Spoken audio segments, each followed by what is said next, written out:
Ladies and gentlemen, welcome to the Ariel Helwani Show! Back in your life on this Monday, November 17, 2025. Hello again, everyone. I sure hope you're doing well. Welcome back to the program. Welcome to a very special post-pay-per-view Monday, the second to last one, the penultimate one of 2025, coming off what I thought on paper was the best pay-per-view of the year as far as the UFC is concerned, and I think it delivered. There's a lot to discuss. You know, there are some Mondays where I'm like, truth be told, I'm a bit of a recluse. I'm antisocial.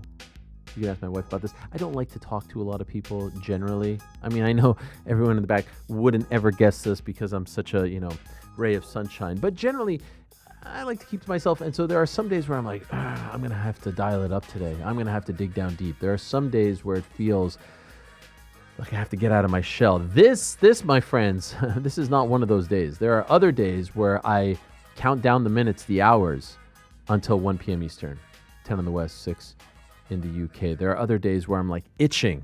I'm itching to get the show started. And I felt this way as of yesterday because I felt like there was a lot to get into that we don't necessarily get into or get the chance to get into when we're doing the post shows. Partially because it's 1 o'clock in the morning and we've just sat there for 7 hours watching fights. You're not really clear-headed. But to have a day and a half or so, almost 2 days to digest, to dissect everything, to think about everything, to ruminate over everything.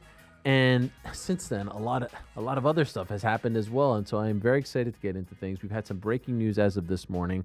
We found out that Anthony Joshua versus Jake Paul is in fact happening on December 19th live on Netflix. 8-round fight, heavyweight fight. There is a cap on how much AJ can weigh, 245 pounds. There it is, the announcement this morning at 8 a.m. Eastern Time, 1 o'clock, lunchtime, over in the UK, Judgment Day. And yes, that's how you spell Judgment Day or judgment here in the United States. I know in Canada and the UK, it's Judgement. Kaseya Center. A lot to say about this. I think we're going to save a lot of the boxing talk because, of course, there was also Conor Benn versus Eubank Jr., which transpired this past Saturday afternoon here in the U.S. I think we're going to save the boxing talk to the back end of the show because there's a lot to get into as far as MMA is concerned. And I know a lot of you want to get into the post 322 talk. So on today's program, back into the show, I think we'll save Conor Benn, Eubank 2 to that portion. We'll also save Jake versus AJ talk to the back end. Prior to that, we're going to be joined by John Kavanagh, head man over at SBG. He's gotten into some interesting MMA business type stuff. He'll be joining us in studio. I remember having John Kavanagh in studio the Monday after UFC 205. So here we are some 9 years later, and there was a lot of similarities between that night in 2016 and this past Saturday at the Mecca. We'll get into all of that and more with Mr. John Kavanagh at approximately 3 o'clock. At 2:40, Bo Nickal, who had the incredible highlight reel knockout of Rodolfo Vieira, head kick knockout by Bo Nickal. Who had that on their bingo card? I certainly didn't, but it was tremendous stuff. Very important win for him. Spectacular win. Afterwards, he was a little Stone Cold-esque, flipping off the crowd. Very interesting stuff. We'll get into all of that and more with Bo Nickal, who's coming off his first pro loss. Prior to that, we'll be joined by... Wait, is it Bo at 240? Oh, yeah. Ethyn Ewing. I'm trying to go off the top of my head here. Ethyn Ewing, who a week ago, let's be honest, not a lot of us knew of Ethyn Ewing. He was coming off an A1 combat fight. That's Uriah Faber's promotion. Won a fight there around a week ago. And then all of a sudden, he gets a call on Thursday to fight Malcolm Wellmaker, rising star, stud, prospect rookie of the year, 2 incredible knockouts in the UFC, 1 incredible knockout contender series, getting all the attention. Feels like he's put on this card to, really showcase him, massive platform, pay-per-view card, Madison Square Garden, New York City. And what does Ethyn Ewing do? He does what everyone with a last name Ewing does when they compete at Madison Square Garden. He wins. He wins. Unbelievable win. We'll talk to Ethyn Ewing about that at around 2:15. We'll also talk to Benoit Saint-Denis, who had the incredible knockout of Beneil Dariush to kick off the pay-per-view main card at around 2 o'clock. The pride of France. What a great guy. Great post-fight interview. Great message as well. So massive show. BSD, Ethyn Ewing, John Kavanagh in studio, Bo Nickal, all the boxing talk. But of course, we must begin with UFC 322. I'm fixing my chair here. Got caught on the rug. UFC 322 has come and gone. There is a new UFC welterweight champion. His name is Islam Makhachev. He is now just the 11th fighter in UFC history to win a belt in 2 different weight classes. Very notable. He is now just the 2nd fighter in UFC history to win 16 fights in a row. He ties a record that was set by Anderson Silva many moons ago, a record that I think a lot of people thought no one would ever match. And he won his 16th fight in a row, which is remarkable. He was pretty damn dominant at 155 pounds. He broke the record for most consecutive title defenses at 155 pounds, and now he moves up to 170 pounds. And in his first fight at 170 pounds, he not only beats Jack Della Maddalena, he thoroughly dominates Jack Della Maddalena. It was never really close. It was 50-45. It was a very easy 50-45 to score. I don't think anyone gave Jack Della, even his biggest fan, I don't think would give him a single round in that fight. And what was most notable to me, there were a few things that stood out. Number one, he didn't just beat Jack Della. He didn't just dominate Jack Della. He broke him. Go back and look at Jack. Jack, leading into the fight, it was the closest that we had ever seen, in my opinion, to like the reincarnation of Nick Diaz. That face-off on Thursday got me so hyped for this fight. The way he was standing, the way he was flexing. Jack Della is that guy. I don't think less of Jack Della on this Monday as a result of what happened on Saturday. He is that good. He is that tough. He had been on an incredible run. He was undefeated in the UFC. He had just beaten Belal Muhammad, won that title fair and square back in May, got the opportunity after Shavkat got injured. We know the whole story. He's that guy. And the guy that we saw at the beginning of that fight, the guy who made the walk, the guy who was standing there as he was being introduced by Bruce Buffer, was not the same guy that we saw end of the 4th, beginning of the 5th, end of the 5th. Even his corner, who was celebrated after the win over Belal back in May in Montreal, Coach Vickers, the whole team, even they were saying to him, in so many words, you're broken. Stop feeling sorry for yourself. Stop looking down. And his body language, his face, told the whole picture. Islam Makhachev broke him mentally. And that's not to knock JDM. That is to give Islam all his flowers, all the credit in the world. He is unbelievable. He is the best pound-for-pound fighter in the world. It's scary to think that he's even better and more impressive at 170 than he is at 155. He completely shut out the welterweight champion in his first fight at 170 pounds. He looked very comfortable with the 15 extra pounds, and it was probably more by the time the fight happened.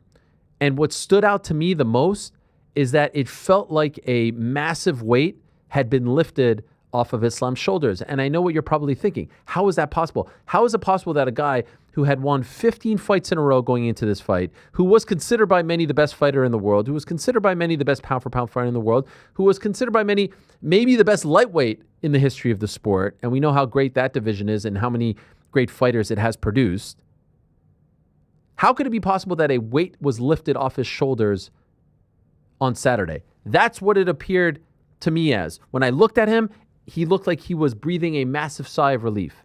And my theory is that for as long as he was fighting at 155 pounds, he was in the shadows of his mentor, Khabib Nurmagomedov, who he adores, who he loves, who he respects, whose father was his coach and mentor.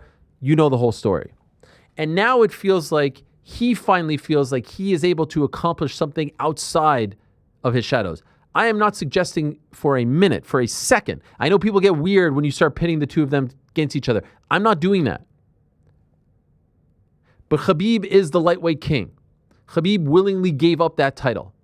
I don't think he gave up that title because he got rich, because he got famous. I think he gave up that title because his father tragically passed away and he made a promise to his mother. He strikes me as that kind of person. He is that kind of person. And so once he did that, he passed the baton and said, now it's your time. You're going to be the guy. And Islam took that baton, ran with it, and I think even before Saturday, already surpassed his legacy and resume. I think now there's no conversation to be had. Khabib never won in two separate weight classes, never defended the title, 4 times, didn't have the run, didn't have the winning streak, all that. The only thing Khabib has over Islam is that he never lost. Islam has the one loss in the UFC to Adriano Martins. If you know, you know. Davi Ramos, a lot of people didn't get that one. It's for the OGs. It's for the real, true hardcores. But that's the one thing Khabib has that he doesn't have. I felt on Saturday, the look on Islam's face, the demeanor, the body language suggested that he now has his own legacy. He now has his own thing outside of Khabib's world. And I don't think he was striving for that, but I think he wanted that. I think he wanted that moment. I've never seen Islam. I don't think we've ever seen him smile like this. Look at this guy. Completely different human being.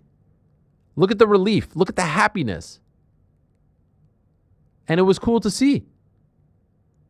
In the back, the interviews, the interactions, very cool to see. It was cool to see him humanized in a way because he comes across sometimes as stoic, as unflappable, as a lot of these Russian fighters do come across this way. They're impossible to break mentally. They're impossible to even bend, let alone break.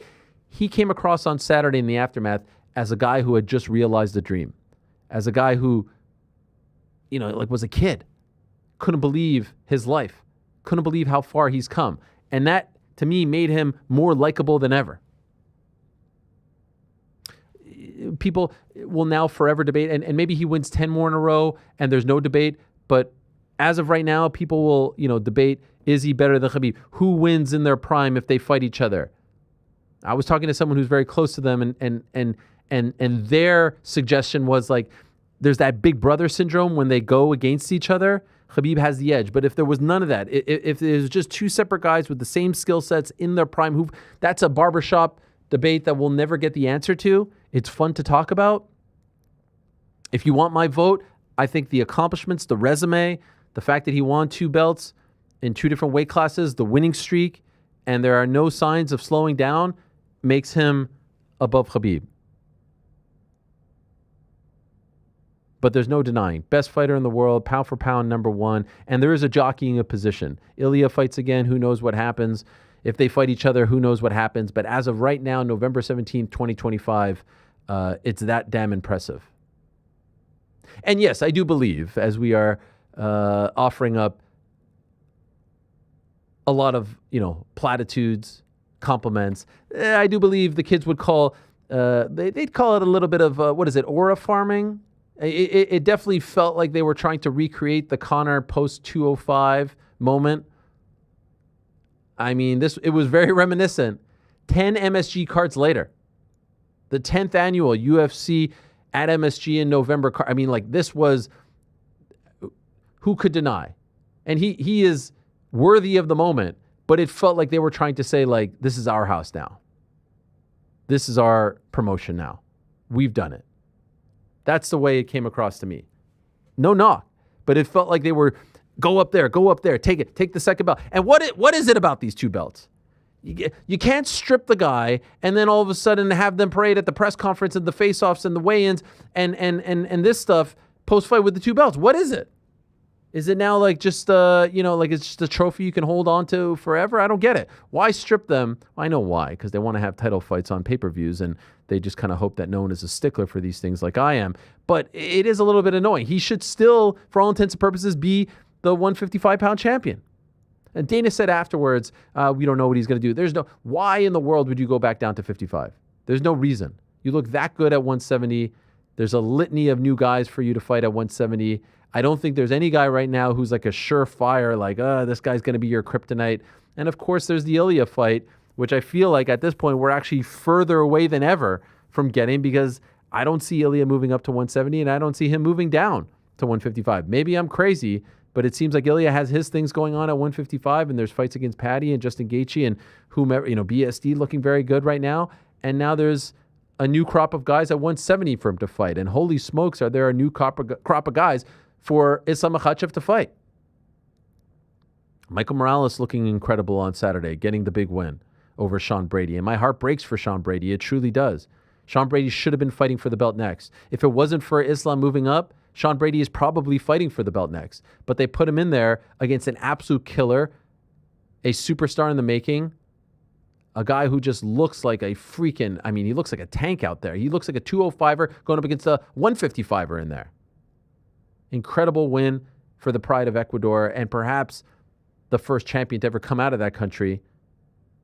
Perhaps, down the line, Michael Morales. Prior to that, you have Carlos Praches becoming the first man to stop Leon Edwards via strikes. Leon looked good in the first round. Submission attempts, gets his back. Yes, Carlos seemed a little bit unbothered by the whole situation. That picture is phenomenal. It's really a tremendous shot.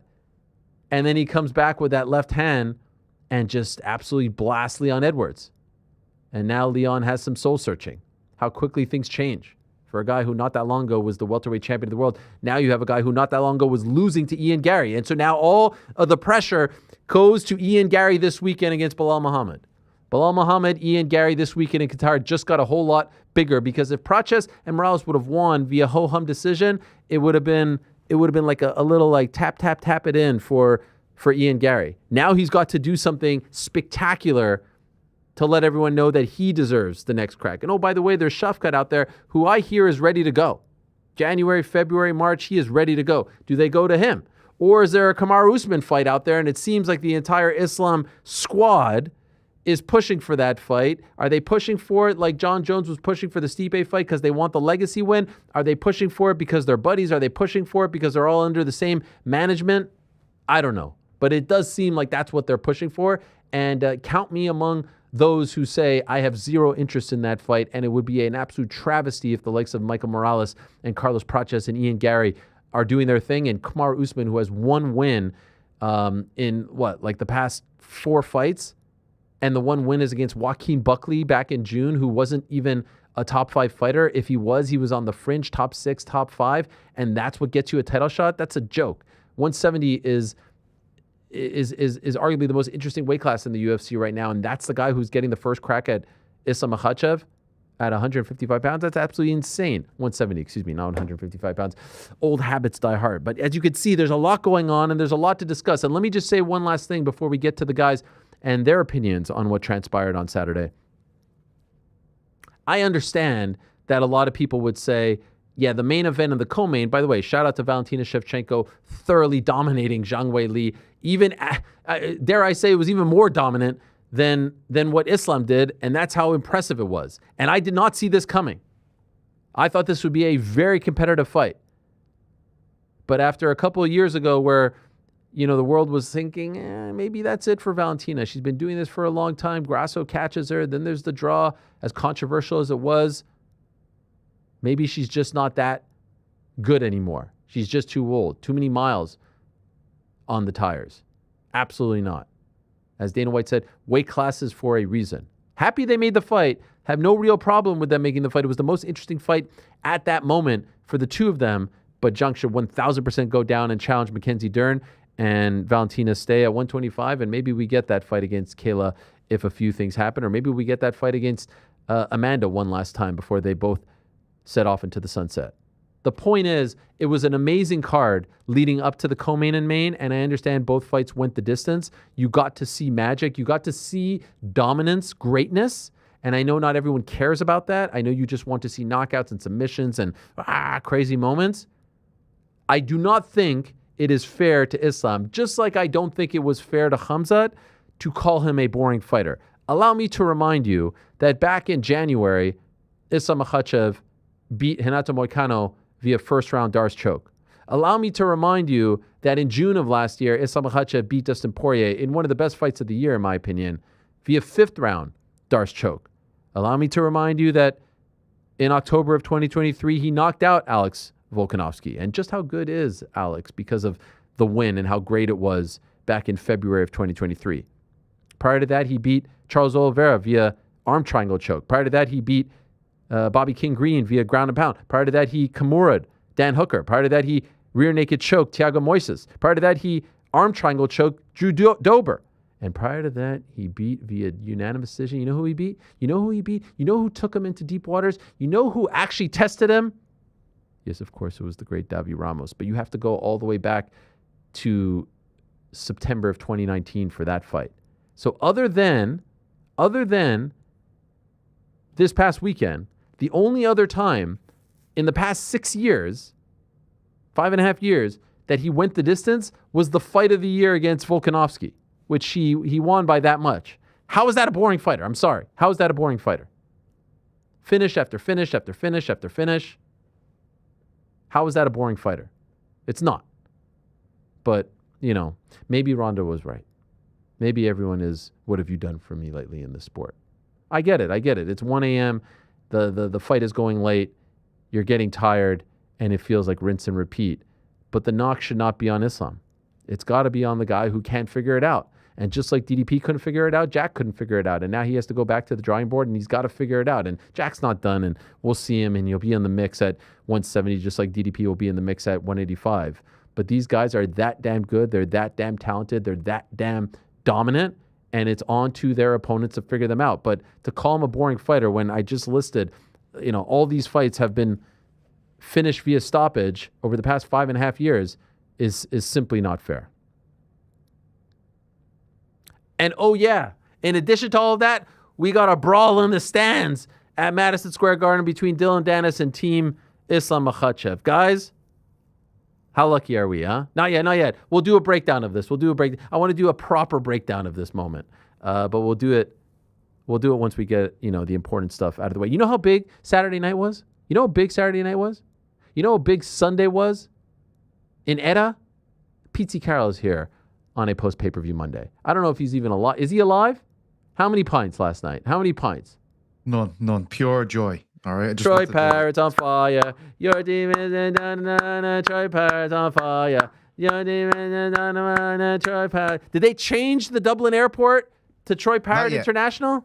Not yet. But let me tell you, the mood over here is incredible. It's absolutely wild how much the Irish football team, when they're doing well, has an impact on our collective mood here. Just walking around today, everyone's buzzing. Kids, you know the way kids usually cycle or scooters to school, all just kicking balls on the way home. All future Troy Pirates all of a sudden. It's a magical feeling. Bring on March. We're going to America, baby. Oh, please, yeah. God. Well, I mean, let's not get crazy just yet. There's a playoff, but listen, we'll get crazy. All right, actually, that's exactly what I'm going to do. Sorry. I'm ready here. But we got a playoff in late March. Yes. 5 days later, we're gonna qualify for this fucking tournament, and it's gonna be one of the greatest summers of all time. It's gonna be all like Italian 90 all over again. But as Heimir Hallgrimsson said after this isn't about heroes. I'm just showing up for work, Ariel. All right, I don't need any pats on the back. All right, this is a team effort. Glad to be part of the team. The crack will be 25. Actually, it'll be 26 by the time it happens. I just want to let you know, this is how much I love you, and this is how much I support your endeavors. I woke up early to watch this match. I was texting, it would be nice if the feeling was reciprocated sometimes. You know what I mean? What do you mean? Like, you once accused me about only caring about my teams and not your teams, and there I was, singing the Irish national anthem in Gaelic after the big win. Everyone, I'm telling the group chat, turn it on, and I'm getting crickets from everyone. I'm there, boots on the ground, living and dying with a match against Hungary, of all people. Yeah, it was a wild experience watching that, because I woke up. Obviously, we I just wanted I just wanted my flowers. You deserve it. Okay, thank you. And listen, I'm always watching the Knicks, always watching the Bills, as you know. I was teeing that up to you. You're watching the fucking Blue Jays on a Saturday night at 4 a.m. I woke up and Elaine's gone to her mom and dad's to watch it. Everybody's gone somewhere to watch it, so I'm just in the house by myself. Reggie's not even here. The dog's not even here. So I'm just in the house by myself, screaming at the TV. And I was like, at the start, I was like, I'm not going to get worked up over this. Then I can't sit down. I'm just pacing from the kitchen back to the sitting room for the last 10 minutes of the game. And then I just screamed myself hoarse when it happened. It's unbelievable. I never thought I'd see a moment like that again. And it's it's a beautiful, beautiful feeling. It's a beautiful game. It's a beautiful life. There's a lot to discuss. Where's everyone else? Rick and GC here? Are they taking the... Oh, hey, guys. Oh, we're laying out for you guys. What? Whatever to chime that in combo on was. Troy Irish Parrots on World fire. Cup qualifiers. Your defense... I tried to go to FS1 and it was like NHR drag Yeah. racing. I was like, what the it fuck goes is past. Sometimes it goes past. Yeah. Congrats, Pizzi, though. I'm happy for Thanks, you, lads. man. I'm Yeah, happy. we're all very happy Shout for out you. to Parrotter. You're Irish as well, GC. You know what I mean? I had my jersey on. I slept in my jersey. Guys, UFC 322 has come and gone. You guys did a phenomenal job on the watch party. And I feel like there's many angles in the aftermath of it. I feel like one of the big stories is like who the hell is next and who the hell is going to, because I feel like the thing is like it's not just who is next. There's no clear-cut number one, obviously, but it's also like who's actually going to give him a fight. Like we don't want to see 5 rounds of dominance every time. You want to see someone who appears to be primed to give him a challenge. As things sit here right now, and it does get a little interesting if Beneil beats Ian this weekend, because we all know, at least they told us Beneil wouldn't fight Islam, and I don't know who's signing up for that fight. Who's your vote By the way, for? they is just Beneil. Just for the record. Like, let's be 100% clear. The only person who said that is Beneil. Nobody else. No one's signing up for that fight. Let's be honest. Rick, who are you voting for? Who would I like to see, or Right now? who I think is going to get it? Who would you like to see? Shavkat Rakhmonov. Shavkat Interesting. Rakhmonov is the one that I would like to see. Wow, I didn't expect that. that. He poses the most difficult challenge. He's a fantastic striker. He's a fantastic grappler. We've seen him in dog fights. We've seen him have to tough it out. We've seen him compromised, have to grit it out against Ian Gary. He's done everything. He's undefeated. He's going to be as big, if not bigger, than Islam.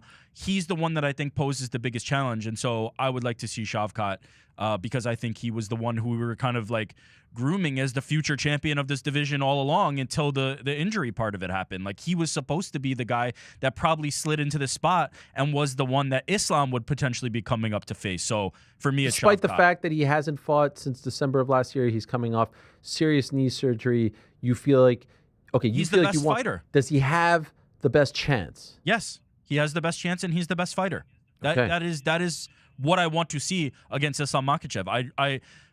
I think he's going to have challenges at 170 in a way that he did not at 155. I don't think he had a peer at 155. I do maybe Armin as close as you could get, but I don't think he had peers at 155. I think at 70 a lot of these challenges are going to be very interesting because he does not have that size advantage that he had at 55. He is going to be facing guys that are similar size. Jack Della Maddalena is a like real 170-pound guy. Islam looked good against him, but I want to see that against the Shavkats of the world. Hell, even the Bilals, even the Michael Moraleses, who looks to be a middleweight. I think there's going to be challenges for Islam at 170. Although I expect him to pass many of those tests, he might not pass every test. So for me, it's Shavkat. Your vote, GC. I actually agree with Rick. I would love to see him go against Shavkat. I think he has the best chance of beating him, but just because of the injury and how long he's been out, I know I don't see it being an option. I don't see Shavkat getting the next shot. So because of the massive win on Saturday night, I'll vote Michael Morales. PT? I think if Ian Gary knocks out Bilal Muhammad this weekend, it should be Ian Gary. And he knows that. He said it on your show last month. But look, from a meritocracy point of view, Rick is right. It should be Shavkat, but this isn't a meritocracy. It's a what have you done for me lately sport. It's a what spectacles can you give us in this sport? That's what the UFC brass want. And for that reason, I'd say right now in pole position is Michael Morales. Okay, my vote is similar to yours. If Ian wins on Saturday, honestly, I hate the fact that he has to do something spectacular. It does, though. It does, because we know how this game goes. But I just think, in my opinion, like if we're talking on merit, I actually think if he wins on Saturday, and especially if he wins via stoppage, he should be next. Shavkat Kamaru Usman, Morales Praches. Again, though, are we talking about who we want to see or who should be next? Those are two different conversations. Who do you think is in pole position, Rick, right now? Ian. If Ian can have the performance you're saying if he has this performance, I think because he hasn't had that performance yet, Michael Morales is then in that position. He hasn't knocked anyone out since the Daniel Rodriguez fight in spring of 2023. That's like 6 straight fights. If he wins a with decisions. dominant decision, GC, you don't think he deserves it? I mean, if we're talking dominant, like a 50-45 or like a 49-46 where he just completely blows them out. 3 rounds, by the way. Yeah. Is it 3 rounds? Yeah. Yes. It is, yeah. Fuck. Wow. I think So he's say it's like Islam did to JDM. JDM. I think if it's like Islam did to JDM, is that what we're saying? Like if it's a performance like that, Yeah, where no chance that happens. Where there's right? like not even a few seconds of time where Bilal looks like he's going to win. Yeah. We just have to see what happens. I know I don't think the high UFC operates that way. I know we're high on Michael Morales right now, but like Ian Gary has been here, and I think he's a bigger name, and I think I he agree. is in pole position. By the way, what's wrong? Regardless what of is the wrong with Morales Morales versus Praches? How could Praches get it over? Yes. Oh, I Ian? love that. Ian just beat him. We have seemingly, based if you look at social media and the MMA community, we have 10 number one contenders. It's just not possible. They have to fight. There going to be need to be fights. Everybody can't be number one contender. Michael Morales, Carlos Praches, Shavkat, all these guys need to fight if they're going to stake their claim for a title. So we need to see fights, and it can't just be everybody's necks. Like everybody is not necks. You need to fight and sort it all out. So I'm totally down. It's very for Morales annoying when versus a guy Praches. wins like 1 in a row, 2 in a row, and is all of a sudden saying He's like next. title shot. Yeah. Like Usman. I mean, the Usman thing is just crazy. Yeah, but we know that's not based on merit. So that one kind of is on the side and accepted. He's the greatest welterweight of all time. I can't stomach an Usman title shot. It's going to happen. You know what it will feel like? It will feel like they have colluded to give him one last, payday on the way out, and it's then gonna happen. he'll have the fight and he'll retire. Yeah. And it will be a waste of 6 months. It will backlog the entire weight class. Look, even as great as Islam was, he's still like Sean Brady should have been fighting for the belt after doing what he did to Leon Edwards, and now he goes all the way to the back of the queue. And who knows if he ever gets back in there, because very clearly they didn't want to give him a title shot. That's what they put him in against Michael Morales of all people. An awful matchup for him. Usman. Is that not why Morales is in pole position now, though? Because Brady was there in that No, spot? I think it was a spectacular win, and he has looked spectacular. But let's be honest, he just got here. I know he's 19-0. Yeah, he's 19. He's essentially has the same resume as Shavkat Rakhmonov. How many cards has Michael Morales headlined? 0. Is it 1? Is it 0? Is it actually 0? I'm going to look up. I'm pretty sure it's none. Okay, so you can't tell me that he's in pole position. Like the UFC can't be signing up to just go, yeah, you know what? He had that impressive knockout after a string of great fights. We're gonna put like No, Ian one. Machado Gilbert Burns. Yeah. Okay, so he has one. Burns. So that big one. He's got that one, Rick. Ian Machado Gary You know is what I mean? is a known quantity. Like I just don't see a world where he's hopping over Ian. No matter what the performance looks like. If Ian gets it done, I expect it's going to be a name like Ian.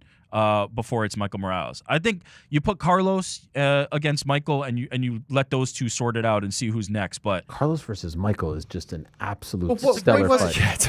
if that's the logic, though, why wasn't Gary given the opportunity against Bilal over JDM, who had never headlined an event? Why? Okay, say it again. Why wasn't Gary? You're talking Ian's the about in guy- May?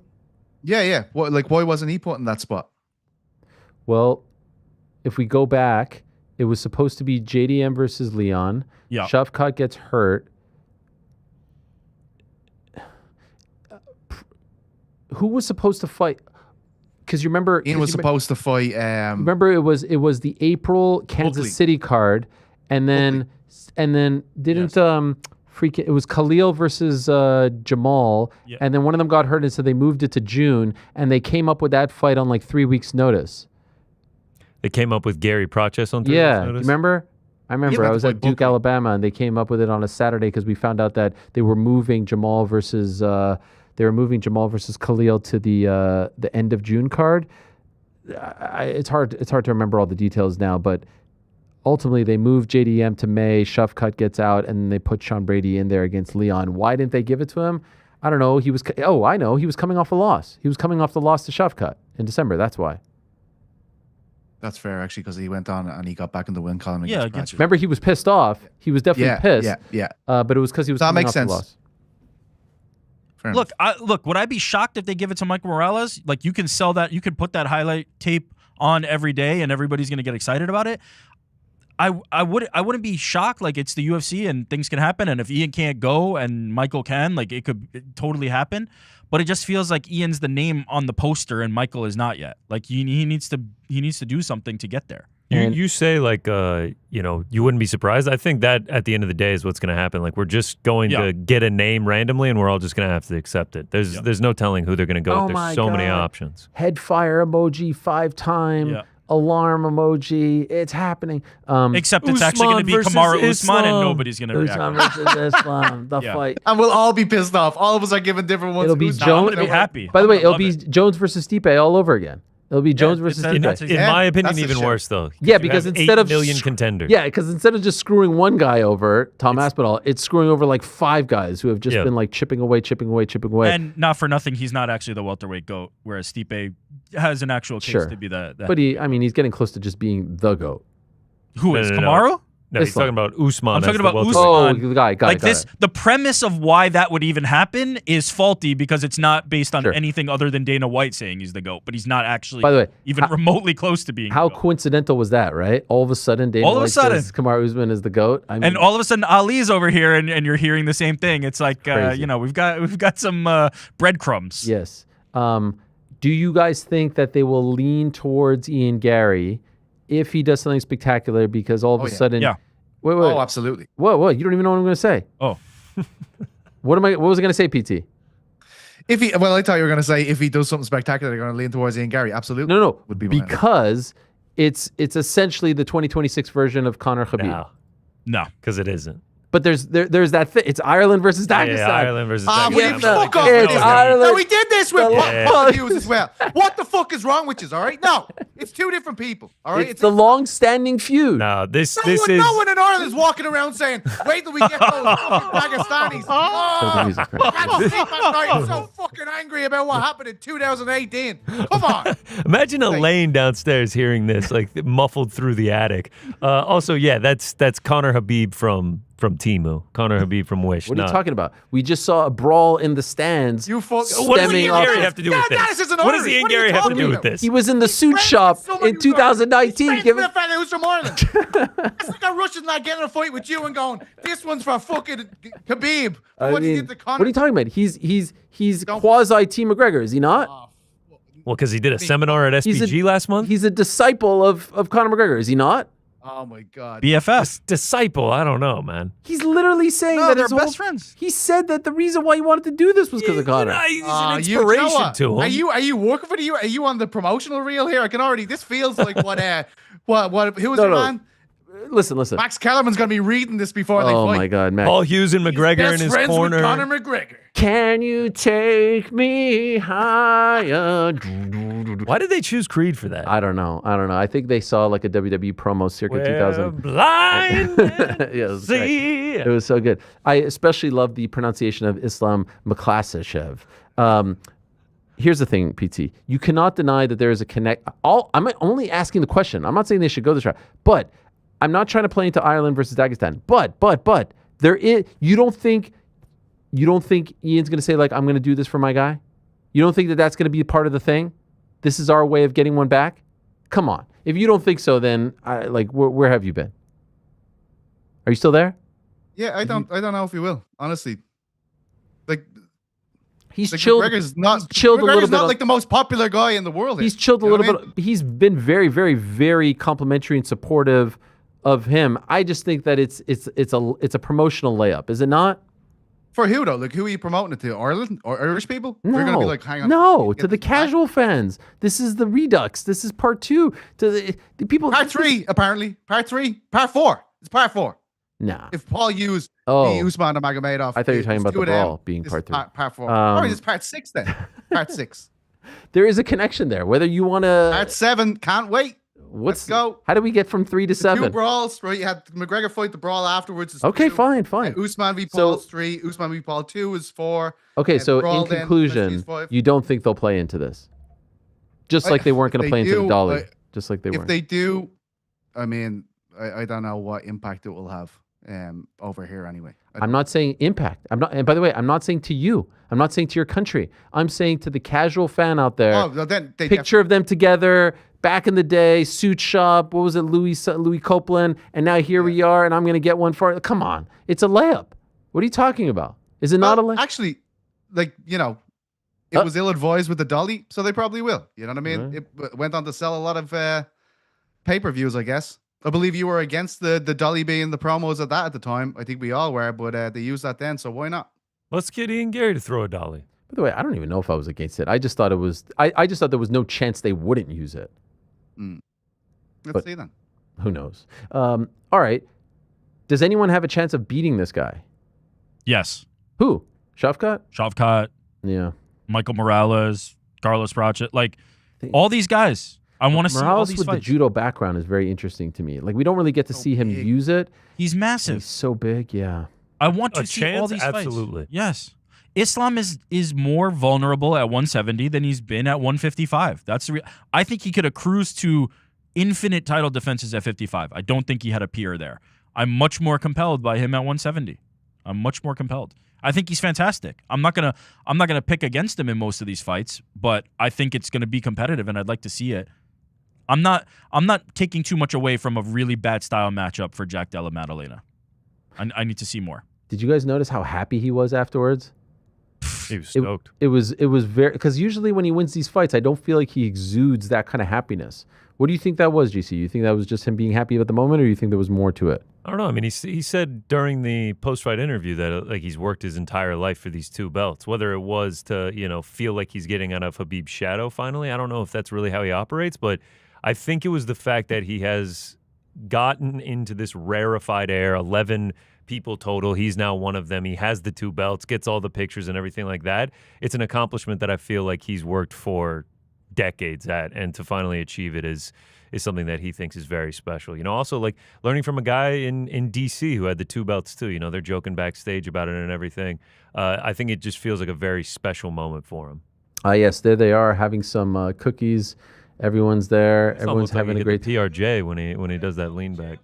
Yeah, that's interesting when you say that. Someone, For sure. someone told me keep it 100. Keep it 100. You can't be mad at Joe Davis for emceeing the Dodgers World Series parade and not call out your boy DC. And I'll be 100% honest with you guys. I spoke to DC this morning. We usually chat, on a bi-weekly basis, and I was like, I don't think that should be filmed. Everyone knows that you're his guy. Everyone knows that you train. Like, you can't erase your relationship. You can't erase your past. You can't erase your friendship. I just feel like there are moments where, like, maybe the delivering of the cookies shouldn't be filmed. Is there any argument to be made that just like there's so many cameras around, Yeah. there's nothing he can do about Oh, it? I don't think he did it on purpose. Yeah. No. Like, you can't walk anywhere back there without a camera in your face. But if I'm JDM, I'm like, that kind of bums me out. Like, does it matter? Does he care? Is it in the top 50 of his biggest worries on this Monday? No. You'd like there to be some sort of, separation between church and state. I'll be honest with you, though, from a broadcast standpoint, I don't think that he favors them. I know some people like to say he like favors the AKA guys or the Dagestani fight. I actually feel like he tries very hard to keep it down the middle, but then it kind of gets washed away in these moments. Is it a big deal? No. Am I getting mad about it? No. Do I think it's the same thing as Joe Davis? No, I don't actually. He's not even the play-by-play guy. He's the analyst, and we know about his relationship. He's actually friends with these guys. He's not an employee of their team. But I wish for his sake that stuff wasn't filmed, Yeah, he's there to analyze the fights. He's a former fighter. Everyone is like aware of it. So to like downplay it would just be insincere. So I'm not bothered by it. Yeah. All right. Well, Islam is that guy. Number one pound for pound. Everyone agree? Yeah. Yeah. I think when you go up and win, I briefly moved Merab in, and now he's right back out. I think you guys have put your pound for pound rankings out over at uncrown.com, and it does appear to be unanimous. Islam number 1, Ilya number 2, Merab 3, Pantoja 4. No issues with that top 4 at all. Khamzat 5, Tommy Aspinall 6, Pereira 7, Volk 8, Drickus 9, Armin fighting this weekend, tied for 9 as well. No real issues. I feel like that top 5 is pretty concrete. It's a pretty fucking good top 5, by the way. Whatever order you put that in, incredible top 5. But I feel like whatever the 5 order you want to put in, I feel like that's pretty. It might be the most talented top 5 of all time. It's pretty fucking incredible. Not a single American here either. Not a single American in the top 10. I mean, wasn't there a time where we had like GSP, Silva, Jones, all those guys together? Like, it's probably not. It's not 2011? Yeah, it's probably not. But it's pretty damn good. It is good. Valentina Shevchenko is number 1 pound for pound as far as the women are concerned. Kayla Harrison, number 2. Zhang Weili, number 3. Correct me if I'm wrong. I believe Zhang used to be number 1. Now she's gone all the way down to number 3? Mm-hmm. She was. I had her 1, yeah. Chris Cyborg 4. Dakota 5. That's huge for the PFL. Natalia Silva, who I do believe should be next for Valentina, 6. Manon 7. Mackenzie 8. Seikazawa 9. Aaron Blanchfield, who had the big revenge win over Tracy Cortez, 10. After her fight, the loss, Zhang was very non-committal about her future at 115 pounds, but I feel like that's the move, right? I mean, it has to be Zhang versus Mackenzie Dern. Number one, there's not a lot of interesting things going on for Mackenzie at 115. Zhang was so good at 115. That's the best fight to make. And then you do Natalia Silva versus Valentina. I feel like there's no great mystery. There's no great debate as to what they're going to do with those two weight classes right now. Do you guys agree or disagree, Rick? Unless Zhang is really struggling to make weight, which I can't imagine after seeing how she looked against Valentina Shevchenko, she will be coming back for her belt at 115. Were you shocked at how one-sided that was? Yes. Yeah, me too. I expected her to be the stronger fighter in there. I expected her to have the power advantage. I expected her to be the physical one, and it was Valentina just bullying her around the cage. She never took chances. She closed the distance maybe a handful of times, and every time she did, Valentina put her on the end of a punch and just stopped her from doing that. It was a masterful performance by Valentina. I was shocked at the lack of physicality from Zhang, but then when you see them clinch up, she was smaller, she was weaker, and she just isn't a 125er. Yeah, the main event, I saw a path for how it went happening just because of the grappling acumen from Islam, and we've seen JDM struggle in that realm before, but this co-main event, I did not see this one coming. I thought it was going to be much closer. I thought Zhang was going to win. Yeah. Yeah, man. Valentina pitched a shutout, blanked her. Unbelievable. Really unbelievable, especially when you consider the fact that she lost not that long ago, fights to a draw, in a fight that I thought she actually won. She did win. That 10-8 was egregious. Yeah, but still, you're like, okay, are you slipping? Is the mystique gone? Are the skills deteriorating? All that stuff. Since then, dominant win over Alexa, dominant win over Manon Fiorot, and then this dominant win. And then there was I saw an interesting comment from the great Amanda Nunes, who we have not fought. By the way, we don't have a single fight on the books yet for 2026, and I suspect they'll come fast and furious in due time. But, the perception is that it's going to be Amanda Nunes versus Kayla Harrison next. But this is from an MMA Fighting Instagram post. Dana White talking about Valentina's win over Zhang Weili. I thought Weili would be much stronger and do better in that fight than she did. Here's Amanda Nunes, that's definitely her, in the comments. After I beat KH, I'm going down to 125 and take this belt for the collection too. That's a crazy comment. Not Valentina moving up, but that's Amanda saying she's going to move down. Triple champ? No, thanks. No? No. Why? Have you ever seen Amanda Nunes? Yeah, She said. like, what? That's what she said. Amanda Nunes cutting down to 125? Yeah, pass. Hard pass. That's what she said. What about Valentina moving up to 135 one last time? Hard pass on both. Really? I'm down with that. By the way, she was For super what? close. I'm down with her trying it. No. She was close. No. Especially not against Kayla Harrison, who's a 145. What? No. What if Amanda wins? Still not interested. Really? She's 0-2 against Amanda. What do I need to say? Yeah, but a lot of time has passed. People have gone. Great. Really? No, pass on both. Has anyone ever done that? Has anyone ever lost 2 fights and then won a trilogy? Yes. Yes, it's happened before. Vanderlei Silva, Rampage Jackson. Oh, yes. Very good shout. There's a few. Yeah. I'm down for it. No. She's so good at 125. Just rack those up. Keep it going. Do you agree Natalia Silva next? Yeah. Definitely. They put her in the spot on the broadcast. Yeah. And all that kind of stuff. I feel like, She's next. Okay, so if that's true, they put Usman in the spot. So Usman next? Yes. Probably. Usman is next. Well, did they put him in the spot? I mean, They also flashed to no. Carlos. I think they flashed Yeah. to Carlos or somebody else. no Michael. I think Michael hit the town. Yeah, he was partying. So was Carlos, by the way. I saw some footage of him at the local pub afterwards. I actually reached out to his guy. I reached out to his manager. Here he is. He's saying, title shot. Look at this guy. I reached out to him about coming on the show, and he's like, man, this dude ain't going to sleep for 3 days. He's a hard bull to wrangle after these pay-per-views. Look at this guy. Loving life. Unbelievable. I don't know who's having a better time, Carlos or Hasbullah. You guys see Hasbullah out there with our friends over at DoorDash representing with that red bag. Look at Hasbullah just getting ragdolled by Khabib in the cage. Look at the DoorDash bag security as well. Never lets that thing go right over the shoulder. Keeps that D flashing. Yeah. I love that the hood is on.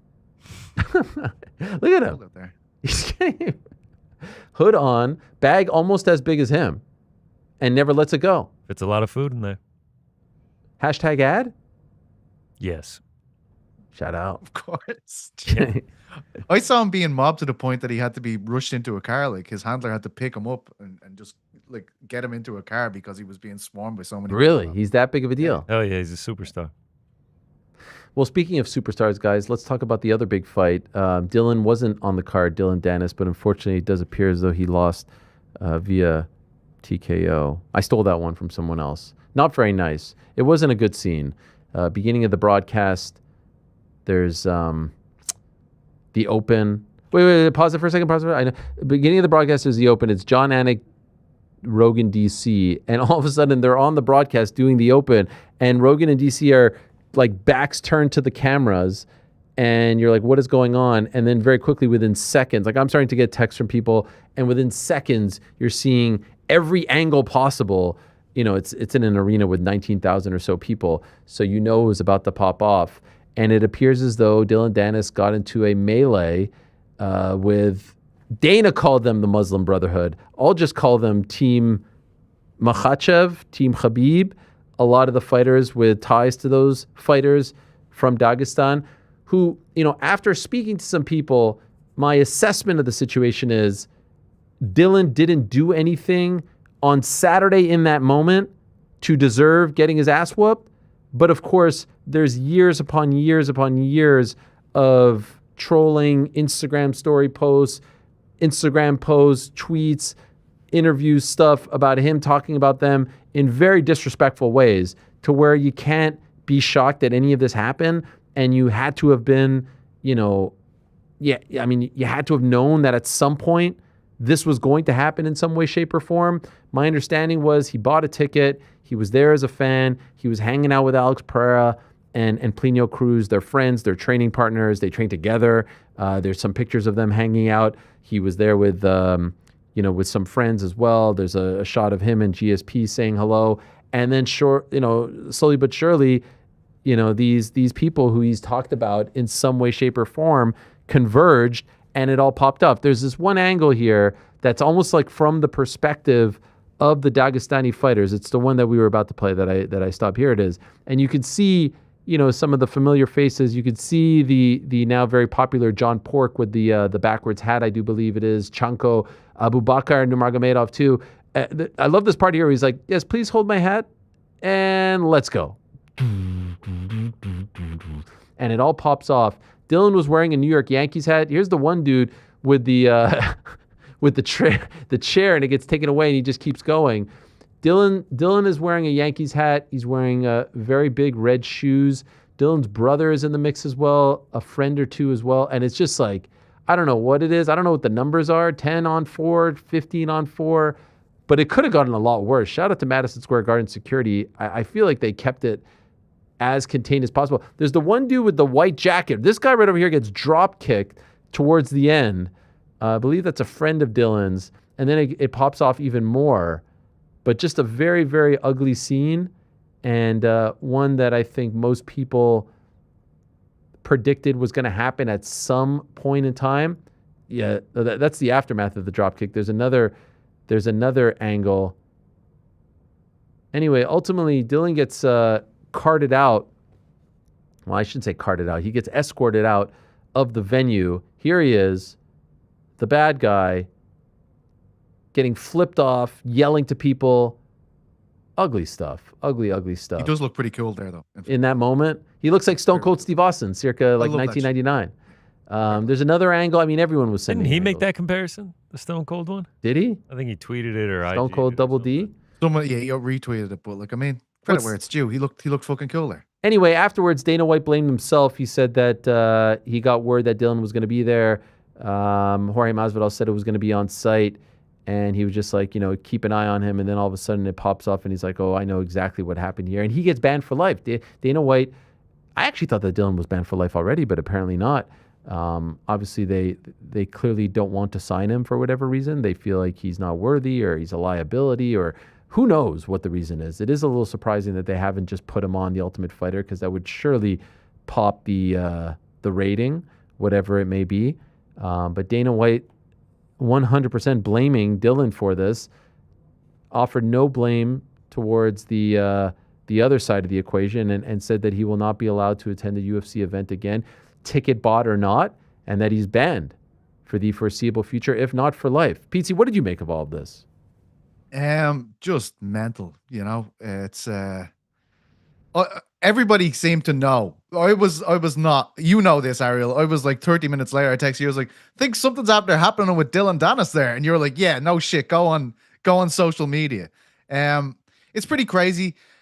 I'm with you in terms of like, play silly games, win silly prizes kind of situation, and not to draw it into a thing we said we wouldn't talk about until later on in the show, but kind of reminds me of the reaction to this Jake Paul Anthony Joshua situation with everybody kind of going like, oh my God, but he could get really hurt in there. But I'm like, but he's been trolling us for so long about like what he's going to do to this guy, and he's going to fight Canelo and all that kind of stuff. So you're like, that's kind of what the selling point of that fight is. People want to see him get messed up by Anthony Joshua, and that's why so many people will watch. I kind of see it like that with Dennis. He's been trolling these guys about their sexuality, about their religion. That stuff does not wash in their community up in the Russian mountains there. They do not fuck around with that kind of stuff. So am I shocked that it happened? No. But it is kind of crazy, right? That Dylan has been set upon by all these dudes, and we're all just kind of like shrugging our shoulders at it, I mean, here's the truth. John Pork has become... Chanko has become I can't tell if he really hates the name or not. I mean, I think it's working for him, if I'm being honest. It's sticking regardless. It's sticking. Both things are true. He hates it, and it is working. Well, 1,000%. He was a babyface all week long. I think this is going to make him an even bigger babyface now, right? Getting those shots in. You just saw the slow-mo there. He's getting those shots in on Dylan. I mean, for that's a man that wasn't fighting, banner week for John Pork. And I know he's persona non grata, but like, John Pork versus Dylan Dennis would be a fight I'd watch. I call it too, man. Like I know they don't. They just banned him for life, but I'd watch Dylan Dennis versus John Pork. Can I ask you a question, Rick? Is it fair to ban Dylan? No. And look, I don't know enough of the details, right? There might be something that I'm not aware of. Yeah. If this was a brawl between two camps, like to single out one guy as opposed to both sides and figure out what's going on, to me feels unjust. And Can I tell you what it feels like to me? Can I tell you what it feels like? There's no repercussion to banning Dylan. Dylan is not tied to anyone anymore. Let's be honest. Like him and Conor, they couldn't feel further apart. And even so, like I don't think Conor's. What are you going to do? You're going to ban John Pork? You're going to ban Abu Bakr? Like, what are you going to do? There's repercussions to that, right? It's easier. It's a lot easier to just ban him. And let me be very clear. He asked for it. Like, you talk all that shit, you asked for it. Do I condone that? No. Do I think it should have happened? No. But you had to have expected. You had to have known something like that could have happened. If it was just them trying to get their get back after all of those messages and all of those tweets and all of those Instagram stories, there's no justification. But it's a very volatile thing, and he's saying some very outlandish things about them. You just had to have known. I just don't know if it was worthy of getting banned. But what does that even mean? Was there provocation, do you know? Was there an issue? Did something happen there and then that prompted this? My understanding was no. Just his presence. Okay. Does this help Dylan? From he's not going to fight in the UFC, and I don't think he was to start. He's got this kind of like he's fighting with Anthony Taylor and he's throwing coffee at KSI. He's fighting with Anthony Taylor. He is cultivating like this Stone Cold thing. Like, don't get me wrong, he's not Stone Cold Steve Austin, but he is cultivating this thing where it's like he's a bad boy. He's banned. He's doing these things with Logan Paul and his wife. Like, he kind of is doing this thing where he's outside the lines. He's coloring outside the lines. Now he's fighting in Misfits. It kind of makes sense. What's the payoff? Just fighting in Misfits? Well, guess what? Like, we don't know. If he got his ass whooped, like legit, there's a chance that fight's in a month. That he might not fight? Yeah, I mean, he got his ass whooped. He didn't look like he had superficial damage, though, right? We saw a good. I mean, like he was getting. I don't know what was going on in back of that barricade, but he was getting. I hope he fights. I'm just saying, like, but maybe it's worth it. Maybe this like renegade guy persona is the benefit that he gets. To be quote unquote banned by the UFC is pretty outlaw. Like, it is what it is. Like, it might work in his favor. If you're not going to be in the UFC, be all the way out, right? Like, it just feels like the way it happened. It doesn't feel like everyone's like on Dylan Dennis' side now because of it. Yeah, he's not like a bad. Like, I think the general consensus is he got what he deserved, and people aren't seeing him as a badass now. Like, the alternative though is no attention at all, right? You just don't exist. Dylan Dennis exists, whether people want to admit that or not. Like, he is somebody that people pay attention to. Why not ban him if you're the UFC though? Like if his presence causes this issue, no. it's just sort of easy. like, yeah, he's just They not allowed to clearly come to want events nothing to anymore. do with him. They clearly want, they don't want to promote him. They don't want to have him even on the BJJ cards, which you would think like, okay, let's just get a pop there. They're UFC BJJ, and so yeah, they're in business with that camp. They're not in business with anyone from his camp, really. Alex Pereira isn't like banging the drum to have him sign. Conor isn't banging the drum. It's a lot easier to just be like, hey guys, we got this. He's gone. You'll never hear from him again. And now he can try to use this to his advantage when he's doing the Misfits thing. There's plenty more to discuss. Obviously, we have to talk about the Jake Paul, Anthony Joshua news, Conor Benn, Chris Eubank, which feels like it happened 10 years ago at this point because so much has happened in between. But let us get into the guests today. Still to come, John Kavanagh in studio in about an hour. Ethyn Ewing going to join us as well, Bo Nickal. But what about the start of this pay-per-view main card? Benoit Saint-Denis against Beneil Dariush. It did not last very long. In fact, the official time was 16 seconds. I counted it as 14 in the moment. They gave it 16. Doesn't matter. All it took was one knockdown, a brilliant uppercut, a brilliant shot on the ground, and that was all it took for Beneil Dariush. And so Benoit Saint-Denis continues to roll. What a difference a year makes for him. He's kind enough to join us live and en direct from Paris. There he is, Benoit Saint-Denis. Bonsoir, Benoit. Thank you so much for the time, and félicitations. Congratulations.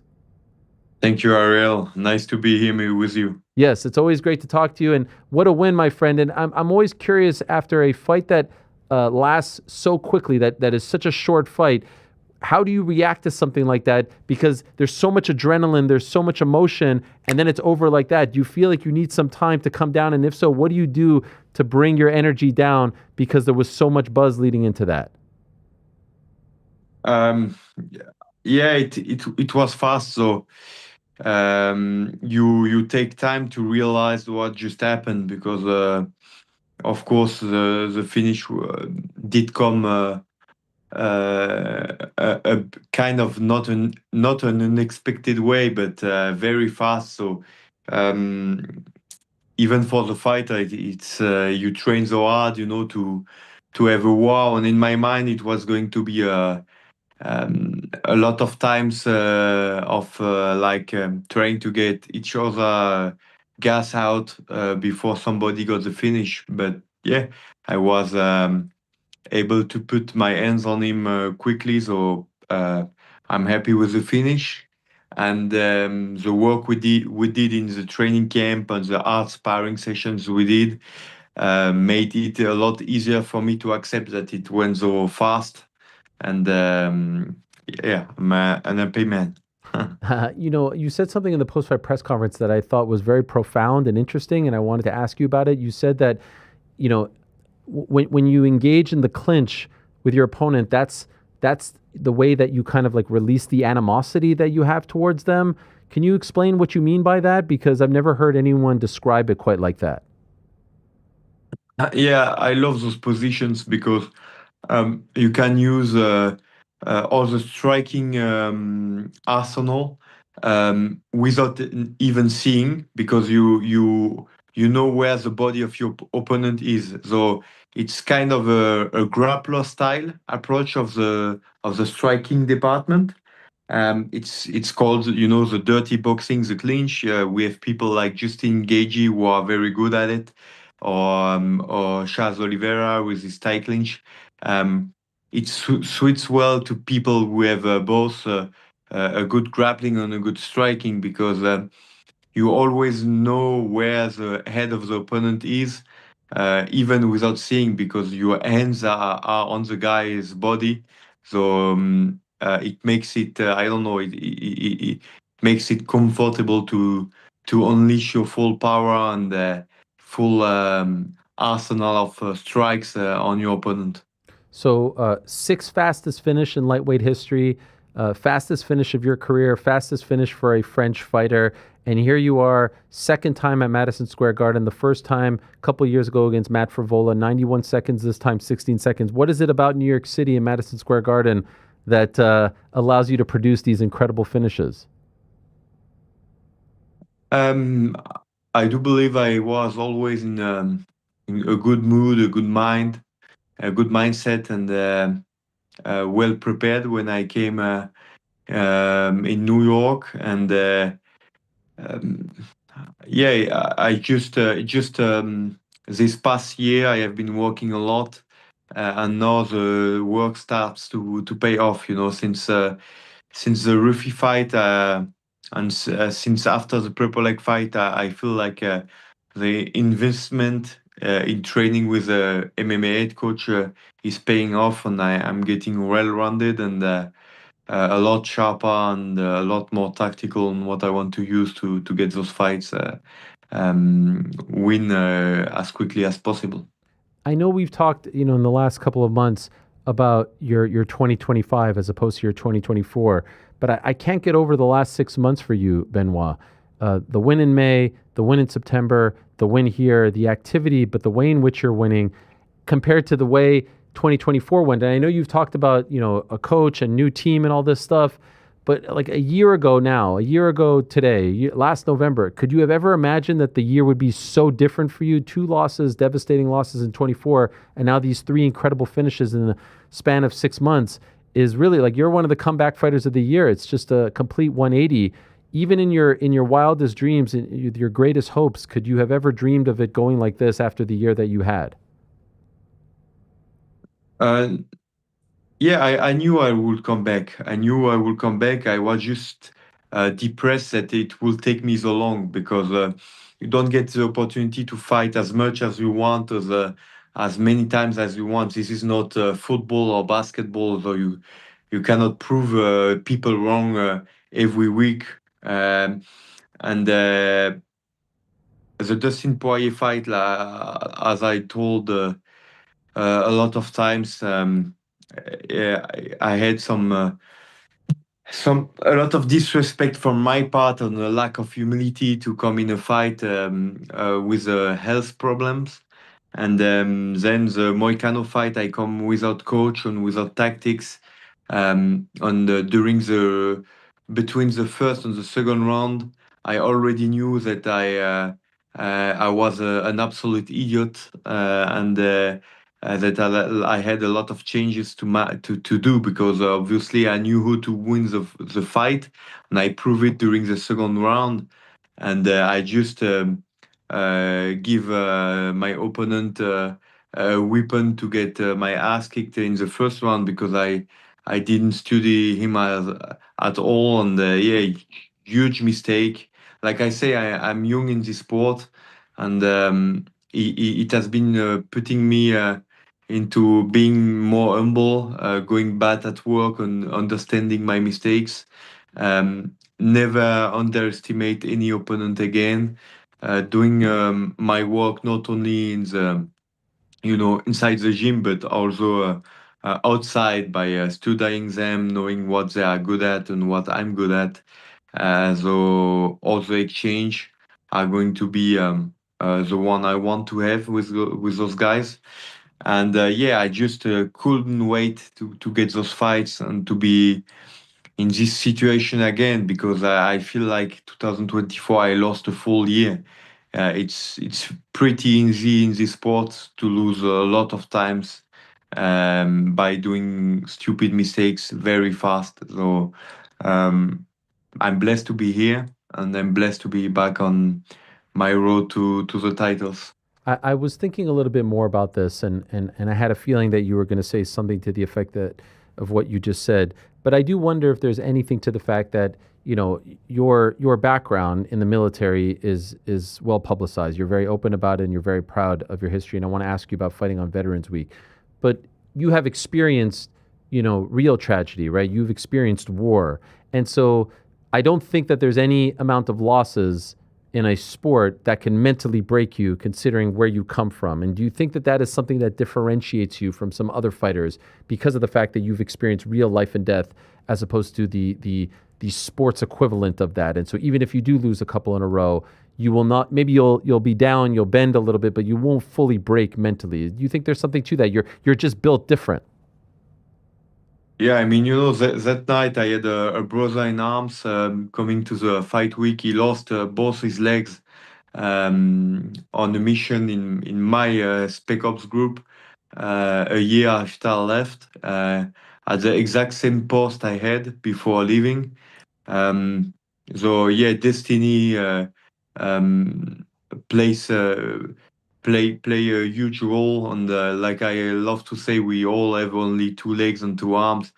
This is why I don't take a lot the mental aspect of the game too seriously, because for me, we are all only humans, and we are only dust, and to dust shall we return. Huh? It's yeah, it's just enjoy the process, enjoy the fights.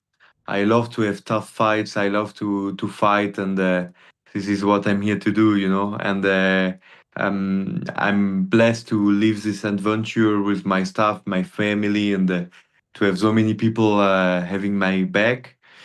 And this is also why I don't like um, some useless debates like goats debates and stuff like that. I couldn't give more shit about all this stuff. I just want to fight and to get the most exciting fights possible, you know. You had mentioned your brother in arms. I think you said there were two of them that were there in attendance, right? Yeah, yeah, exactly. How did that happen? I know it was Veterans Week, and same thing when you fought for Vola, and you're such a good representative for the sport and also for veterans. And it's great that you defended your country, you served for your country, but you're respected here in the United States as you should be by everyone in attendance. How did this come about? Did the UFC help you bring them? Did you bring them? How did this all happen? Yeah, I always dreamed to bring those guys in a fight with me. So the opportunity was there. I asked the UFC. I really enjoy the fact that they accepted right away. So they had 2 nights at the hotel for two with two VIP tickets, which they had a great experience at. And yeah, I just took care of a couple of stuff myself as well, and we were able to make it work. And I couldn't be more happy to have those guys in attendance with me, because those guys are the real heroes, you know, of our world. It's amazing, and your speech afterwards was really nice. Even the care that you had for Beneil as well. Very nice to see. You're a class act. Could I ask, in the main event, the former lightweight champion Islam Makhachev looked incredible against a welterweight, a true welterweight. Were you surprised at how dominant he looked?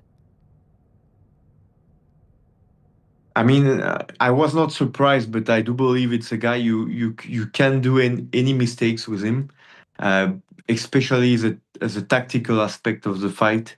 And I believe in the second round he started defending the takedowns, and then he attacked an Aragoshi, a judo throw, and he almost completed it, but he instead of going away with it, he tried to fulfill 100% the move when he ended up being under Makachev.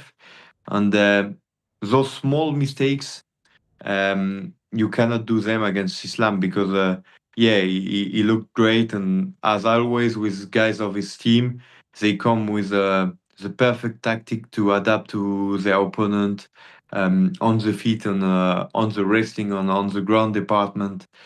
And he was able not to have as much dominance as people would have loved to, because it's not very violent when you have a guy that has not enough margin of victory to take risks to have huge ground and pound submissions attempts.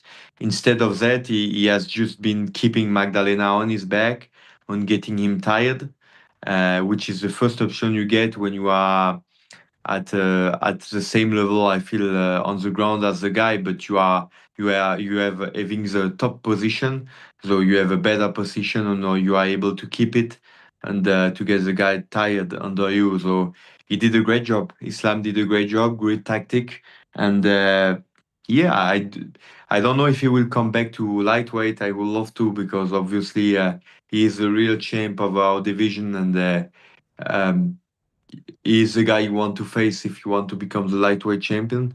And I don't know, but yeah, he's a real tactician of the game. He's a real, very well-rounded veteran, and he has a great team around him. And yeah, they are putting on dominance in MMA since a long time. I'm sure you'll be interested in the Arman Sarukian Dan Hooker fight this weekend. Who do you think wins that fight? Very interesting fight, and I do believe Arman has more weapons to get the job done.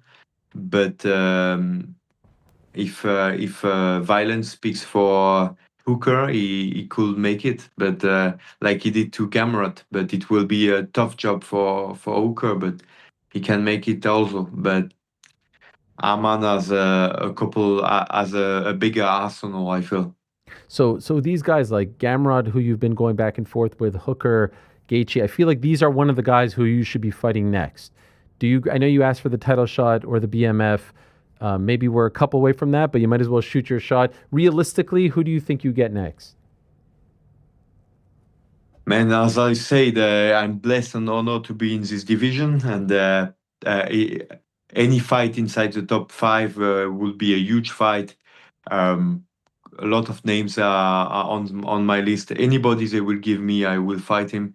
I'm a soldier, so if I get an opportunity quickly and it's a huge name, I will take it. But my absolute goal is to get that BMF on that lightweight belt. 2 huge titles for one division, and I believe it's a privilege and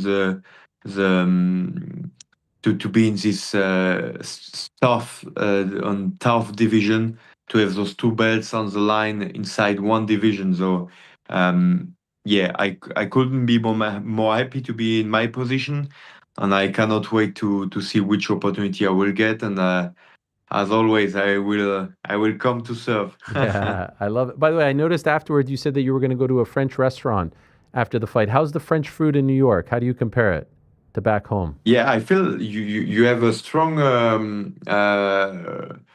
French population in New York. Huh? Yeah. New York is a very international town. Huh? Yeah. And yeah, I was invited by 2 French restaurants. One guy that has a French coffee franchise. Yeah, it was nice, very nice. A little bit of my country in the US, but of course I love you burgers, and I did my job by having a couple of them after the fight as well. I love it. And I also noticed you got a bunch of French questions at the presser from different people. So are you getting more coverage back home? Are you starting to notice? I mean, you're already a superstar, but it was nice to hear some local media at the event as well, people that I would imagine traveled from France to cover you. Yes, since the legalization in 2020 and the first UFC in Paris in 2022, MMA has been growing in France. And as I said, I will be honored to be able to bring the first belt back to France and to defend it in the Accor Arena in Paris. It's my ultimate goal to make this achievement. And yeah, I cannot wait to do whatever it takes and to fight whoever the UFC will give me to get that opportunity and to show I'm worthy of it. You're well on your way, my friend. Congratulations again. Incredible win. Very impressive as always, and so happy for your success as of late. You've proven that, even if you stumble a couple times, you can get back up, dust yourself off, and have great success. So again, félicitations, well done, and thank you for coming on. I know you just came back home, so I appreciate you giving us a few minutes tonight. Thank you, Ariel. Cheers. Always a pleasure. There he is, Benoit Saint-Denis, kind enough to join us on a Monday evening in Paris, the God of War. I mean, think about where he was this time last year. This time last year, he was sitting on back-to-back losses, 2 pretty tough losses, the Moicano fight, the DP fight, the Dustin Poirier fight, and now he's sitting on a 3-fight winning streak. And a winning streak, by the way, that has happened in the course of 6 months. Like, over the course of 6 months, this guy has beaten Kyle Prepolek. That was a short notice fight, of course. Then Mauricio Hufi, and then Beneil Dariush. all via stoppage. Second round arm triangle, second round face crank, and then first round knockout on Saturday. And yes, not that long ago against Matt Frivola, he won in New York just 2 years ago, same time frame, and that time 91 seconds. This time, 16 seconds. Unbelievable. Definitely a force to be reckoned with once again at 155 pounds.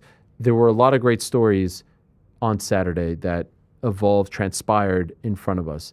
Obviously, Islam becoming a double champion, Valentina doing her thing, God of War, Benoit Saint-Denis, the emergence of Michael Morales, Carlos Prates' massive win, Nickal, we'll talk to him. I don't know if there was a better story and perhaps a more unexpected story than the one that transpired between Ethyn Ewing and Malcolm Wellmaker. A week ago, we had Malcolm Wellmaker on the show. 6 days ago. At that time, we thought he was fighting Cody Haddon. And it seemed like everything was being built around him having this, unbelievable star-making performance on Saturday. He's 2-0 in the UFC, 2 incredible knockouts, the right hooks, the right hook contender series, former pipe fitter. I mean, just everything you want in a potential superstar, he has it. He's got it all. And he still has it all, by the way, despite what happened. But it just seemed like everything was kind of building for him to have a showcase fight and a showcase win. We find out on Thursday, Hatton out, he injured his foot as he's cutting weight, and they signed someone named Ethyn Ewing, who had just fought on November 8th in Uriah Faber's A1 Combat promotion, wins their interim bantamweight title, and he's taking a fight on 48 hours notice, essentially, against Malcolm Wellmaker. Well, you think like, hey, great job, way to step up, way to take your opportunity, way to seize the moment. It'll be a nice moment. It'll be, a good old college try. Wellmaker wins, you get signed, everyone's happy. Well, Ethyn Ewing did not get the memo, and he goes out there and he beats Malcolm Wellmaker via decision. And it's an unbelievable, inspiring performance. And now everyone knows who he is, and everyone's talking about him. Dana White's singing his praises, and I would imagine his life has changed for the better. Let's talk to Ethyn Ewing about an insane week right here now on the program. Hello, Ethyn. How are you? Nice to meet you, and congratulations. I'm fantastic. Thank you very much. I appreciate it. Can I ask you a question? A week ago, November 10th, what are you doing on a Monday a week ago? You're 2 days removed from your win in Uriah Faber's A1 Combat. What are you doing on this Monday afternoon exactly 7 days ago? Well, against the better judgment of all my coaches and management and even my brother, I was eating some good food. I was relaxing. I was taking it in. I just came off a big win, first round, got the title. So I was taking a little bit of time, taking that day especially to just enjoy myself and to relax. When you got that win, when you won that interim belt, like I said, on November 8th, did you think that was your ticket to the UFC? Did you think that your next fight would be in the UFC? I certainly contemplated it. I talked about it a lot with people. I put it out there in the universe. Of course, I was skeptical, but I really hoped that it would be. Actually, in the back of my mind, in some place in my mind, I certainly thought it could be. And by the way, this fight was 8 days prior. It was actually on November 7th, just for the record, so I don't want to screw it up. But 8 days, so on the Friday of last week, that's when you fought on November 7th in the main event of that A1 Combat show. And so it's Monday, you're eating good, you're chilling, Tuesday, Wednesday. What happens on Thursday? Can we get into this day, because it's one of the best stories in recent memory? What happens? How does the first invitation to join this card come your way? Hey, I set an alarm. I set 2 alarms. One was for 8:20, one was for 8:30. I was woken up around 9:30 to my phone buzzing. Actually, I think my wife woke me up because she had gotten some phone calls at that point. And everybody and their mother, our family friends, my sister, my dad, my coach, the management, everybody was blowing me up. And I called my dad first, I believe, because that's who had called my wife. And then he was fired up, ready to go. And, hey, these guys are calling you. You better talk to coach right now. Let's get this thing going. And at first I was like, shut up, stop playing around, And lo and behold, I called those guys. They said there's an opportunity, there's a possibility. So the first thing I did was put on my gear. I went down to the gym. It's right down the street. And I started cutting weight. I started getting a sweat going. I went through the practice to do that. We were still kind of waiting. We had some doubts, went back and forth. I went to the sauna, and then it came down to a question of what medicals need to get done. And so they said, yeah, get these medicals done, and we're booking your flights and all this stuff. So yeah, it was incredible, man. I woke up to such a big surprise. How much do you weigh when you wake up on that Thursday? I said this before, but it's confidential information. Why is that? We're Uh, trying to give you props here. I know I'm being funny, but I was 157 that morning. Okay, 157, and you had to make 146, right? Because this became a featherweight fight. Yeah, that's what it went back and forth, 140, 145, and they said 145 wasn't a problem. And to me, and hey, let's do it. I love that. So, yeah, I had to cut a little bit of weight, but at this point, I'm pretty good at it. Obviously, this is a dream come true, but in the back of your mind, are you thinking like, holy crap, like, am I going to be able to make this on essentially a day's notice? Because the weigh-ins are the next day. Right.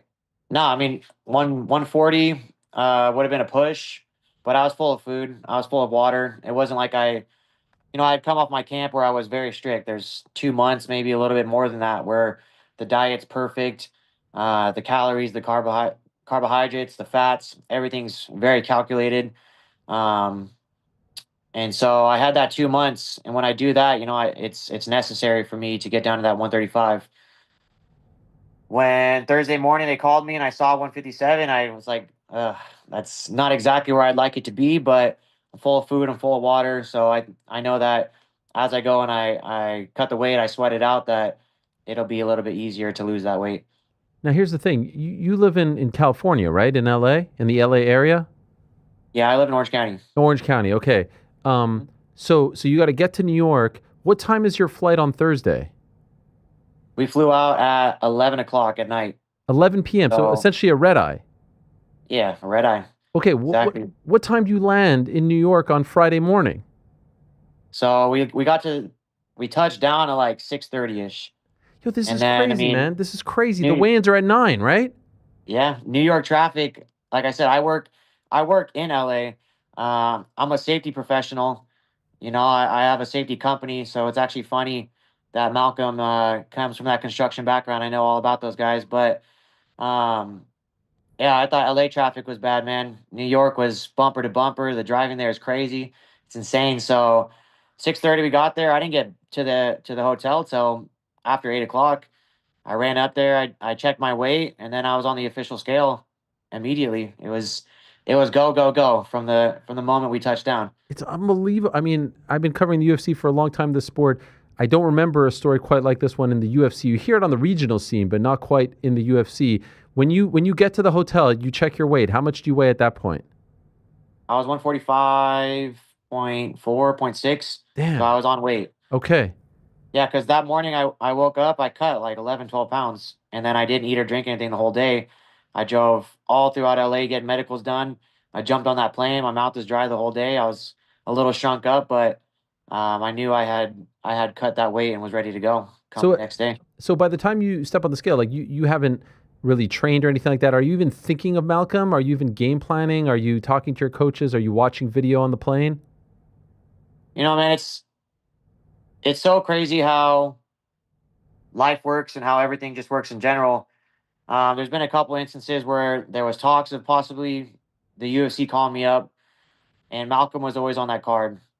In my mind, I just knew they were giving me a big name like that if that was the opportunity that arose. And no, I didn't really game plan at all. We watched a little bit of his videos. There's not much out there besides his older stuff.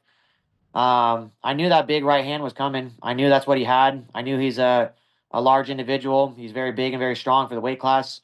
So, being patient was kind of really the only game plan I had. Southpaw, orthodox, it doesn't matter to me. I've prepared for both. I've worked very intensely in both, in preparation for both styles and stances. So I just knew that big right hand was coming. I knew that was his moneymaker.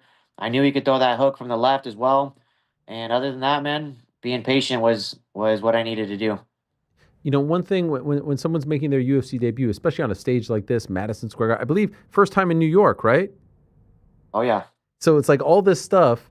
You don't even have time to get nervous, right? And maybe that's a gift. You don't even have time to overthink it. But like by the time the ceremonial weigh-ins are happening, Dana White's standing next to you. You're facing off. There's a crowd of people. You're in the Big Apple of all places. Literally, like 36 hours prior, you're sleeping in on a Thursday, just thinking that you're enjoying this A1 combat win.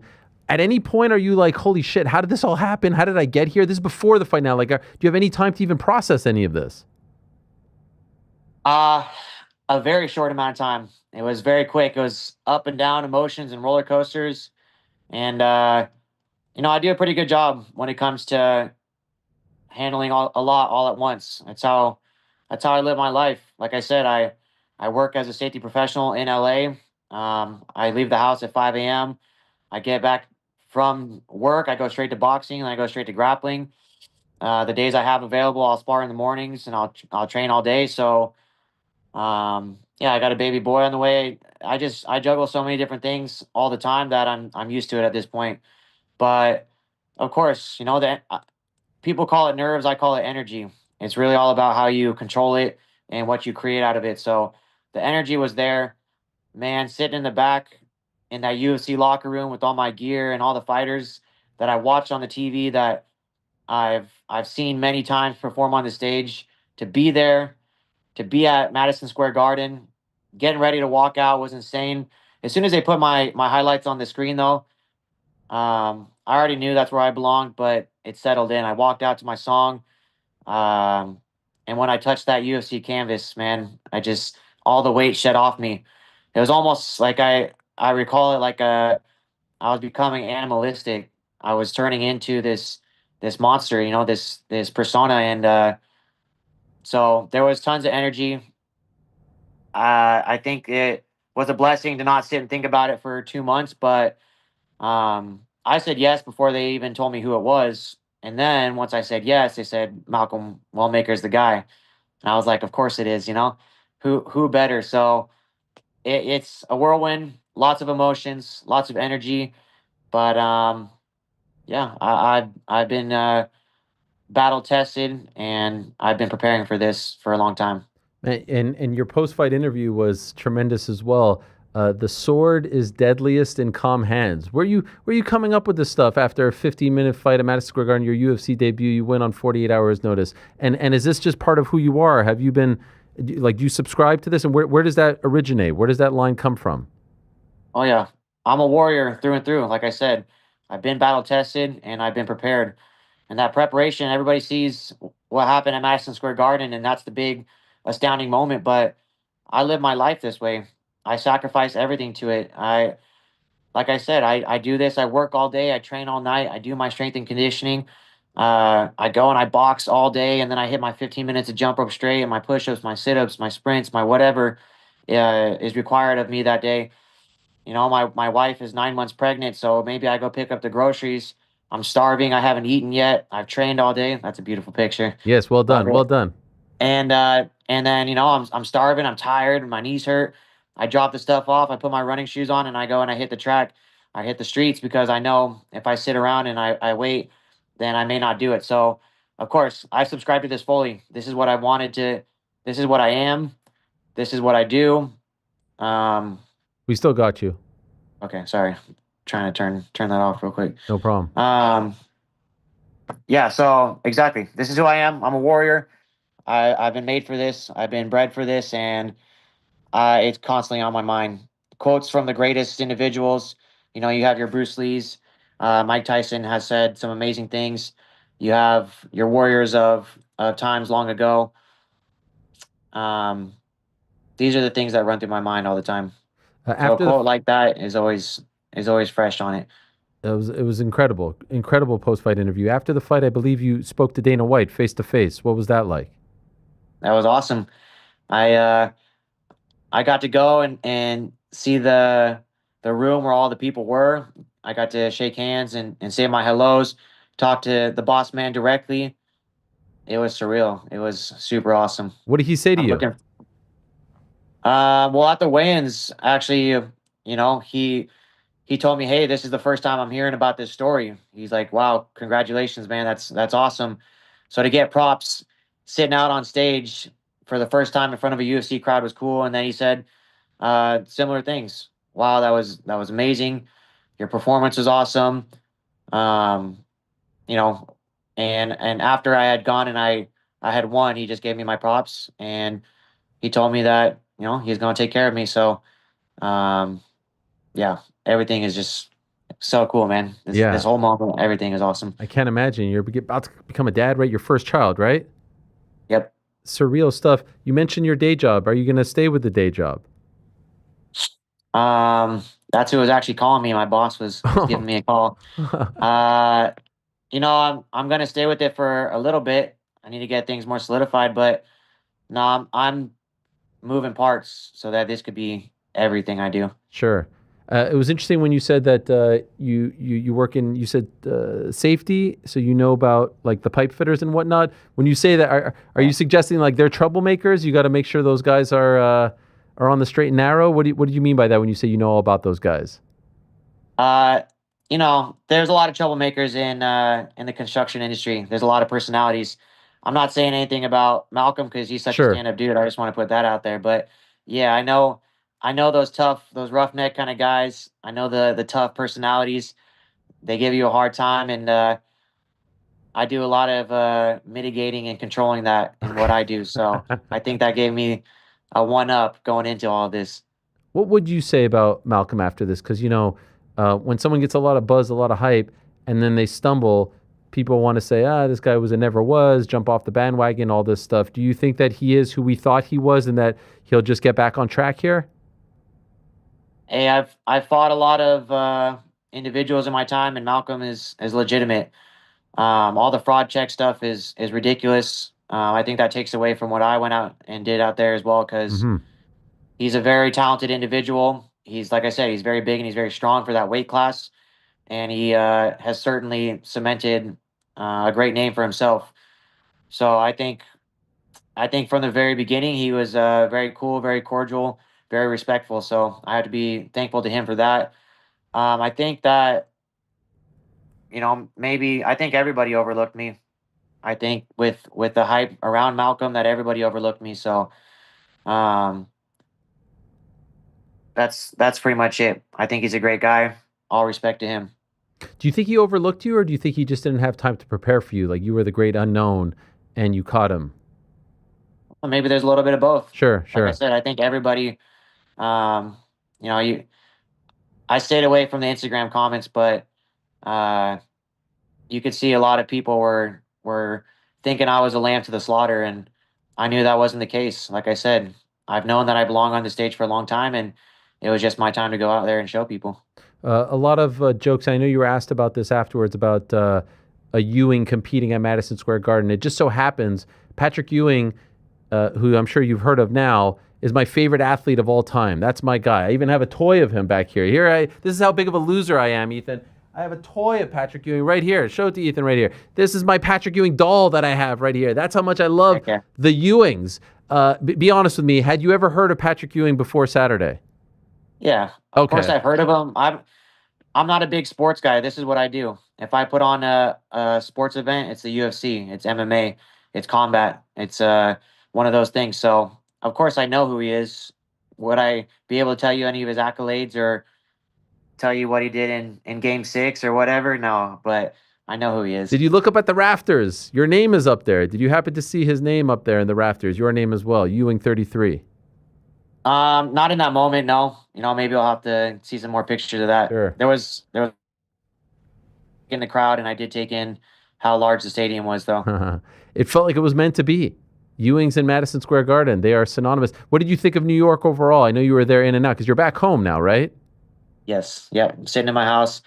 New York was very cool. I think partially because I had to do such a good job of not letting the moment be bigger than it was. I think that kind of dimmed down everything. But the night before my fight, I went out and I sat in Times Square.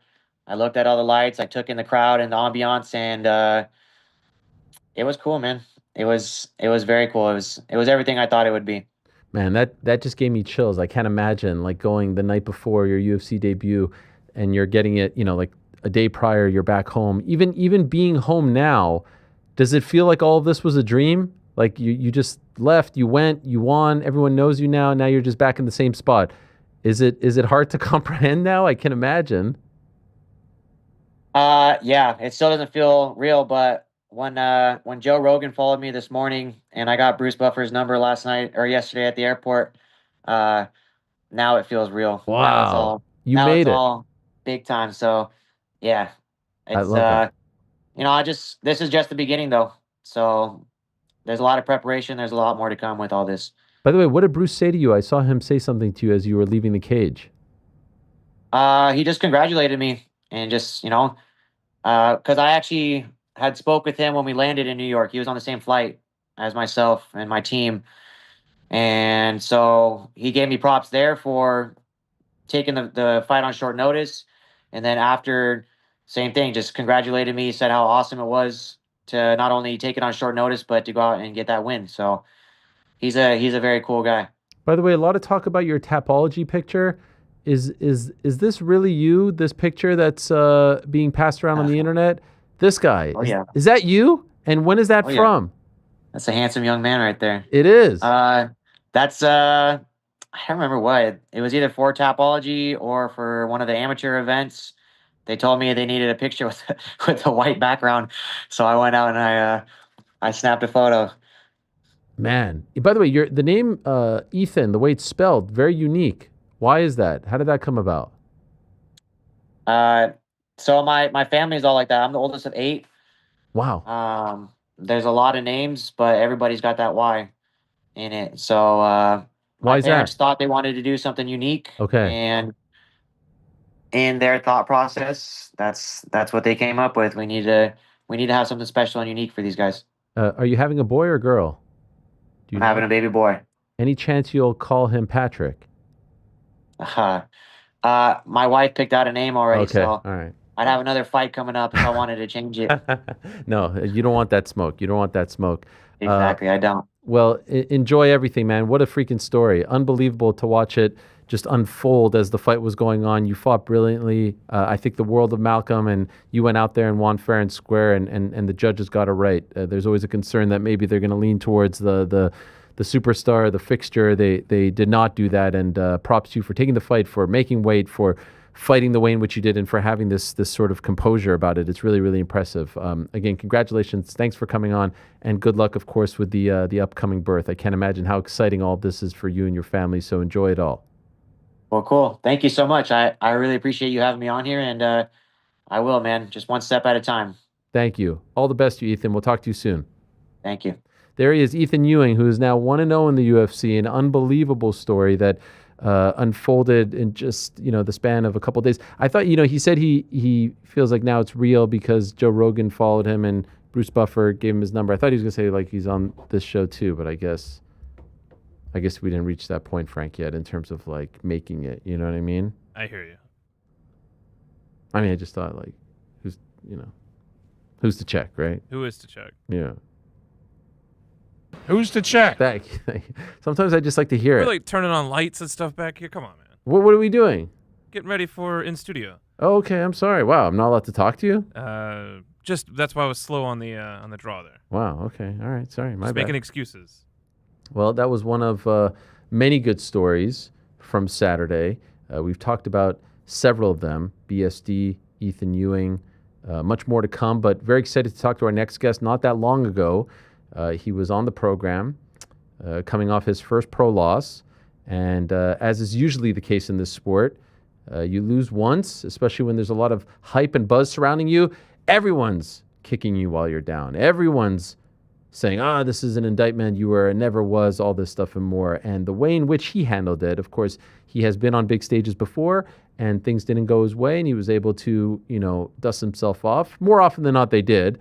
But obviously in life, not everything's perfect. And it seemed like all of that prepared him for this moment because he showed up on Saturday back at Madison Square Garden. And he's fought there before as well.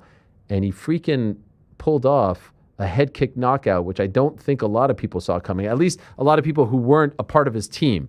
a beautiful, vicious knockout win over Rodolfo Vieira, thus shutting up everyone, at least for now. We're talking about Bo Nickal, victorious on Saturday. Tremendous bounce-back win for him. He's kind enough to join us right here and now on the program. There he is. Hello, Bo. Good to talk to you again. Congratulations. This has to feel good, right? I mean, this has to feel good. I feel like of all your wins, this one has to be the sweetest. Yeah, I mean, definitely. It was nice to be able to just get back in there and compete. I felt like I just had a bad taste in my mouth, and yeah, feels good. Was able to put on a really solid performance. Been able to watch the film back a few times, and still some adjustments to be made, but yeah, all good. Here's the thing, like you're such a pro, and you've been in the spotlight for so long. You rarely slip, I feel like, when even you coming on after. But I feel like in that moment with the adrenaline so high and the flipping off of the people in the post, we finally got to see you kind of like say, like, you know what, F all of you for booing me last year, for doubting me. I think it was nice. I think it was nice to see. Do you regret any of that? No, not at all. I feel like it was fitting. I was just being myself, and really it was just the fact that it's been so mixed, and there's all of a sudden boos, and then 10 seconds later there's cheers, and I get it. These people want to be entertained and see blood and stuff, but I just kind of wanted to say, screw you guys. Cause it just like, we're human beings out here trying to do our best, and I'm trying to perform, and it's just a lot of emotion, but yeah, it was very genuine. By the way, is that the actual Penn State wrestling team behind you? Yep, it is. Let's see where they're at. Oh, crazy. Yeah. Back on the mats? No days off? Yeah, I just paused my workout for you, Ariel. Oh, big deal. So I had to stop working out. Well, can you get a day off? I mean, I figured Monday after a big fight like that, no days off? I got Sunday off. What do you mean? Seriously, you're back training like fully, like 100%? You're back with these guys? Yeah, I got my shoes on. Jesus. I just stopped my workout. Oh my God. Well, I'm sorry that you had to do that, and I won't keep you very long. But that's unbelievable. Like, you don't think your body needs a rest? Take it a little light, but I feel good. My fight camp, everything was good, all healthy. Finished the fight healthy, so straight back to work. Did you guys plan for, like, obviously I know you said in the post-fight you worked on head kicks, Mike Brown, all that stuff, but did you see something in him where you thought there was an opening there, or was that instinctual? Because we just never seen that from you before. Yeah, I mean, we saw it a few times fail in my first couple fights, me slipping and falling on my butt, but I just kept practicing it, kept working on it. And I hit it a lot in training. So I felt like it's just one of my tools that I'm able to use. So that's just a weapon that I have in the arsenal, and finally able to showcase it. What does that feel like when you connect like that and he goes down the way in which he did? Can you describe that feeling? Man, it felt like I just hit him really hard. And, I kind of started to move forward towards him, and I knew there didn't need to be a follow-up. But to be honest, for me, it's a little sad. It's like, dang, I don't like hurting people. It's not the most fun part of my job, but it is a part of it. And it's what we signed up for. So, it's just the reality of the situation. And, yeah, I'm grateful that I was able to go on there and put on a performance. And again, it's not my favorite part of what I do, but it was definitely a rush. Okay, so that's really interesting that you bring up the sadness, because I saw your post-fight interview with Aaron Bronstetter in the back, and you talked about this too. You even got a little emotional, your post-fight presser, and I feel like that's a really interesting thing for a fighter to mention repeatedly. If you feel sadness hurting someone and you have to hurt your opponent in order to continue and to win, how do you deal with those emotions? Because I feel like the desire to want to hurt your opponent is only going to get greater as the fights get bigger, and yet clearly you're somewhat bothered by it and conflicted. So how are you going to deal with this? Well, I think that the reason that I love fighting, I love the hard work, the discipline, commitment, the character building, and the strategy, and all that it takes to be a great fighter. I'm just not like a really bloodthirsty person. And so, I guess I see like another human being across from me, and that's sad, but that's just reality. It's the same, I'm a big hunter, as you know, and the worst part about hunting for me is actually killing the animal. I don't really enjoy that part, but everything else about it I love. And I just think that again, it's part of my job and career and passion. And anybody that has one of those, there's parts of it that you don't love. And you know, there's not anything I don't think in life that you're going to love every single little thing about it, but it's the parts that I do love that keep me coming back and keep me excited and that just keep me motivated. So, you know, I just focus on those things, on the good things. And I guess that's life. That's the real world. You know, it's not all sunshine and rainbows out here. So I think fighting is a microcosm for that. You don't think there'll ever be a time where you're like, I've had enough of this. I don't want to hurt people anymore. A premature time, like not when you're 45, but like when you're in your early 30s.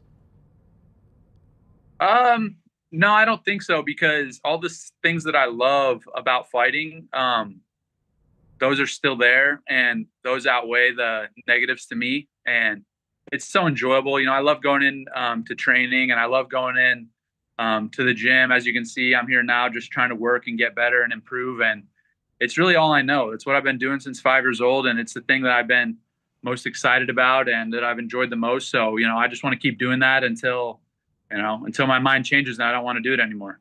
The way in which he was out, it looked like it was prolonged from our vantage point. You're in there. You're the one that did it, and he's stiff. How are you reacting to that? And is it hard to fully enjoy the moment when you see him out like this?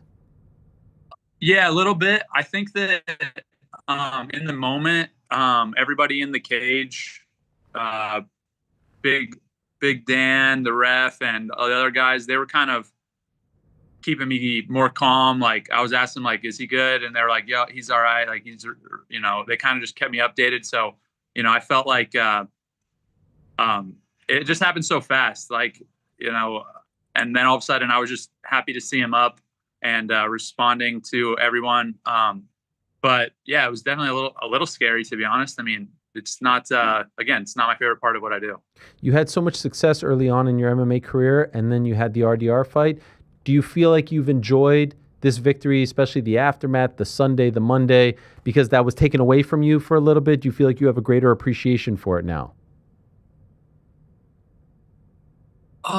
You know, I've never been a guy to really like hang my hat on a win or, you know, of course I enjoy it and it's fun to win, but it's not the most fun part for me. I like winning. I'm motivated by it, but I enjoy all the process and everything that goes into it. And it's almost like a letdown because it happens so fast and then all of a sudden it's over. So I feel like I just want to get back in here and get to work. I had, you know, my dad and my wife and a couple people were like, hey, just take the day off and, you know, don't go in. And I was like, nah, I'm going to go in. I want to be in here and I like it. And I promised them I wouldn't go too hard. So, yeah. A lot was made of the fact that you were on the main card, then off the main card, and you said all the right things as per usual. But I am wondering, now that it's over, did you use that as motivation? I think that I'm easily motivated. So I use everything and anything for motivation. It could be something like that or, you know, something big or something, anything. You know, for me, I think that I'm always searching for things to motivate me and push me and make me want to perform to the best of my ability. So whatever that is, I'll take it. But to answer your question, yeah, definitely used it as motivation. By the way, can I just ask, because I hope you don't mind, I texted you about it and you said you didn't. Was I really the first one to tell you about this? Yeah, I didn't know. Wow. Did that bother you? That you told me? Well, I don't know if you got, I just figured you knew and got the heads up or something. Like, I didn't think that I would be the one to tell you. No, I've never had like conversations about my card placement on the cards with anybody at the UFC. So I've always found out secondhand, and that's how it's been my whole career. So even for my first fight, I never knew where I was going to be, and they never say anything to me. So it's just like, you know, you kind of figure it out fight week. But yeah, I think that's how it's always been. Okay. I also saw on your Instagram you said a lot less weight to cut this time. What was the difference, and is there more to that? Yeah, you know, the weight cut was much better this time. So Yeah, I don't really want to get into it, but this time everything went smooth. It was great, and it was the easiest weight cut of my entire career. I feel like I did a lot of work adjusting my body composition this past 5-6 months, and it helped a lot. I'm sorry for asking a follow-up, but what do you mean when you say you don't want to get into it? It sounds like there's more to it, and I'm not quite sure what there. Like, what do you? What is like the story behind the story? If I can ask in a different way. Oh, it was things happen in as a fighter, and this weight cut and fight week was just much easier for me. So I enjoyed it and had fun the whole time, and the weight came off very quickly, very easily, and it was no issues, no worries. It's just every weight cut's different. Some are tougher, some are easier, and this one was a really good one. Okay, fair enough. I think I understand what you're trying to say. I did see Ilya Taporia on his Instagram give you a shout out, and I wasn't sure what the connection was there. Do you know Ilya? Are you friends with him? Have you trained with him? Yeah, we're friends. I've never trained with him, but I would love to at some point. He's a guy that I've spent some time with, hung out together, watched, been to a couple fights together. And I started watching Ilya, early in his career, probably like his first fight with Yusuf Zalal. I think that was maybe his first fight in the UFC. So, I was a fan of him for a long time before he became a massive star. I think I even posted a picture of him saying future champion. And this was like way early in his career before he had any big fights. But I've always seen that in him, and he's an absolute star. He's obviously shown that now. After the MSG experience last year, the Paul Craig fight, some of the backlash, the loss in May, do you view the sport differently? Do you view the way you want to present yourself differently? Do you not pay attention to people as much or fans as much? How did you change as a result of these two fights? I've changed so much. I've changed a lot. I think kind of getting to what you were alluding to, I definitely have shifted my mindset as far as how I think people should perceive me. It's something I'm not really worried about at all. It's going to take care of itself. I guess coming from my background in wrestling, and I've said this before, but pretty much everyone loved me. They just wanted to watch me, wanted to support me. Of course, the Penn State fans, but even fans from rival schools, they always, after every match I wrestled, would come up and tell me that they love watching me compete. I would go into Ohio State or Oklahoma State or whatever, and it would be 100 kids lined up wearing, red or orange or black and yellow or whatever, and they all asking me for autographs. So, I always felt like a lot of love and support from the community that I was in. And I guess I just expected that going into MMA, which was probably, a mistake on my part. And so I just feel like I don't really care how people perceive me as much. And it's just not as important to me, I guess, because, I don't have that expectation anymore. You can see how fickle it all is as well. I'll let you go in a second. We'll round third here. How quickly do you want to return? I would love to get back in there quickly.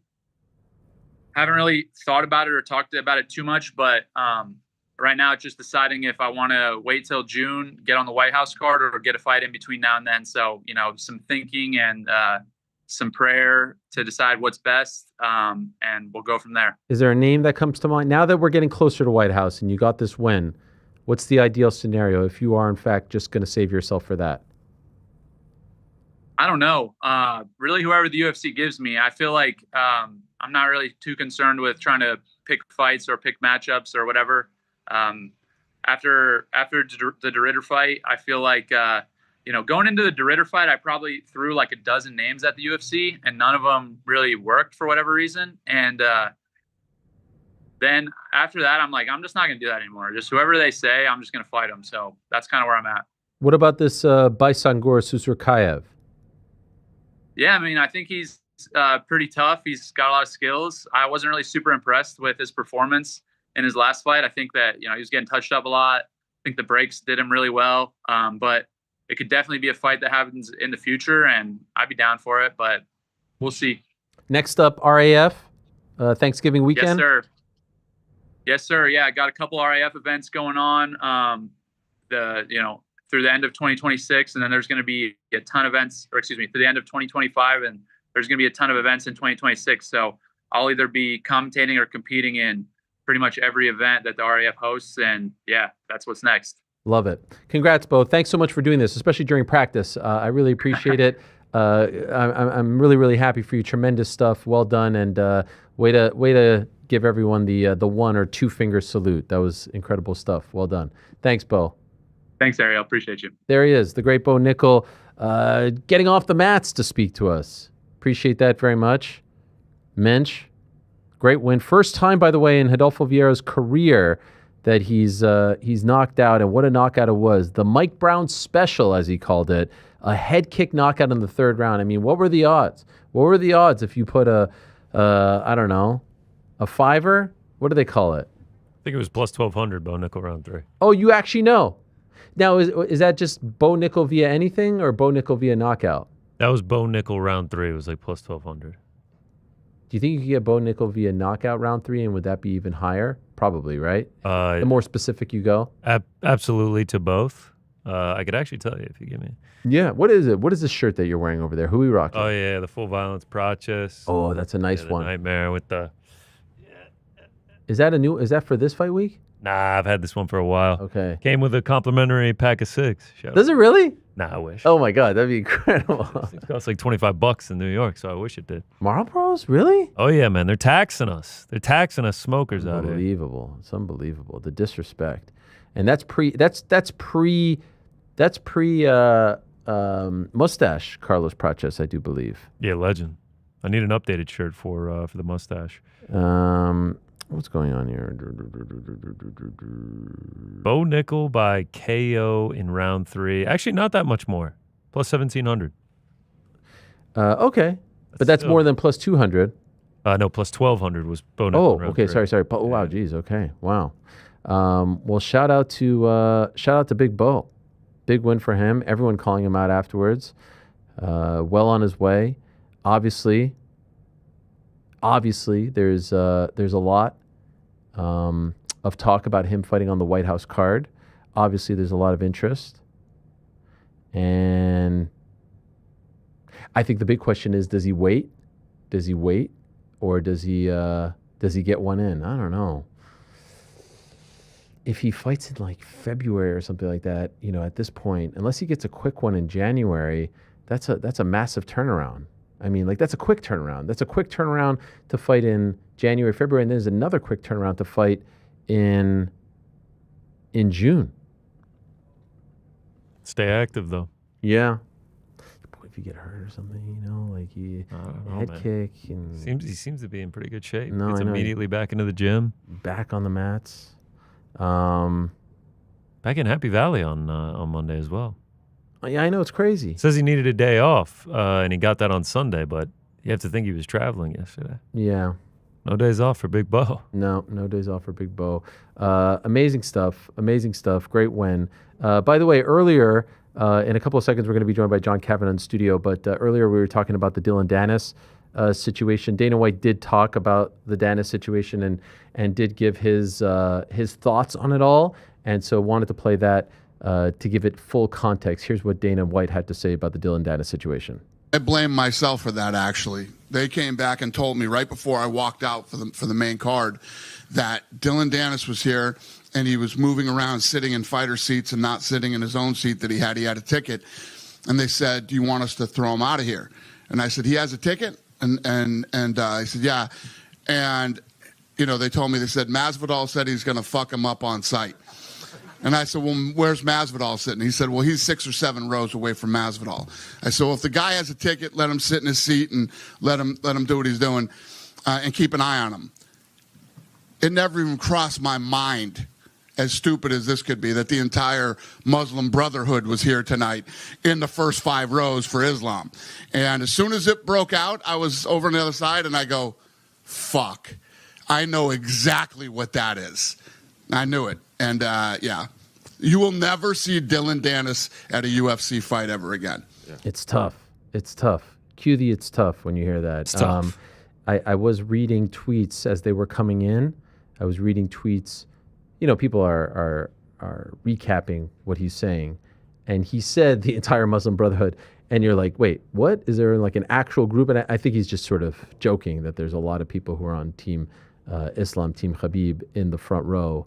And yeah, I mean, I guess it remains to be seen as to whether or not, like what's the call? What's the call here? What like, did he incite it? Did he not incite it? What's what's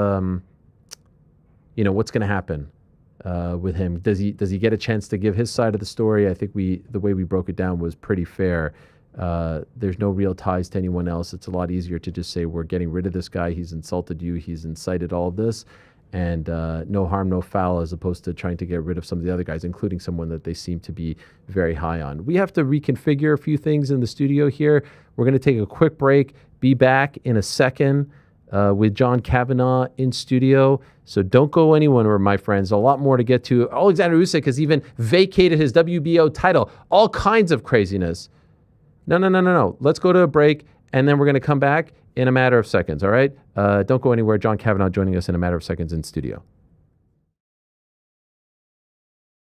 When I asked you who would you book on the White House card, you said Shemaev. Who would I book is very different than who do I think they're going to. Oh, okay. No. Boy, that's an interesting one. No, I do not think. Who would you book right now? Now we're getting closer. 6 months away, 7 months away. Who would I book versus who? And I'm going to answer from a different perspective. Who do I believe would be booked? Right now, what they are secretly working towards is Islam Makhachev and Ilia Topuria. And that's likely. I think so. For the White House. They go, yes. That's no likely. American. And I don't know why people keep thinking there would be. I mean, just to use Noche, for example, Noche 2 years ago at Sphere, the biggest gate in history, $25 million, only time the company's ever done it. Sean O'Malley from Arizona versus Merab Dewashalavili from not here. Yeah, Georgia. Yeah. But I'm just saying, I don't quite know where people got this idea. What about John just like openly begging now for a spot? And you got to be real careful if you do want to bill it American versus somebody. You got to be real careful because you can't control that script. Right. It's not Rocky. So meaning you don't want America to lose at the White House. That would be weird if you bill it that way. If you're going to bill it as the birthday and the blah blah blah, and then we're going to, the British flag is going to come. It's not Luger slamming Yokozuna on the SS. Yes. And by the way, if we do have to have an American and we have to have a win, we got to call Albuquerque. There's only one guy we can call if we're trying to. Do you think it's weird that he's openly begging like this? I don't think that it's weird. I appreciate it to a degree. He is a guy that has never really understood what we're doing here. And he's not a guy that you could ever sit down and explain it to because he's had such success. He thinks he's got it figured out. It's just one of those situations. You want to know what does deserve a review, Ariel? Every Tuesday at 9 a.m., they come out with rankings. John Jones is not ranked anywhere in the top 15, and I would just like to know why. And I have my own hypothesis. I do not think the secret rankings committee that gets together and submit these names have all collectively, without conspiring, decided John Jones is no longer a top 15 fighter. I don't think they're submitting his name, and I don't know what that looks like. Whoever from the UFC submits to the rankings committee, and then it comes back to them ranked. I believe, and I can't prove it. I think the UFC is I don't think the rankings committee is currently getting John's name, and if he is in the pool and he is under contract, I think that requires an explanation as to why. So are you saying that he's the victim here? Yes. I'm saying that I don't think anybody reasonable believes that John Jones, because he retired from the sport for 8 days, is no longer a top 15 badass in an organization. However, but I'm bringing this to because you're talking about booking him at the White House. You're talking about booking him for a world title fight. How do you put a guy in a world title fight that's not ranked in the top 15? I mean, it's John Jones. I fully understand that, but all the same, how's he not ranked in the top 15? I guess they took him out because he retired and they didn't put him back in. That's right. Well, the only way, allegedly, from what we told. Now, you got to understand, we fiercely adhere to the rules we make up as we go, but the only thing that we have been told is if you are under contract with the UFC and you are not eligible for rankings, it's because you have an USADA issue. And I realize it's no longer USADA. But he might have an USADA issue because when you retire, he would have to re-enter the pool. So it doesn't necessarily scream to he's got a secret test like Conor had. it could just be we haven't been given clarification. But if you leave and you re-enter and you have a past fail, you're supposed to do 180 days, and it would not matter if you only left for 8 days and it was an accident and you were drunk when you made the comment. It wouldn't matter. You would still have to serve 180 days. But nobody's given us an actual answer to that, and I do think that that's wrong. If we're going to show an integrity to the rankings committee, which we don't respect and we don't show an integrity to, but if we're going to do that, somebody owes us an explanation as to why John Jones is not in the top 50. I don't even know if there's human beings actually making these, rankings. Yeah. I don't even know who's doing it. Does he fight in 2026? True or false? Well, he's talking so much smack about Tom. He doesn't have the money to not. He doesn't have the money to walk away. He doesn't have a choice. I mean, that's why did he walk away to begin with? He was offered $30 million. Yeah. He asked for 30, Yeah. and he got that. Yeah. No, And now he's apologizing. Yeah. No, I don't know. He's He miscalculated that one. math. Yeah. He did that thing with Nate, and they got $300,000. All right, that was my conversation with Chael P from last Monday. Tremendous stuff from the bad guy. Still to come, we have to get into the whole Jake Paul, Anthony Joshua news, Alexander Usyk vacating his title, his WBO title, so that probably means that Fabio Wardley will get promoted to undisputed WBO champion or official WBO champion. Oh, by the way, Joseph Parker testing positive for cocaine. It comes out at the end of last week, which was an absolute shocker. A guy by the name of Conor Benn beat Chris Eubank Jr. at Tottenham Hotspur Stadium on Saturday, exacting revenge, which was incredible scenes and could not have been any more different than their first fight back in April. And so there is much to discuss there, a lot from the world of boxing, a little bit more from the world of mixed martial arts, but it's always a great pleasure when we get to pick the brain from one of the greatest coaches of all time. Haven't had a chance to talk to him in person or just in general in quite some time. And so without further ado, let us say hello to the head man over at SBG Ireland, my old friend, the one and only Coach John Kavanagh. There he is. Hello, sir. How are you? It's great to see you. How are you? Very good, Please, man. please have a seat. Thank you so much. Good to see you again. Great to be here. Coach, Another new in the studio. new, yes, you've never been to this one. You were at the First last time. one. Yeah, I've been in, I think, You've been to a bunch of them. Yes. you We keep continue. going further south. Okay, I thought you were going to say like we keep downgrading. No, the way no, you were this pointing studio there. is amazing. Thank you. Appreciate that. By the way, congratulations. I don't know. Troy Parrott. Are you familiar with Troy Parrott? Hat trick, Irish football yesterday, World Cup. I saw they changed the name of the Dublin airport to Troy Parrott as a joke, but the Twitter account did do it. Very cool. He scored a hat trick yesterday against Hungary. It's funny, like You're not a football about- fan. No. Oh, about gosh. I think it was close to 10 years ago. I gave a talk in his school. Wow, And a bunch of kids. I don't know. Maybe he was at it. that's incredible. So yeah. you know who he is. Oh yeah. Are Now you that you're not a- saying it, You're not a you football just threw fan, me Irish off there. football? No. No. I like Gaelic football, but not, Okay. not soccer. As it's, What about this? This is Oh, Schleider. there you go. Is this a Schleider? Schlitter.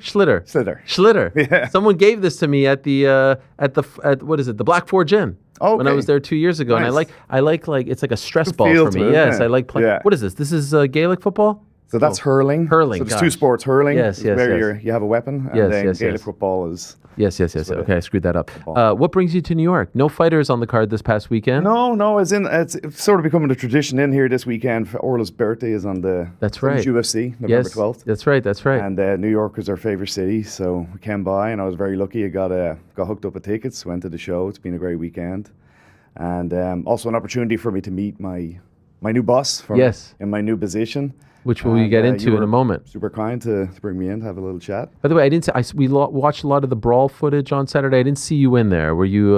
No. I was in the corner. You were the. Okay. That's a crazy scene. I hope you had nothing to do with any of that. I You was were up far in away. I was up in the bleachers, so I was. He probably could have used your help there, Dylan. Poor Dylan. Yeah. God, yeah. It will never die. That stuff, huh? No, it doesn't seem to want to go away. Yeah. But I guess he doesn't want it to go away either. That's right. Poking, but I hope he's okay. Were you there for the entire card? Yeah. Pretty much. Could I just ask, what did you think of Islam? Amazing. Did you expect that? No. I thought he'd have a harder time holding him down. Like Jack has proven to be really good at getting scrambles going. But to just shut him out like that, one takedown and then just pin. Maybe not the most fan-friendly style of fighting, but I really appreciate it. I love grappling. So I just thought it was incredible to be able to do that against somebody so good, going up a weight class, Right. And it's a big jump. 45 to 55 is, it's 10 pounds, but you're going 55 to 70, it's 15. Huge. It's big. So I was actually out with Jack last night, and like he's a big unit, he's a big man. But he said himself he was kind of shocked at just. How's he handling it? Bummed. It's Yeah. nothing you say is going to make it feel any better, but He seemed deflated. yeah, and even last night he was obviously still down in the Yeah. dumps, but his wife is there, his kids, and he'll pick himself up and he'll go again, I'm sure. Was that your first time as a spectator at MSG, or had you been before? Yeah, first time as spectator. I did obviously Conor's fight there, and then Mac Wan fought there. I think Gunnar Nelson, did he maybe fight there? I was just wondering, like, It's certainly my first time going as a fan.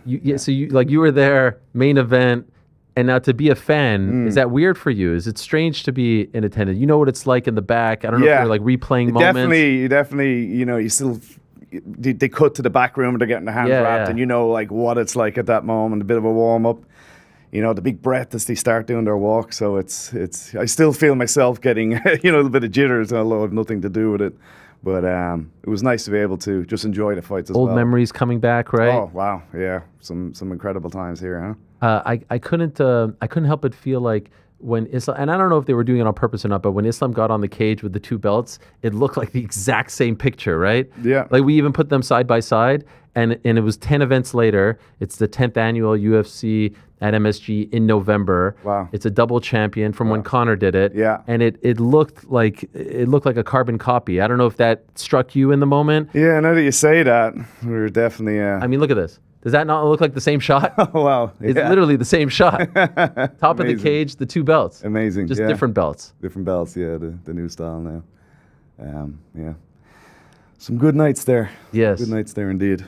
Okay, so you mentioned your new boss. Yes. What is this? What is this? What are Caesar. we talking about? So Upper Sports Management is an MMA management team, and Caesar, I kind of know him from events and some other stuff, and he reached out to me about running the European branch of the company. And I've never kind of managed per se.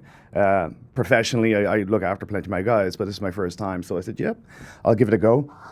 But what I really wanted to do and what I pitched to him was an idea on how we could give novice pros the number one thing that they need, which is very hard to get at the start, and that's fight offers, opportunities. So what we've done is we've created a website that any novice pro can go to it, novice or not. They can upload a profile for free, there's no charge. And then on the other side, let's say you're a promoter and you're running a show in Germany and you're struggling to get somebody to face your 55er, you go onto the site, you will search by region, go to Germany, male, 170, and the list of guys in that area that are available to fight is there. One click, send them a fight offer, and we help, make that happen, small booking fee, and that's it. Wow. So using technology to get fighters connected with promoters. At the moment, it's done. I actually kind of did this to solve this problem for myself, because at the moment, you've got a guy who's training his butt off in the gym, and he's gone months, and he's asking his coach, any chance of a fight, and he's like, well, I'm trying. Now we're just cutting out that middleman, so we just can connect them directly. They upload their profile, and then, I was asking Grok there, there's about 40 or 50 shows every weekend around the world at this stage, and it's only going up. So that's between 400 or 500 fights, 1,000 fighters every weekend going out. And I just know from having done this for long and speaking to other coaches, the most difficult thing to do is to get novice pros to first few fights. In boxing, it's an absolute nightmare. Like, I've heard of stories back home where novice pros have to pay a couple of thousand to get their first professional boxing bout. We don't have that in MMA. But it is very hard. And when people think of MMA managers, they're thinking of like someone who's already in the UFC and they need, renegotiating a big deal. But let's go right back to where someone's 0-0 or 1-0. And he's in the smallest gym that maybe the coach doesn't have, great network, and he's not in something like ATT, or he's in one of the other 100,000 gyms that's around the world. So this is a way that he can get himself out there. We'll do our best to flood his inbox with offers. He chooses the fights, him and his coach. that think that makes sense to them. There's no contract. They're not, stuck with it or anything. They can just come in and out as they see fit. As time goes on, and now the guy's 10-0, and he's getting ready to maybe go for UFC or PFL. And if they wish, we can take on a more comprehensive management. But at the moment, I'm really excited about it. We've been testing it. It's working well. We've had quite a few fighters sign up already. So if there's any fighter out there who is training away and is struggling to get opportunities, uppersportsmanagement.com, go there, upload your profile. It's no charge. All that's going to come of it is you'll get some fight offers, and then it's up to you. You pick them or not. But I think it's a cool way to help novice pros get going, get started. Okay, so taking a step back for a moment, because it's a big jump from doing what you were doing to now this. So Caesar reaches out, and Caesar's going to join us in a moment as well. Caesar Lintz? Yep. Is that the correct way of pronouncing his last name? I think it's Gomez, but I know he's Caesar Lintz on Instagram. Okay, I will we'll have ask to find him, it out. But I've known him for quite some time with the likes of Michael Morales and others. How does it happen to where he's like, hey, John, you want to do this? And how long does it take for you to say, like, yeah, I would like to do this? Because I would imagine you're fairly busy as is already. Yeah. No, I am. And it was... I wanted to do it because I've like I said, I've kind of done it as an amateur, if you will, for a lot of my guys anyway. So I kind of wanted to learn more about it, and the guys in upper sports have been great, and just the legal side of things and how to conduct yourself. So I'm kind of learning that side of the business. So it's sort of like learning a new skill. It's always somewhat interesting to expand on it. But if I'm being honest, my real idea was to try to get this website going that we can, because I've got a few guys, let's say in PFL, Kieran Clark, Derek Kelly, these guys are like 10-0, 10-1. They're fine. Caesar kind of look after them, and he can help with negotiating their next contract. But the ones I'm struggling with are the guys that are 0-0 or 1-0, and you're dealing with the European shows, and sometimes they may want to put them on, sometimes they won't. This is a way of getting in front of every show. So, if you're a promoter and you might have your top few fights already booked, but the undercard, you have your local ticket seller and you need somebody 170, what do? You start ringing around different managers, ringing around different gyms. Now you just go to one site, mail 170, whatever region you're in. Here's your 3 guys that are available. Send them an offer. Bang. It's kind of like with my other business, MMA.Inc., we connected millions of fans with hundreds of thousands of gyms. And with this, we're connecting fighters with promoters. And I think it's kind of like now the way we use Booking.com or Uber, this will become just an obvious way of solving the problem on both ends. Fighters are looking for more opportunities. Promoters are struggling to fill fight cards. This will go in the middle. Solve it. So what's in it for you guys? Because you say there's no charge, right? Yeah, so there's no charge to list. There's no charge for promoters to go on. And then there's a 5% fee on the purse. Okay. And it's just a one-off fee. Like I said, when the fight's over, you can stay on the website if you want. You can go out if you want. But you're not signing any kind of long-term deal with Upper Sports. If in time, because there's not really any point in a pro who's 2-1 having a manager, like, there's no sponsorship deals at that stage of your career. You're plenty of fights away before you go for something big. If you're in Germany, you're going to be fighting on the local scene there until you get to a certain stage. So this is kind of a way of having a manager, but at a much lower rate, and it's a manager who's working all the time because your profile is there for any promoter to look for. If they have, especially around Europe, just because you're training and working out of Germany and there's a show on in Spain, the promoter in Spain can search all of Europe and see, oh, it's only €100 to fly this guy in. So I just think, I know for my own sake, and I know from speaking to other coaches, it kind of solves a big problem of getting your novice pros some fight offers that we struggle to get them. Then when they get up to a certain level, that's when Caesar and the kind of more experienced guys can work with Hunter or, Mike Hogan, whoever they're dealing with, to get them onto the big show. And so how do I stick out? Like, so let's say I'm 0-0. Yeah. I upload, am I uploading highlights? What will make you sign me as a promoter, being like, oh, this is an appropriate guy for my card? Yeah. When you're just a name on a website. Well, so let's say like when people run a show, I keep saying Germany, but you run the show in whatever, any city.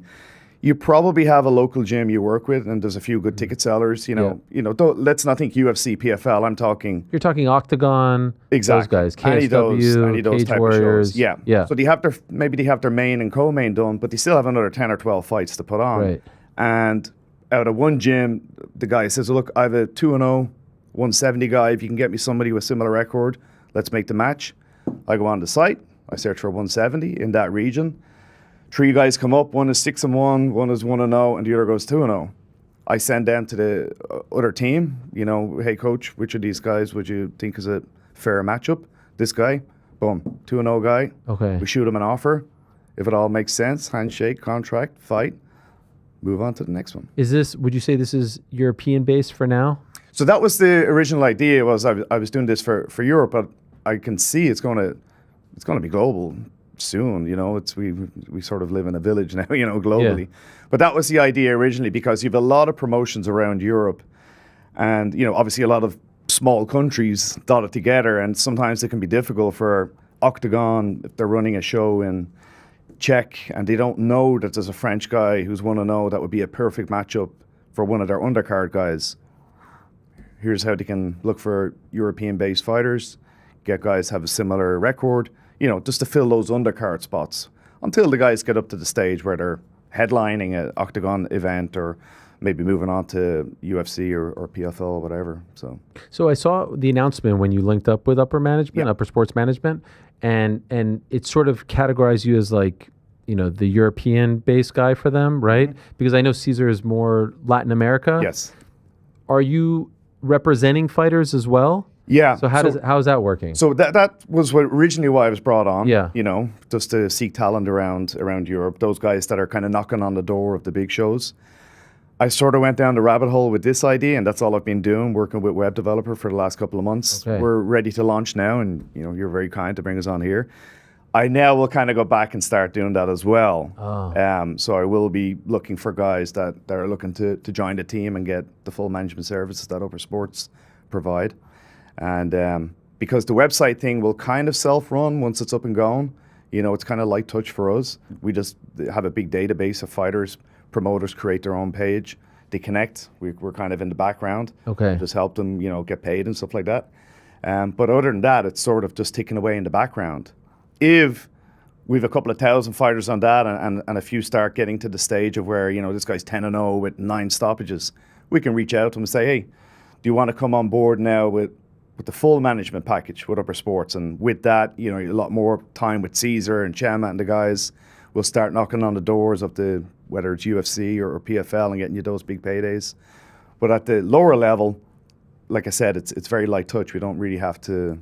It took a while to get it going. There was a lot of work that had to be done to get it to the stage of being able to announce it now.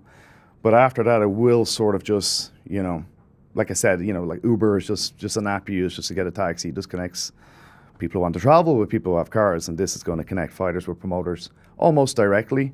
And the fighter's free to move around any promotions he wants, work around any manager he wants. But I think if they're with us in the early stages and they see what we do a good job and Caesar's a great guy, and we're, that's really was one of the reasons. Because originally when he called me about the job offer, he was actually asking me for advice on who would I think would be good to do it around Europe. He wasn't even talking about me.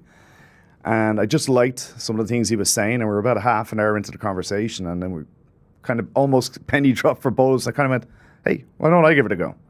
I'll try for 6 months. If you don't think I'm doing a good job, fire me. I won't take it personally. And ever since then, I've hit it off with him. I deal with Chema a lot. We get on really well. So I'm having fun with it. Something different. So between this and MMA Inc., which used to be Train Alta, which used to be Whip to Warrior, are we still MMA Inc. now? MMA Inc. Okay. Yeah. MMA on the New York Stock Exchange. Yeah, amazing. And SBG. How are you doing all of this? I'm lucky that for the gym especially, I have Nate the Great, his mother. Okay. Sarah Kelly, she runs the gym for me, takes a hell of a lot of the workload off me. It has been pretty hectic with MMA.Inc. Since we got listed, and I do a lot of pitch calls with Nick to different investment groups, so that can take up a bit of time. Like I said, with this, I haven't really started. I've not been managing any of the fighters yet because I've been working on the sort of novice pro idea. And then obviously big fight team, about 50 fighters, and looks like the other fella might be up in June. So it's hectic, but Have you had to take a bit of a step back from coaching at all as a result of all of Well, this? I'm very lucky that the other guy that runs the team with me, Dave Roach, he's been absolutely incredible, and he's really helped with doing a lot of the international fights. So I still will go. Maybe there's probably once a month I'm somewhere, but he's like what I used to do. Basically every weekend you're just living out of a suitcase, whereas he does a lot of that now. And there's just a handful of guys that I will travel with. So was that a conscious decision on your part? Yeah, I did. I hired him pretty much when Conor was born. I didn't want to be that guy that didn't see his kids. You know? Right. So he's been fantastic, and it just means I have basically my weekends are more or less free. Probably one weekend out of a month I'll be at a show, but I didn't want to, kind of blink and suddenly Connor's 10, so it's given me some free time to be able to. Well, soon he'll be able to upload some stuff. Your son will be able to upload some stuff on the website because I saw him with the gi on there. Yes. How old is he now? He's 5. Look at this young man, looking just like his old man there. Very Look cool. at this. Yeah, looks fantastic. Yeah, no, he's. What's he doing? Jiu-jitsu? So he does jiu-jitsu and we don't call it Thai boxing, but he's learning some punches and kicks. But he's obsessed with the gym now. I didn't want to, he don't want to be that dad, drag him down. So I was always very kind of light touch. Do you want to come down? And first few times, no, and then I'll go down and watch. And now it's like every day I always pick him up from school. It's like, is it gym today? And because we go Monday, Wednesday, and Friday. And if it's a Tuesday, I'd be like, no, not today. And he's like, oh. But I think the number one reason he likes going is that the coach, after the session, they do this game called Helicopter. You stand in the middle of the mat with a jiu-jitsu belt and you like a helicopter, and all the kids have to run across, and he will try and clip their ankle. And Conor is obsessed with this game. That's his big thing, is that if he's going to play helicopter today, and then as soon as we get home from the gym, it's like in the hallway and he hands me a belt. Helicopter go. Wow. So he has to jump over it. Yeah, you're kind of spinning it like the rotor of a helicopter, and he's to get from one side of the room to the other and get over it. Yeah. It's actually pretty cool. And even in the last couple of months, is his bit of coordination, being able to jump. There's a few little skills involved in being able to do that. He's so competitive about it. It's just do you think? I know it's 5. I know he's very young, but do you think we're moving down the path where he follows in your footsteps? He does love it, and he is picking it up. But I would say, even though Patrick's only 1.5, he has he's like, it just hits everybody. He gets a bit. He's sort of he gets frustrated because he can't communicate. And I don't know if you saw, but I put up a video. He's on a punch bag, and then he just grabs it and starts headbutting it. I'm like, that's probably gonna be. How does your wife feel about this? She's all for it. Okay, She loves to see them training. She knows what, martial arts does for young men. It's a great outlet, and it's no harm in being able to protect yourself. If it does get to the stage of him wanting to fight, I probably will put a lot of pressure on him to stay amateur. And if he does want to go pro, he'll have to go through hell. He'll have to be very well prepared going in there. I'm just imagining now, looking at him being hit, it would be tough to watch. Yeah, I can't imagine. I mean, it's one thing when you love one of your fighters, but when it's your actual son, who wants to go through this? Okay, let's bring in Caesar. Shall we bring him in? I've talked to Caesar a lot. I've bothered him a lot. The boys will bring him in here in a second via WhatsApp, but I don't think we've ever actually formally met. There he is. How are you, sir? Wow. Nice to meet you, Caesar. Have we met in person before? Not in person. Not in person. Nice to meet you, my friend. How are you? Welcome. Brought you a present from Mexico. Oh, thank you. It's a bottle of mezcal. Wow. Enjoy. They're going to drink it in one shot, these guys in the back. Thank you. That's 5 years aged. It's the best of the best for That's you the to good enjoy. stuff. Muchas gracias. Nice to meet you in Did person. I say that right? Muchas Yes, gracias? perfect. Okay, and how do you pronounce your last name? Gomez Lince. Gomez Lince. Okay, I wanted to make sure. And try to come, maybe if you want to scooch, Coach, right over there to give. Okay, yes. I hope that's okay, guys. Hello, everyone. Nice to meet you in person. Nice to meet you in person. Congrats on all your success. You've been in the MMA game for the last few years now. I think we first met maybe when you were working with Yair. Yes. Is that possible? Yes. How many fighters are now part of Upper Sports Management? So we have, in general, 70-something fighters. I have 8 guys in the UFC. We started doing this probably around 2019. Okay. Yeah. And why did you get into this? So my family has always loved the sport, and I always wanted to help out to grow the Mexican fighters, get them to the big leagues. and we've been doing great. And there was a time where we didn't have like guys in the UFC. We started getting them there, and then we wanted to go global. Once we conquered Mexico and Latin America, we wanted to go global, and that's when we called John, and we felt like he was the guy for the job. Okay, so you're based in Mexico? We're based in Mexico. And so initially you were focused on more of the Mexican, Latin American fighters, right? Yes. And so when do you make the decision that now you want to start branching out that eventually leads to you reaching out to John? So we started just in Mexico, and then when everything was doing good, we said, like, why stay just in Mexico? Let's go to Latin America. And after that, I think like it was like the goal to make this not just a Mexican and Latin management firm, just like expand. Okay. And it's been great. So of those 70 fighters now that you represent, how many are from outside of that region? I don't have like the specific number, but we have like from all over Mexico, all over Latin America. We have a lot of good talent in Mexico. We work with a fighting league called Lux Fight League, which we use to like grow the fighters and make sure they have the opportunities to do what they love, so we can like take them into the next stage, which is like big leagues, PFL, UFC, all over the world. What is the ultimate goal now? Like, so Europe, obviously with John, other parts of the world, right? Other regions. Where do you want upper management to be? Where upper sports management? Where, like, what is the ultimate goal here? My goal is to make upper sports management not just another management firm, but the management firm. I want to change the sport. We have like a more human way to approach the fighters. I feel like a lot of management firms like treat them more like if it were like product, and we try to do it like in the human way, like help them not just inside the cage, just like explain like how to grow outside of the cage as well, like make them like businessmen, shows them the way. And I feel like as long as you're changing their lives, like everything is going to be beneficial for everyone. Yes. The fighters that you have now in the UFC, who are they?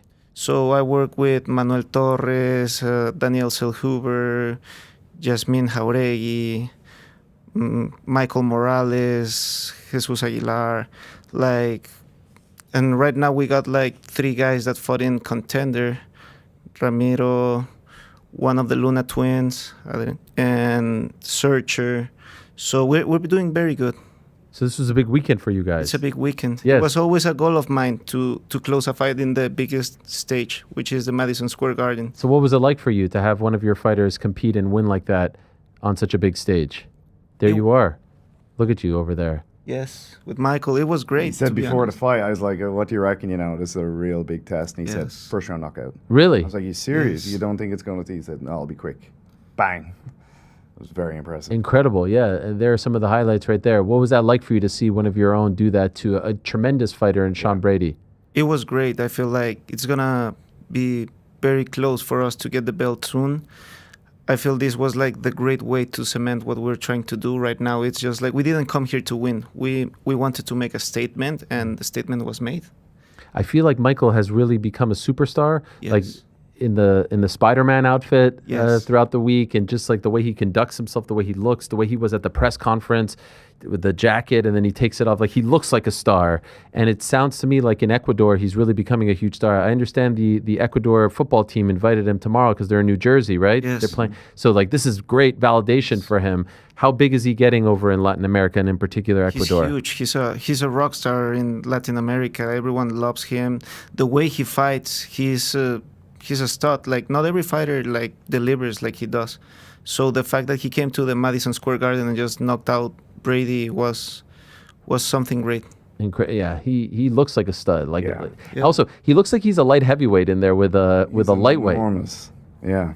I think style-wise and the way he moves, I think he could give Islam a really good test. Okay. How would you break that down, Coach? Mike. And by the way, move the mic just a little bit yeah. closer to there. Yeah, we had to pull here. Let me help you.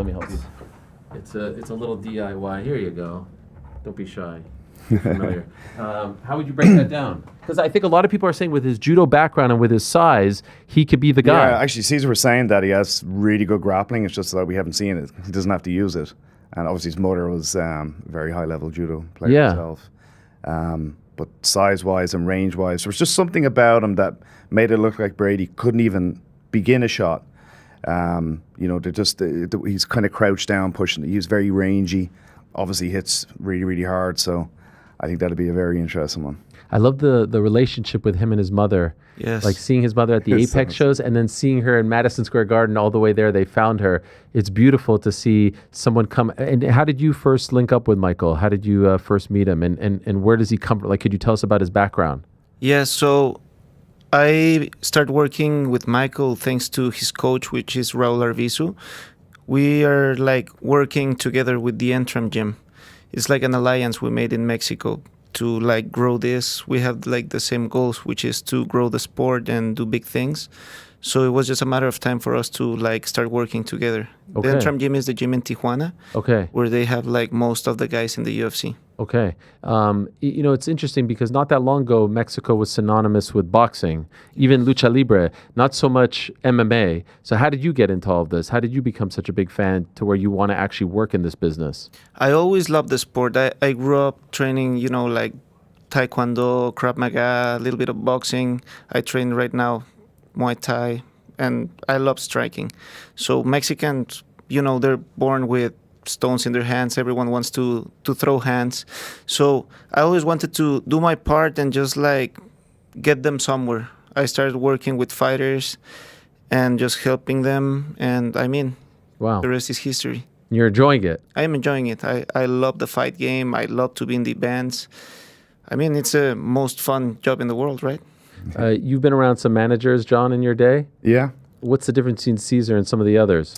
Yeah, well, you definitely get that sense from that he's doing this. Number one, because it's fun and he enjoys it. He loves working with fighters, and that just came across so strongly when we were chatting. Like I said, how the offer came about was he kind of was looking for some advice, and maybe there's someone based in Europe, and just the way he was talking and the way I was talking, it suddenly was like, why not me? Why don't I give it a go?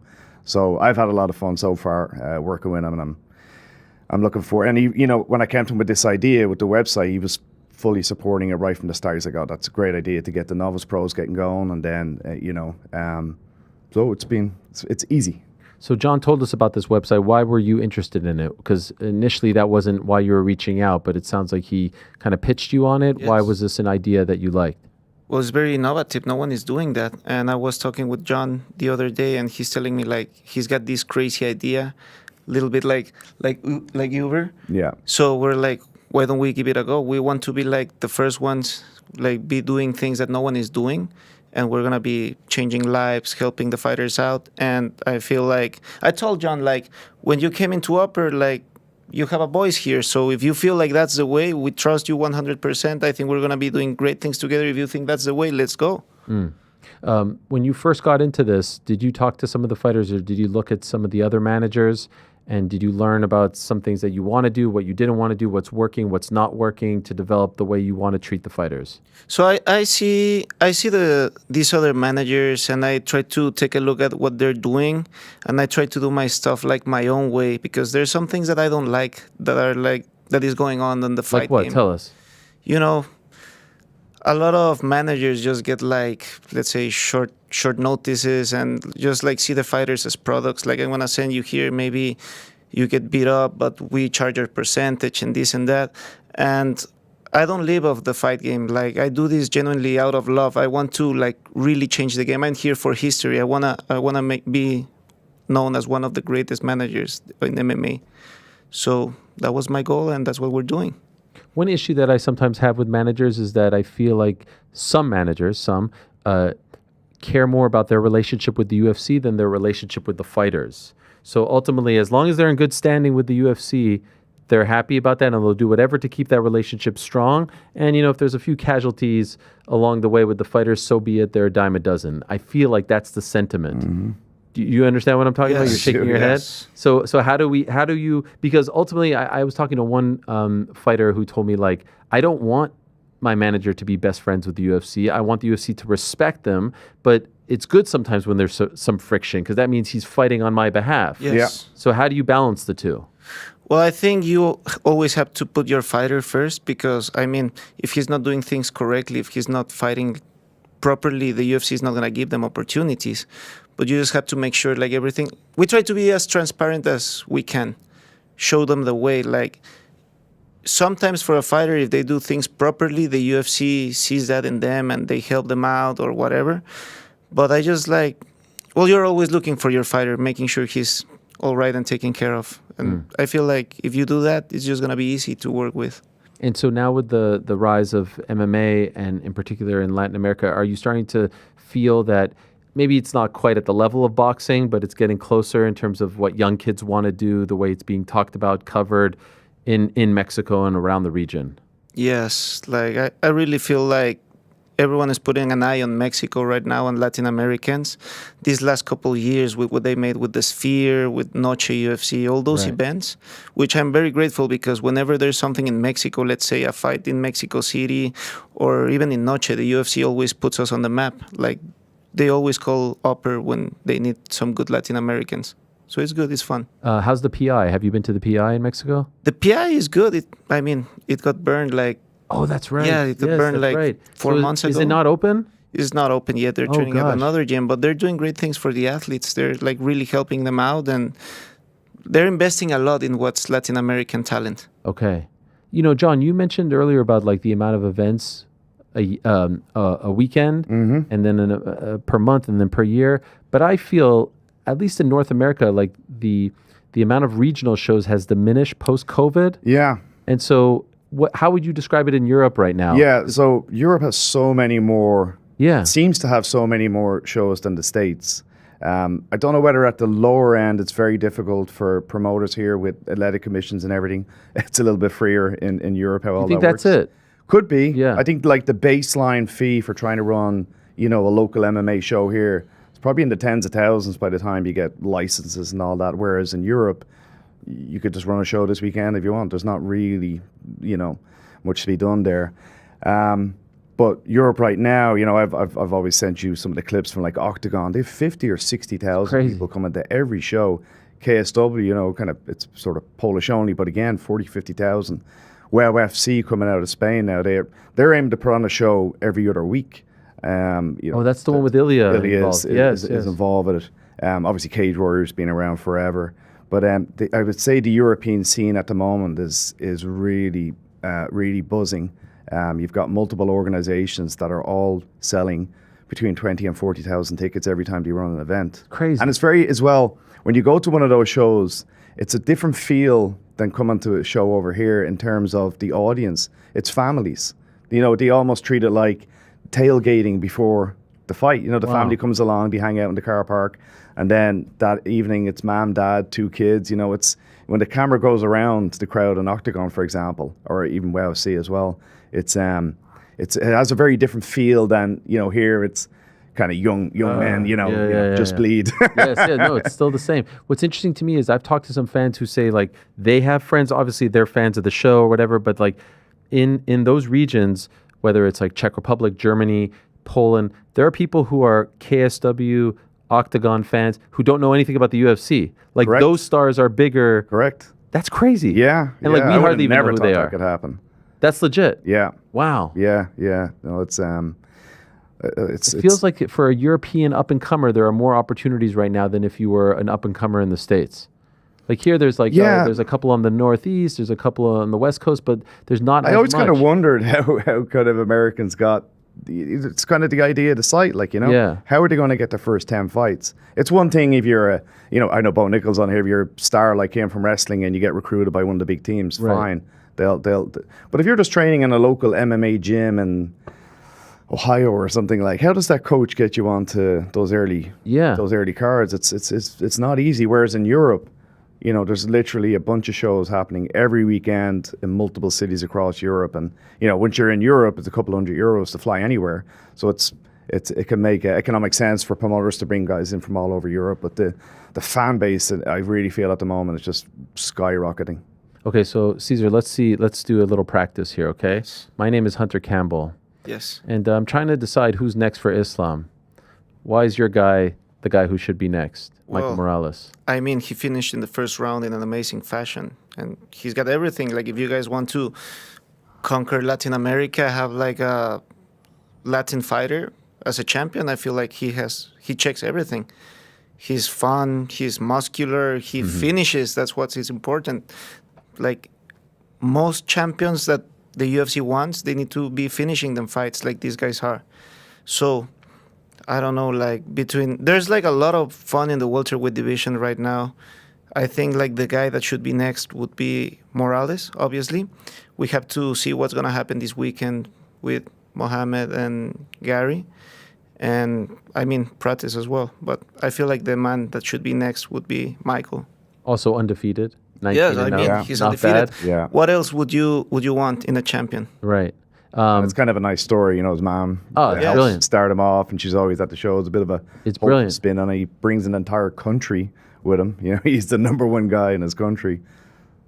I do wonder though if Ian wins this weekend, especially via like dominant knockout or something. I wonder if they give it to him because he's been on a roll, and they do Carlos versus Michael. Would you be okay with that? Would you think that's fair? Well, we will have to sit down with the team and see what they want. But I mean, that would be a very fun fight. And I'm very close with Ian. Yes, so, you know. yes. He just did a seminar. I think at SPG. In my gym, yeah. It was nice to see him back, like in Ireland. Yeah, no. Every time he's in Ireland, he always drops in, and we said, "Look, why not pass on some of the knowledge?" And what I thought was cool was it was a great seminar, obviously, but he sat on the mats for 2 hours afterwards with a Q&A. Wow. With 60, 70 people. You know, some of them are just starting their journey, and really good insights. He's a super smart guy. Really good insights on what got him through some losses, how he kind of navigated that scene to get from Cage Warriors to UFC and so on. So yeah, always very fond of. It would be great to see him get an opportunity to fight in Ireland. I don't know if he's past that point now. I know the UFC hasn't been back, but to see him have that connection with the country. I know he doesn't live there, so maybe it's not viewed as the same. But it would be nice to see the Irish get behind him like they have the others, right? Yeah, it would be awesome. We've been talking for about 50 minutes now. I haven't asked you a single question about Mr. McGregor. Perfect. But you did allude to him, so you opened the door ever so slightly, but I parked it. Is this happening? What's going on? What could you tell us? I could tell us on our end, we're 100% in. You know, he's asked me to basically lay out a program between now and June of how we'll ramp up our training. He's showing up again. He's back in the gym most mornings early. Wow. And yeah, he's having fun with it. But I got a bunch of messages after the show on Saturday night. He wants to fight everybody. Yeah. But certainly he wants to get on that card. So how it works from a management point of view, that's between them. Sure. So I don't really get involved in that. But from a training point of view, he's already tasked me with putting together, a team of suitable training partners. We'll do some of it in the gym, some of it in his house. So he's fully locked in that we're going to be making the walk in, 6-7 months? Yeah. So you believe it? Like I said, if it's Conor's choice, he's in. I don't know how it will work with the UFC. I don't know sure. how all that will go. But you sense like a motivation. The last one we were so freaking close until he clipped Tristan on the elbow. So look, we just got to get back there again. I think Chandler's he's not being quiet about wanting to be that guy. I think the matchup makes sense. I think it'll be a fun one. You like it? That would be. I'd love it. Yeah. Okay. I think they kind of have a bit of a spark between them. They've done some stuff together before. I think it'd be a fun fight week. press conference, all of that. Style wise, that kind of shorter, stocky wrestler. He's faced a few of those in his day, and I'm in the mindset that that's what we're doing. So we're already beginning our training for that. And we tend to overanalyze everything that he does. The fact that he hasn't been on social media, I kind of view as a good thing, right? No distractions. Yeah. Not getting too like. Not saying anything that he hasn't already said himself, but he had a bit of a kind of a spiritual awakening, a bit of a journey, and he's a bit of a different vibe with him.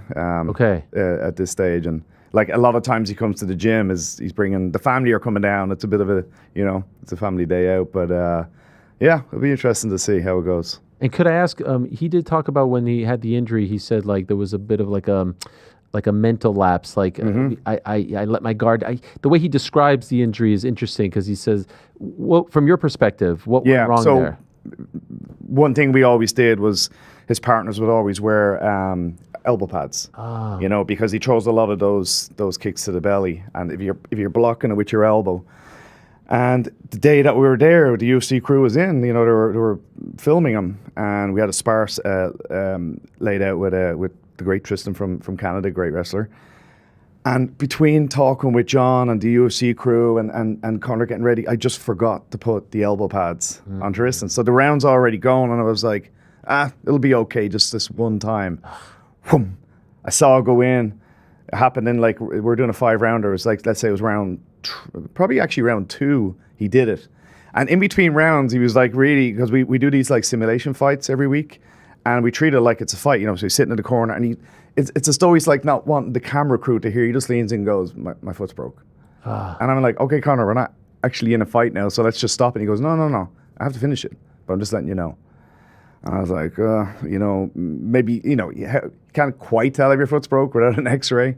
So I just hoped it was a bruise. He went out, did the 3 more rounds. Oh, geez. And then, as this, one of his memes, you know, my foot was a balloon. You know? Yeah. It did blow up then, you know, as he kind of, fighters will know that when you're in the height of sparring, you have all those nice pain-killing hormones rushing through your body. It's that night when you start calming down, then suddenly it's throbbing, and then he sent me pictures of it, and I was like, oh man, I can't believe it. Like, that was one of the last spars. Everything had been going so well. So that's I'll jump on that grenade. That was me. I should have had the pads on him, but we will be 100% this time. Right. We will and no that was mistakes. like 3 weeks out, right? Yeah. It was just when we were sort of getting ready to travel. Where was that car? It was in the States. Vegas. Yeah. So we were kind of, you know, getting everything ready to travel and start winding down.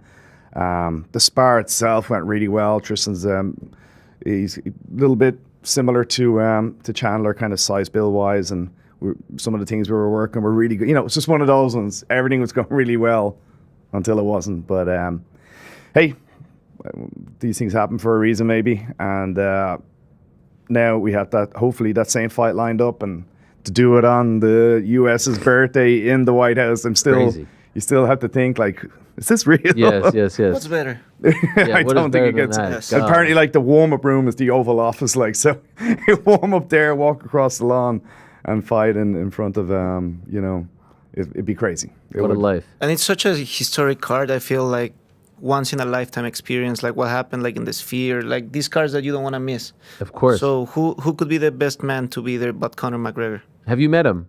Once in Miami. Okay. How was that? He was such a nice guy. Yeah. Yeah, liked him. I mean, we're already part of the team. Yes. Yeah. If you don't mind me asking, how old are you? 29. Wow. Yes. A young buck. I know. I feel like the youngest one to ever do it in the MMA sport. You're pretty damn young, yeah. And you started 6 years ago, so you were like 23. Yes. Jeez Louise. It's fun.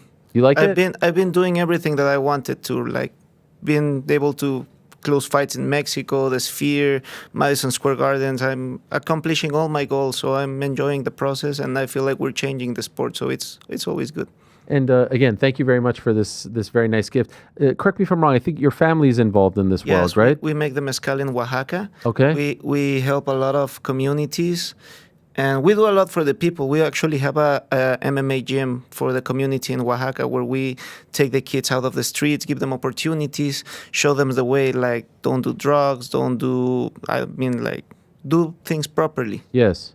So do you work in this business too, or Yes. Okay, so you have many different hats. I'm a businessman, a young businessman, not only in MMA. Which do you like better? It's always fun to be in the MMA game. It's fun, to right? be honest. The rush. Yeah, the rush. When you see your people going and fighting, the wins, the losses. I mean, we're with them through thick and thin. Yeah. I have heard, I've never managed or coached anyone, but I've heard that the losses, they impact you more than the wins, right? So I feel like when someone loses, it opens their eyes, like who is really with you in the good times and in the bad times. I mean, we don't like losing, right? But sometimes it happens. It's a fight game. We cannot control it. But it shows you who is there with you. You felt that. I saw you feel that. I saw the look on your face. I know there's some saying there is like, don't pay too much attention who's there during the wins, but look closely who's there when there's a loss. Everyone is congratulating you when you win, but sometimes the phone doesn't have one message when you lose. Right. It just sucks, but it is what it is. Yeah, perhaps someone like Jack is feeling that today, right? Like he's like the king of the world a few months ago, and it seems like he has a really good team around him. Like I was at whatever you want to call it, after party last night, but it was in a little Aussie bar, actually not far from here, and they had a section to themselves, and it was like a lot of like families, you know, their kids running around, And Tim Simpson is his manager. Legend, yeah. And he was like pointing out, these guys went to school together, and a bunch of them had traveled to every fight since the Contender Series. They're a very like tight crew. Amazing. Cool. And his brother I think does most of the coaching, if I'm not wrong. Yeah. So it's kind of cool to see like someone from Perth, from a gym there, going on to become a world champion. He lost it, but if he can get it back, it's I like to see like when it's a small gym that can do that. You've got the mega gyms out there. It's hard for us to kind of compete with the resources they have. So to see like a small gym being able to get somebody just with grit and skill and technique and be able to get all the way to the top, it's I find it very inspiring. And I know, speaking to other coaches, you sometimes feel like, oh, how can we ever compete with those mega gyms? But sometimes that happens. It's possible. Sometimes it is possible. Yeah. You guys are proving it. It's such a global sport as well. There's no real other sport where it's an Australian guy fighting a Dagestani guy. There's just fighters in New York everywhere. Yeah. In New York, if you have American football is just, it's American, or my own sport, hurling, it's just in Ireland, but MMA, truly a global sport. Yeah. It's actually, I think, the only sport where it's like you can come to New York. The main event is Dagestani against an Australian. Co-main is a Chinese fighter against someone from Kyrgyzstan. Amazing. And like in boxing, you kind of have to book based on the region, right? Yes. Like you can't go to the 3 Arena with a card like that. You know what I mean? You have to have Katie on theirs. And that's what I love about the UFC in particular, that you can go to any, it's the brand and people know what it is. So yeah, I absolutely love that. By the way, the goal now for you guys, you've linked up with John. Are you trying to link up with other people in other regions, or are you set now? What is the goal I'm sure now? eventually we're gonna keep growing with what we're doing with John. We're gonna take over Europe and then maybe link up with some other guys, be taking over the world. That's the plan. We're not here to take part. Yeah, we're here to take over. I've heard this. Anyone in America, or do you not need help there? Yeah, we have a team here in America. Okay. Yeah. Okay. So we're fully set, like here in America, Mexico, and now Europe. Amazing. Islam or Khabib? Who wins? Islam. Islam. Wow, you didn't even. Well, I've always thought this. Islam is such a great fighter. I feel like Khabib is like the GOAT, but I feel like Islam has that wrestling and that better striking. Like, with all due respect, Khabib did great things, but I think Islam is surpassing him. Agree? Yeah. Okay. It's a fun debate. It's one that we'll never quite know the answer to. Obviously they train together. My understanding from people who train with them is like Khabib has like the big brother thing over him. Yes. And he'll always have that. But if they were not connected, the matchup would be so fascinating. It would be. We'll never see it. But I think my personal opinion is that Islam has surpassed Khabib in terms of resume, credentials, the second belt, the 16 in a row. And maybe the skills are a little bit more refined. That's no knock on Khabib, but I feel like we didn't quite see the full evolution. He cut it a little bit short, and Islam kind of took the baton. Yeah. And perhaps next it'll be Michael against Islam. Yeah. Hopefully. You'll be there. How does he win? How does that fight go? What do you think? Knockout. Yes, that's fast. You got to be confident in your guys, right? For sure. I love it. Well, again, the website is uppersportsmanagement.com. Yes. Yeah, and I just would say, for any pro fighter out there, why wouldn't you upload your profile? All it's going to result in is you getting more opportunities, more fight offers, no charge. Why wouldn't you do it? Uppersportsmanagement.com. That's where you upload everything. Yep. What do you need to upload, by the way? Do you need like a resume? Do you need something? Yeah, there's a form there. Okay, you know, it's pretty your easy. topology. Okay, the usual that things. stuff. We verify that it's you, that it's not somebody pretending to be someone else. Yes. So it's just it's a short, painless process. Get on there, get going. Promoters start going there. If you're looking to fill your card, let's go. Incredible. Well, congratulations. Thank you. Good very luck. much. Great to have you in studio. Great to meet you for the first time. Thank Thanks you for for your having help me. having some of the fighters. I'm trying to get Michael on the show in studio here. We're trying to arrange it. I understand he's very busy. He's in Yes. demand. But while he's in town, it would be a good opportunity. If not, no he comes problem. very often here to New Oh, York. does he? So if anything, we can just hook it up. No problem. I appreciate that. Thank you again for this. Enjoy. My guys are probably going to finish it in one sitting, but That's the best No of one- the best. You're not gonna find a better mezcal. really? Yes. What makes it so special? I mean, It's from you guys. Is there something? I'm not a connoisseur, so should I be looking for something or you'll just enjoy it. enjoy? Okay, that's it. I cannot give like a lot of secrets. details right now because we're gonna take like another hour. Okay, no problem. No problem. Okay. Thank you so much. Good luck to you guys. Congratulations, and appreciate you coming in. Thank you so Thank you much. If there's anything Jerry. we can We do to help, appreciate please that. do let us know. Appreciate it. Caesar and the great John Kavanagh here. Great to have them in. We'll take a quick break. Much more to come. We got to talk about Anthony Joshua, Jake Paul. Wow, we're just talking about that. Crazy. Who wins that one, by the way? Has to be Anthony. God. Jake Paul. Nah, joke. We'll see. We'll take the temperature of That was everyone. a joke, eh? I know. I got that. We'll take a break. We'll be right back right after this. No, it's a huge fight. Yeah. And I say just do it. Absolutely. Because now he's not holding up the division, to your point. So just do it. It's fun. Have Pereira move up. Have Yuri, fight for the belt against Alberg. Sure. And it fixes it. Aspinall. I didn't understand why Dana was so mad about the Aspinall Gant thing, because now you get my only theory is he had other plans for Aspinall and was maybe going to try to do Aspinall versus John, and this delayed it and screwed it up. Sure, perhaps. Because now the rematch is going to be gigantic. Yeah. Well, it'll be a lot bigger. Yeah. Lot bigger than that's the smallest pay-per-view of the year, but it wasn't really their fault. They held it at afternoon card. Well, I was going to say they held it at 10 a.m. Yeah. What about Westland time, Ronda? so What about it's Ronda? not their fault, but it is the smallest. Ronda going after Joe? No, well, that's not a bad thing. That's not a bad thing. That Ronda's speaking up. She's coming back, right? No. No, she is. Oh heavens, no. No, The she is. fight? Yes. Oh no. This is it. No. I think there's talks of her versus Gina. Yeah, there could be talk. Ronda will not fight. You don't think so? No. Why? Well, first off, Ronda got retired.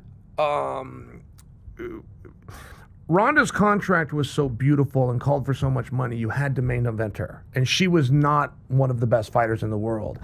When we call her the world champion, it's because we had no idea who should be where, how to do that. Like, it was still getting formulated. If you'll recall, she was announced at a press conference as world champion. They handed her the belt. I mean, not for nothing. Sure, but I was imagine how bad that story could have gone.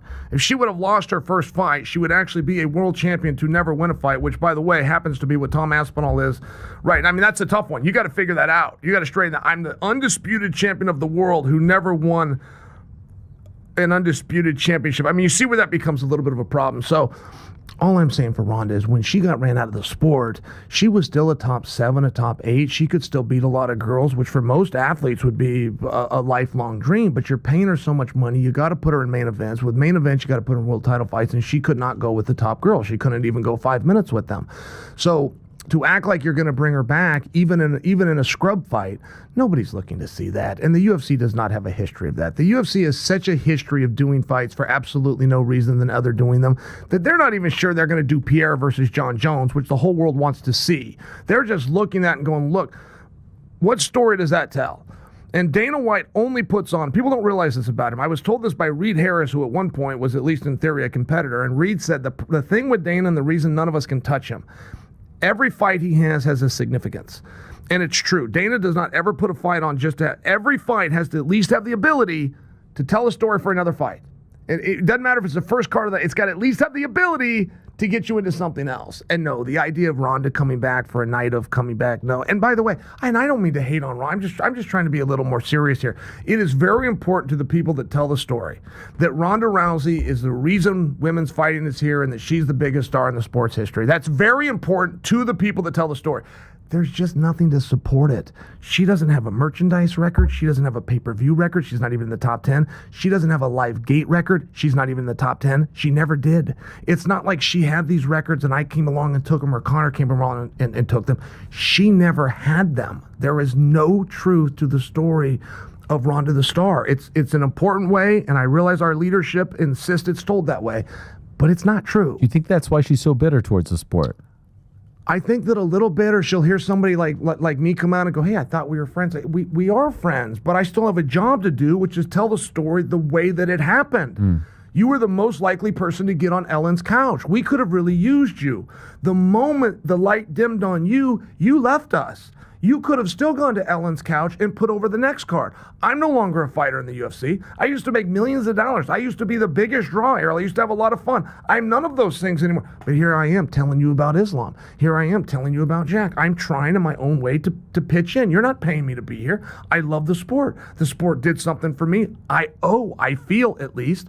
She never even came back and made cameos. She never even came and sat in the front row. She had nothing to do with us. And then she wonders why people are going good riddance to you. You said it to us. And secondly, it's not real. The only thing that's real is the money and the miles. How long were you away from your family? And when it was all done, how much money did you bring home to your family? Anything else is fake. I remember hanging my head when my career was over and I needed a couple of weeks and who am I now? And my identity was lost. And I remember Brittany had no time for this. So this isn't real. You're going to your phone and looking at your Twitter, then you're having your day affected. This is right here is real. We were in the car. She goes, these two kids and me, this is real. And I'm just sharing, like, that's a hard thing for some people. I don't say this to put down Rhonda, but those stories of Rhonda aren't true. She was never. Okay, back on the program. Great day so far. Much more to get to. Thank you to Caesar and John Cesar. Thank you for coming in. Good luck to them.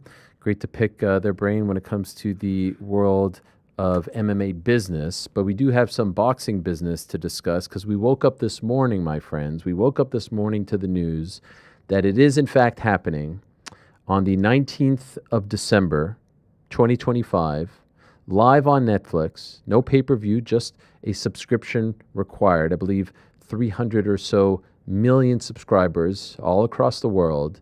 It's Jake versus Joshua, as they're dubbing it, Judgment Day, a professional heavyweight bout, 8 rounds, 10-ounce gloves, Jake Paul versus Anthony freaking Joshua.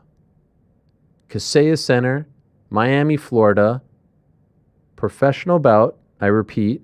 No exhibition, none of that meshugas. The only stipulation, if you will, is that it has been revealed via MVP in their press release that Joshua cannot weigh more than 245 pounds. Now, the last time Joshua weighed under 245 pounds was his fight against Alexander Usyk, his second fight against Alexander Usyk back in August of 2022. Since then, wins over the likes of Jermaine Franklin, Robert Helenius, Otto Wallin, Francis Ngannou. And the last time we saw Anthony Joshua fight was back in September of 2024, Wembley Stadium, the fight against Daniel Dubois, the fight in which he lost via knockout in the 5th round. One of the great experiences of my life to be there in person.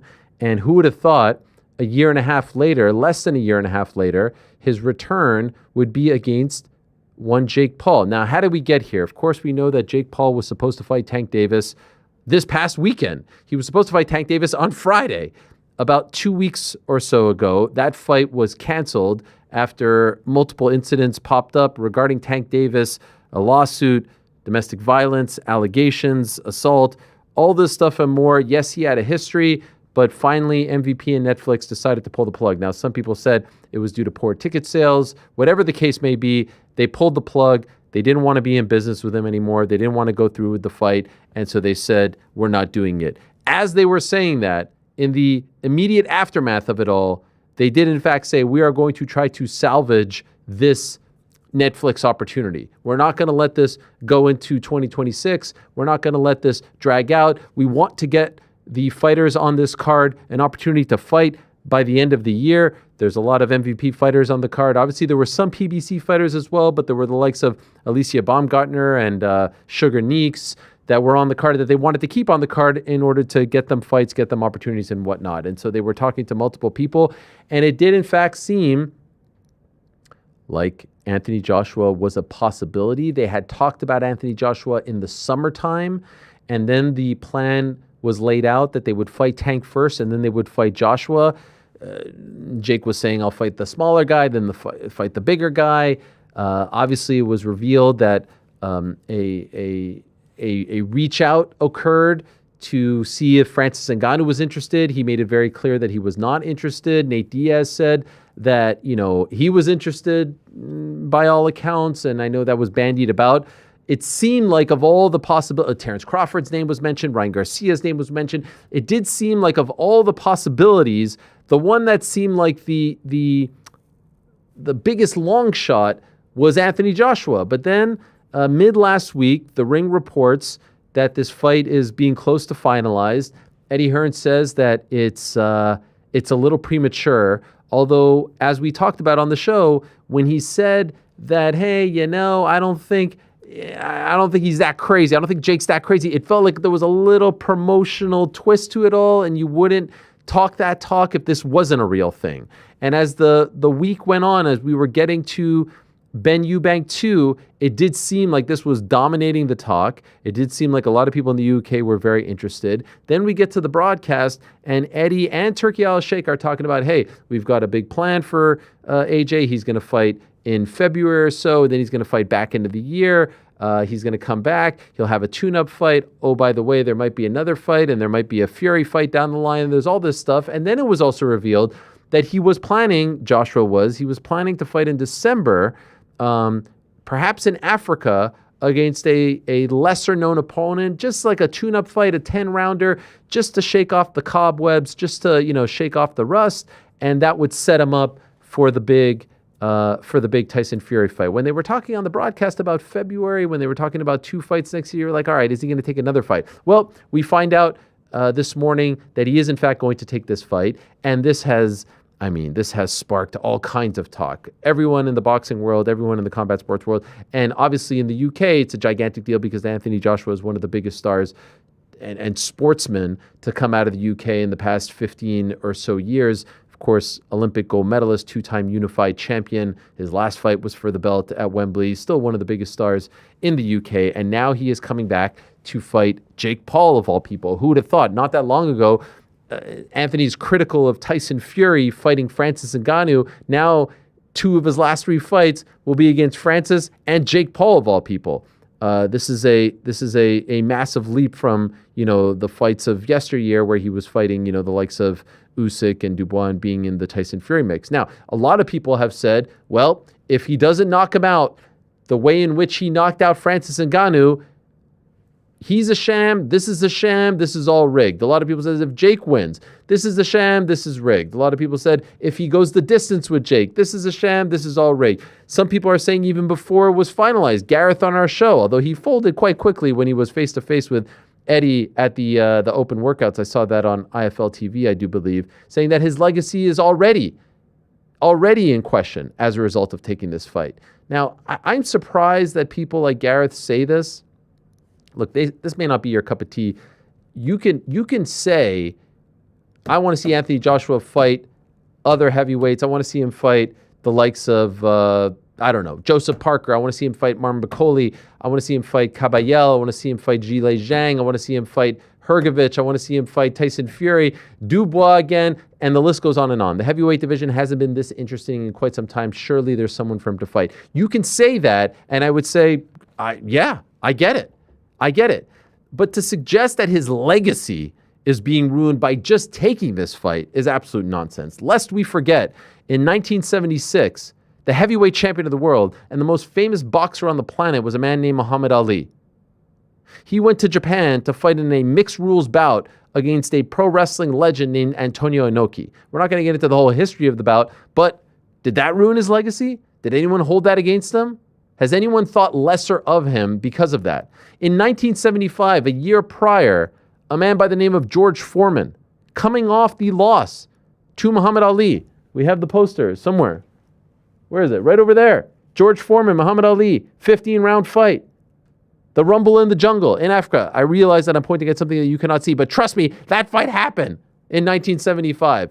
He lost that fight. He was devastated. His next appearance in a ring was at Maple Leaf Gardens in Toronto, where he fought 5 jobbers on the same night. Not at the same time, but on the same night, he fought 5 different people. And you could go on and on with the likes of Jack Johnson, even going back to that, where boxers, whether they took paydays, the bags, whatever you want to say, they had fun little freak show fights, fun little circus fights, whatever you want to call any of this. Prize fighters are prize fighters, and prize fighters will do prize fighter-like things. This is no different. And so let's be very clear. If you feel like, hey, I'm an AJ fan, I'd rather him fight top-tier guys, that's fair. That is 100% fair. If you feel like he is ruining his legacy by taking this fight, that is not fair. That is absolutely not fair, because it has happened time and again, and guess what? He isn't the heavyweight champion of the world. He's not even close to being the heavyweight champion of the world right now. He is nowhere near that discussion at the moment. At the moment, coming off a knockout loss, he is nowhere near that discussion. So that can't be the knock on him. And now the big question is how the fight goes, because it does feel in some ways, they're damned if they do, they're damned if they don't. If Jake somehow pulls off a Francis Ngannou-like performance and goes the distance but loses, everyone will shit on it. Anything other than an Anthony Joshua second round knockout is going to spark all this nonsense. And I say it's nonsense because I believe it's nonsense. Again, we've seen this with the Isaac Dalgarian situation. I don't believe for a second that the UFC has anything to do with fixing fights. There's way too much at stake. As the great Dana White once said, you know where you go if you fix fights? Do you know where you go? Federal fucking prison. That's right. One more time now. Where do you go if you fix fights? Federal fucking prison. No one's doing it in the UFC. No one's doing it at TKO. And no one's doing it at MVP or any other boxing promotion. Top tier right now. Jake is a very rich man. Nikisa is a very rich man. Why the hell would they do that? Why would they do that? No one's doing that. I'm sorry. No one is fixing a fight. It's not worth it. Just don't make the fight. You'd be better off just fighting the Julio Cesar Chavez Jr.'s of the world than if you try to fix a fight with Anthony Joshua on Netflix in front of millions of people. Makes no sense. It makes absolutely no sense. And call me naive, and you may say that I'm biased, this and that. Just for the record, I am hosting the press conference on Friday. Just for the record, I don't get a cent from MVP. I don't take as much as a freaking Uber from them. I'm being hired by Netflix and the production company who produces it named Everwonder. You can look them up, and I'm very grateful and thankful to be a part of a big event like this. I don't take a cent. I don't take a Q, a cent, anything. And I've turned down opportunities. They wanted me to host, the Mike Tyson face-to-face with Jake, the Katie Taylor Amanda Serrano 2 face-to-face. I said no because I would have had to got paid by them or do it for free. Didn't want to do the latter, so I said no. And then they got the rapper guy with Mace, Cameron, I think, to do it. Was it Cameron? They got someone to do it. Some rapper was doing it, and their rules are different than my rules, and that's all well and good. But I don't think a single person... Now, some people may be like, oh, they're going to do a friendly little dance. And I think they say that because of how the Tyson fight went. I think that was a very, very different situation. And personally, I didn't like the fact that it looked like Jake took it easy on him. From a sporting standpoint, from a humanity standpoint, yeah, I didn't want to see Tyson get hit more at 57. And so him bowing at the end and all that stuff, we were like, oh, the fix was in. No, Tyson was never winning that fight. A 57-year-old doesn't beat someone, even a novice who's Jake's age, late 20s. Just doesn't happen. I will say this, and you could go back and look at it. I was on Logan Paul's show in late August. They asked me when both fights were being discussed, which one do you like more? I said I liked the Joshua fight. And by the way, at the time, I had a feeling the Tank fight was the one that was being made. I was just telling it like it is. Of those two fights, I like the Joshua fight more. And so I'm happy that we are getting the Joshua fight, and I hope we get it after all this. And I just think it's crazy, fascinating theater. I don't know what's going to transpire. And if I'm just a casual Joshua fan, and I'm asking myself, what am I more interested in? A gigantic mega event like this on Netflix, or, fighting just like an unknown guy on an unknown card? Yeah, this is kind of wild. This is kind of crazy.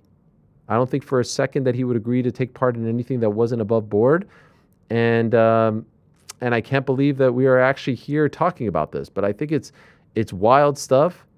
The takes are wild. Jake saying, yes, it's real. And you know how, and here's Anthony saying he's local man. And you know how you got to tip your cap to the guy for his large cojones? When your biggest rivals, when your biggest haters are giving you props, yeah, there it is. Yeah, fair enough, Jake, from KSI. Meaning like respect. Guys, what do you make of this? Rick, what do you make of this? Love the fight. Love the spectacle of it. This is what I want to see out of Jake Paul. As far as Anthony Joshua, like, respectfully, to everybody that's out there that's complaining, what is this legacy that he has to protect? I'm not understanding what they're exactly upset about, because I get the sense that if he was to compete against somebody else, right? Like you're talking about, you don't want to see Anthony Joshua versus XYZ fighter, like an Otto Wallin maybe, like a Robert Helenius, like a Jermaine Franklin. Like, what did those do for his legacy? What are these fights that are out there other than Tyson Fury that everybody is demanding Anthony Joshua take? I'm not understanding what the alternative is. I'm not understanding what these people are so upset about that he's foregoing instead of this. And what he's damaging his legacy with. Because I guarantee if he went out there and lost to one of those other fighters, they'd be the first ones lining up to call him trash, to say he never was, to say that he can't rise up to the moment, that he's a mental midget, and all these other things that you hear every time Anthony Joshua loses. So I really don't understand what this legacy is that he has to protect. This sanctimonious thing that must be that's the word. It's nonsense. It's Can I tell you the bullshit. truth? I think that people, this is my honest take. I think that people in the boxing world feel like they have to have this take in order to like save face, in order to preserve whatever street cred they may have in the industry. If you say anything other than this is a farce, this is ruining his legacy, this is a joke, boxing is dead, this is why boxing is in trouble, this is why this, that, and the other, that's just the safe take. As opposed to being like, yeah, I mean, he's a prize fighter. He's only got so many fights left.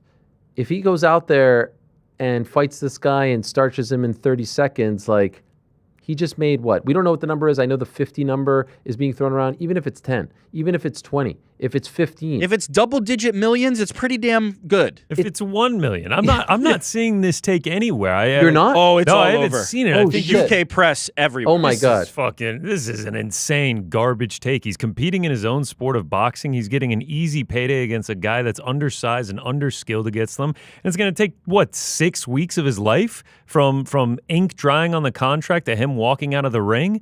Like we're talking about a blip in time. And he can still fight the Tyson Furies. He can still fight everyone after this. What is this ruining his legacy? Oh my What God! Are we even fucking it's everywhere. Go on the UK sites. Go on the UK YouTube channels. Go on TalkSport. All these places. I mean, they are losing their minds. I'd prefer not to because Yeah, his maybe. opinions are just meaningless, just like they are to Anthony Joshua. so Anthony sanctimonious. Joshua does not care. He is getting a massive payday to fight his easiest opponent in how long? Ever by a million He might be getting miles? the most amount of money ever for this. We don't know, but it's top Most tier. money, Easy. least skilled opponent. In It's a way- the easiest transaction On of all time. Netflix in Yeah. front of hundreds of millions of people. And if he is able to knock out Jake Paul, like a lot of people think he's going to be able to do, he will be put over on massive levels. In a way, and yeah, there it is. Back in 2017, look at Anthony Joshua, unified champion, and look at Jake Paul. And everyone loves to do that. I mean, it was 8 years ago, but yes, it is insane. He himself does it. The Disney kid. He plays 100%, it up when he 100%, needs to.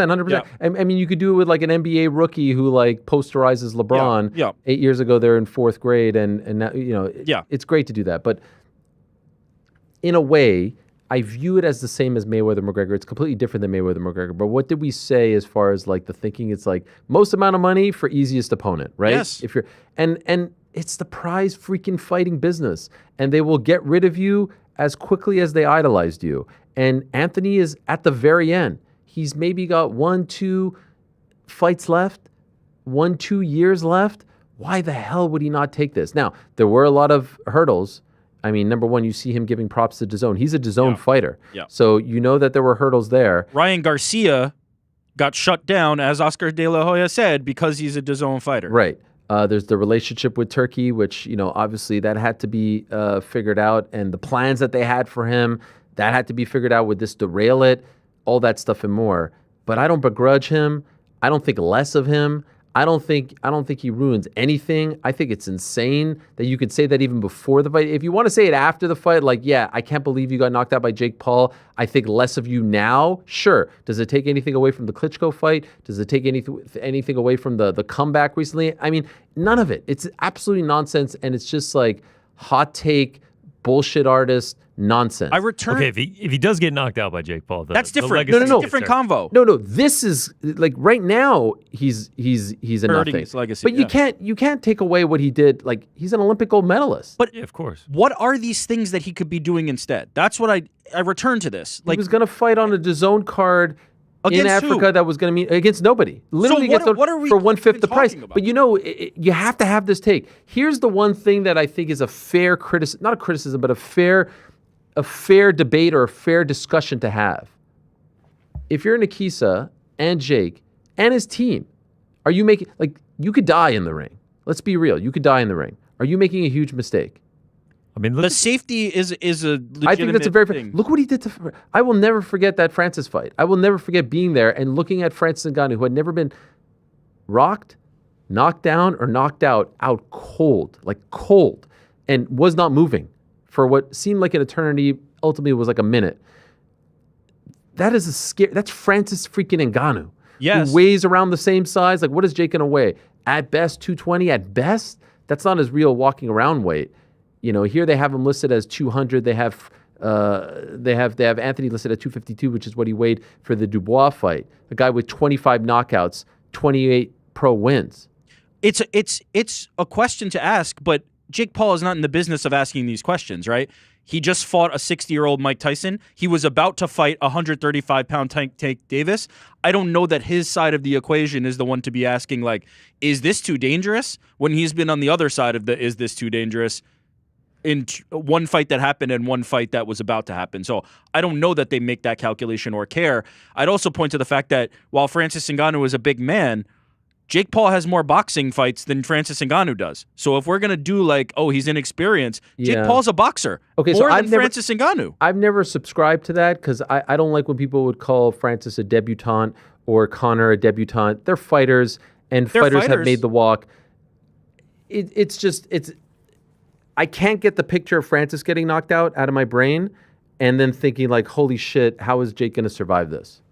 How is Jake? If guess what? Anthony is motivated and switched on, this is dangerous shit. Yeah, and that's the best thing that you've got for people to tune in on Netflix. That's the This best is a great selling point. This is a great selling point. Jake Don't get me- Paul saying that I'm taking on Goliath is absolutely correct. He has not a chance in hell to win this fight. Anthony Joshua is going to sleep him, and that's the best thing that you could sell this on if you're Jake Paul. Is he going to get the love and respect now? No. Of course not. No. Because he's going to get clowned on folded. for getting it KO'd. Okay, no, here's the thing. If he goes the distance like He's Francis did, do you think he gets any credit, He or do won't. you think it's just like it was rigged? If he does, yeah. I mean, the rigged allegations will be loud. I mean, I've seen everyone. If it goes past 2, this fight was Who's to fixed. check? It won't. It's nothing more than a farce that was scripted. AJ carried him the whole way. That's what they'll say. We won't have to worry about any of this. Anthony Joshua is going to sleep Jake Paul. Do you think Anthony goes in there? Because look, I don't think there was any type of agreement between Jake and Mike Tyson to like, hey, I'm going to take it easy. But at some point, it was very clear he Jake took it was easy on him. taking it easy, So yes, and over time, it sort of seems to feel like Floyd was carrying Conor for a little bit, right? So right? No, you don't I feel subscribe to more that? in the Logan fight than in the Conor fight that Floyd was like letting it go longer than he thought. I don't feel like he carried Conor too much. Okay, whatever the case is, do you think there's a chance that Anthony? No, you think he goes in there? He's going to do the same thing that he did to Francis gonna Ngannou, say- which is take his head off. The seriousness with which he took the Francis Ngannou fight makes me believe he will do the same for this one. No chance. By the way, I love the idea of brilliant mastermind Ben Davison breaking down Jake Paul fights right now. Yeah. You know what I mean? Like this guy, him and that team, they're like, they must be licking their scientists. fucking They're chops. like, all right, guys, tonight we're gonna watch the Jake Paul, one of your favorite fights, the Ryan Borland fight. Oh, yeah. we're shout breaking this out. shit down. I mean, it's a quick one, but we're breaking this shit down. Andre August tape, baby. Yeah. Crunch that. No, they're going to pull up the Tommy Fury tape, and I imagine they're going to find 1 or 2 holes in his game. Yeah. I want to return to something that you were touching on. Shit, now I forgot it. I wanted to circle back to something. What did I want to circle back to? Let's circle back to you circling back. The sell on this fight. You're talking like you're saying that the boxing community has to say this for the honor of boxing. You don't. You can take the approach Eddie Hearn has taken to the Francis Ngannou fight, and will take to this fight, and it's a perfectly reasonable take, which is this is a farce. This is an absolute farce of a fight. Anthony Joshua is a top-level boxing man, and Jake Paul is a Disney kid. And Anthony Joshua is going to take his head off, and we're going to move on to the next thing. You can take that approach, and it has no reflection on Anthony Joshua's legacy. It has no reflection on the sport of boxing. This is a side quest. This is a completely different thing. Jake Paul operates in a completely different world that exists on Netflix to headline fights. And when Anthony Joshua has dispatched of Jake Paul, when he's removed his head from his body, he's going to fight Tyson Fury, and we're going to move on with our lives, and nobody's going to be upset about it. It's going to be fantastic. And that's the tact you have to take. Anthony Joshua has to come in like the destroyer, and I'm fairly confident he will. But we don't have to pretend that this is the same thing, right? Jake Paul doesn't exist in the same world that the Jermaine Franklins and Heleniuses and all these other guys that he's going to face do. Even a Francis Ngannou to a certain degree because of what he was able to do against Tyson Fury. He exists outside that. Anthony Joshua is entering that world for one night, and then he's going to come right back, and we're going to do something else. It's fine. We don't have to get up in arms. It's no indictment on boxing. But you know that they feel this way. But why? What is the motivation for what? I think people don't want to give him credit for dedicating his life to this, for building MVP. You're talking about women. Jake not getting credit. Oh yeah. Oh, you're talking about Anthony? On either side, why do we have to pretend?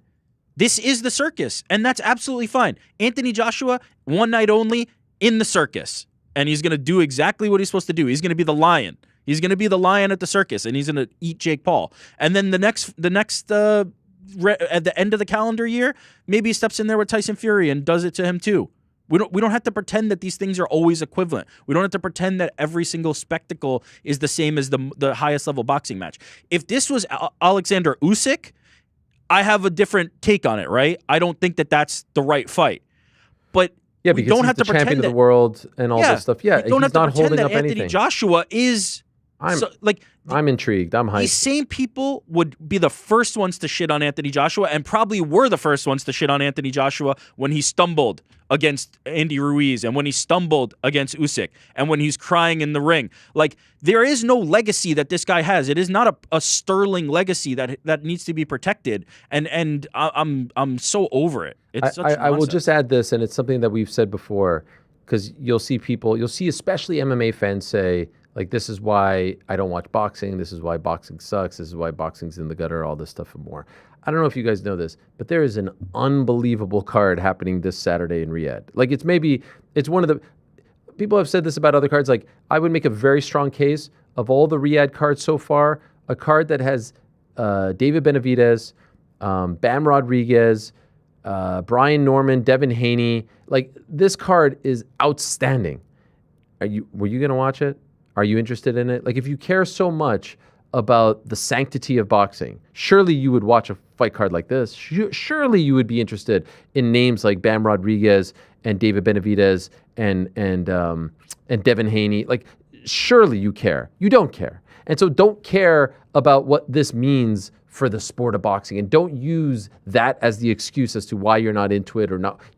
You can't wrap your head around the fact that someone who was as successful as Jake, who's as rich as Jake, is able to create this own path for himself. And the reason why he's able to create this path for himself is because he has given fighters like Nate Diaz, like Anderson Silva, like Ben Askren, like Tyron Woodley, like Nate Robinson, and now like the likes of Anthony Joshua, he has made it financially viable for them to make the walk. And the reason why he's able to make it financially viable is because he himself is a draw. And he is himself is someone that Netflix wants to be in business with. This is now Netflix's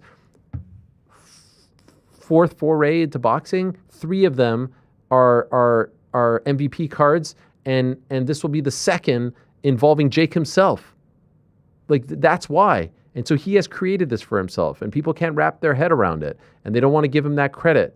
But I don't know how now you don't give him the credit of at least stepping in there. Even Dana White himself was giving him credit at the presser. I don't think we have that sound, but Dana himself was like, "Yeah, I'll watch that one." And by the way, part of the appeal is I want to see him get his ass whooped. That was the entire appeal for Dana White. But by the way, yeah, that's fine. Yes, people are going to watch because of that. You cannot help yourself. Once you see this face-off and he's 5 inches taller than him and he's going to have 20, 30 pounds on him, and then obviously the experience and how he finishes his opponents, you will not be able to help yourself to just turn on Netflix and see whether or not Jake Paul gets knocked out on December 19th. Jake Paul would be smart to start making this into like a funeral, promoting it like, watch me get killed by Anthony Joshua. That's fucking illegal. Everybody's going to tune in for this. By the way, need I remind people, Canelo Alvarez, whose legacy is far superior to that of Anthony Joshua, is one of the greatest fighters of all time, one of the greatest fighters of our generation, was moments away from signing up for this Jake Paul fight too. Like, we need to just get in line with the idea that this is reality. We can't just keep denying it forever. Yeah, 100%. And by the way, in 2025, he was ready to sign to fight Canelo. He was ready to sign to fight Tank. He was ready. Chuck had the Tank one. I'm not giving him as much credit for. I'm just saying. To fight a 35er, it doesn't take the stones that it takes to fight Anthony Joshua and Canelo. What's the tweet from Chuck? I'd have to double check, but Jake Paul might be the only fighter to go from a 57-year-old Mike Tyson to Julio Cesar Chavez Jr.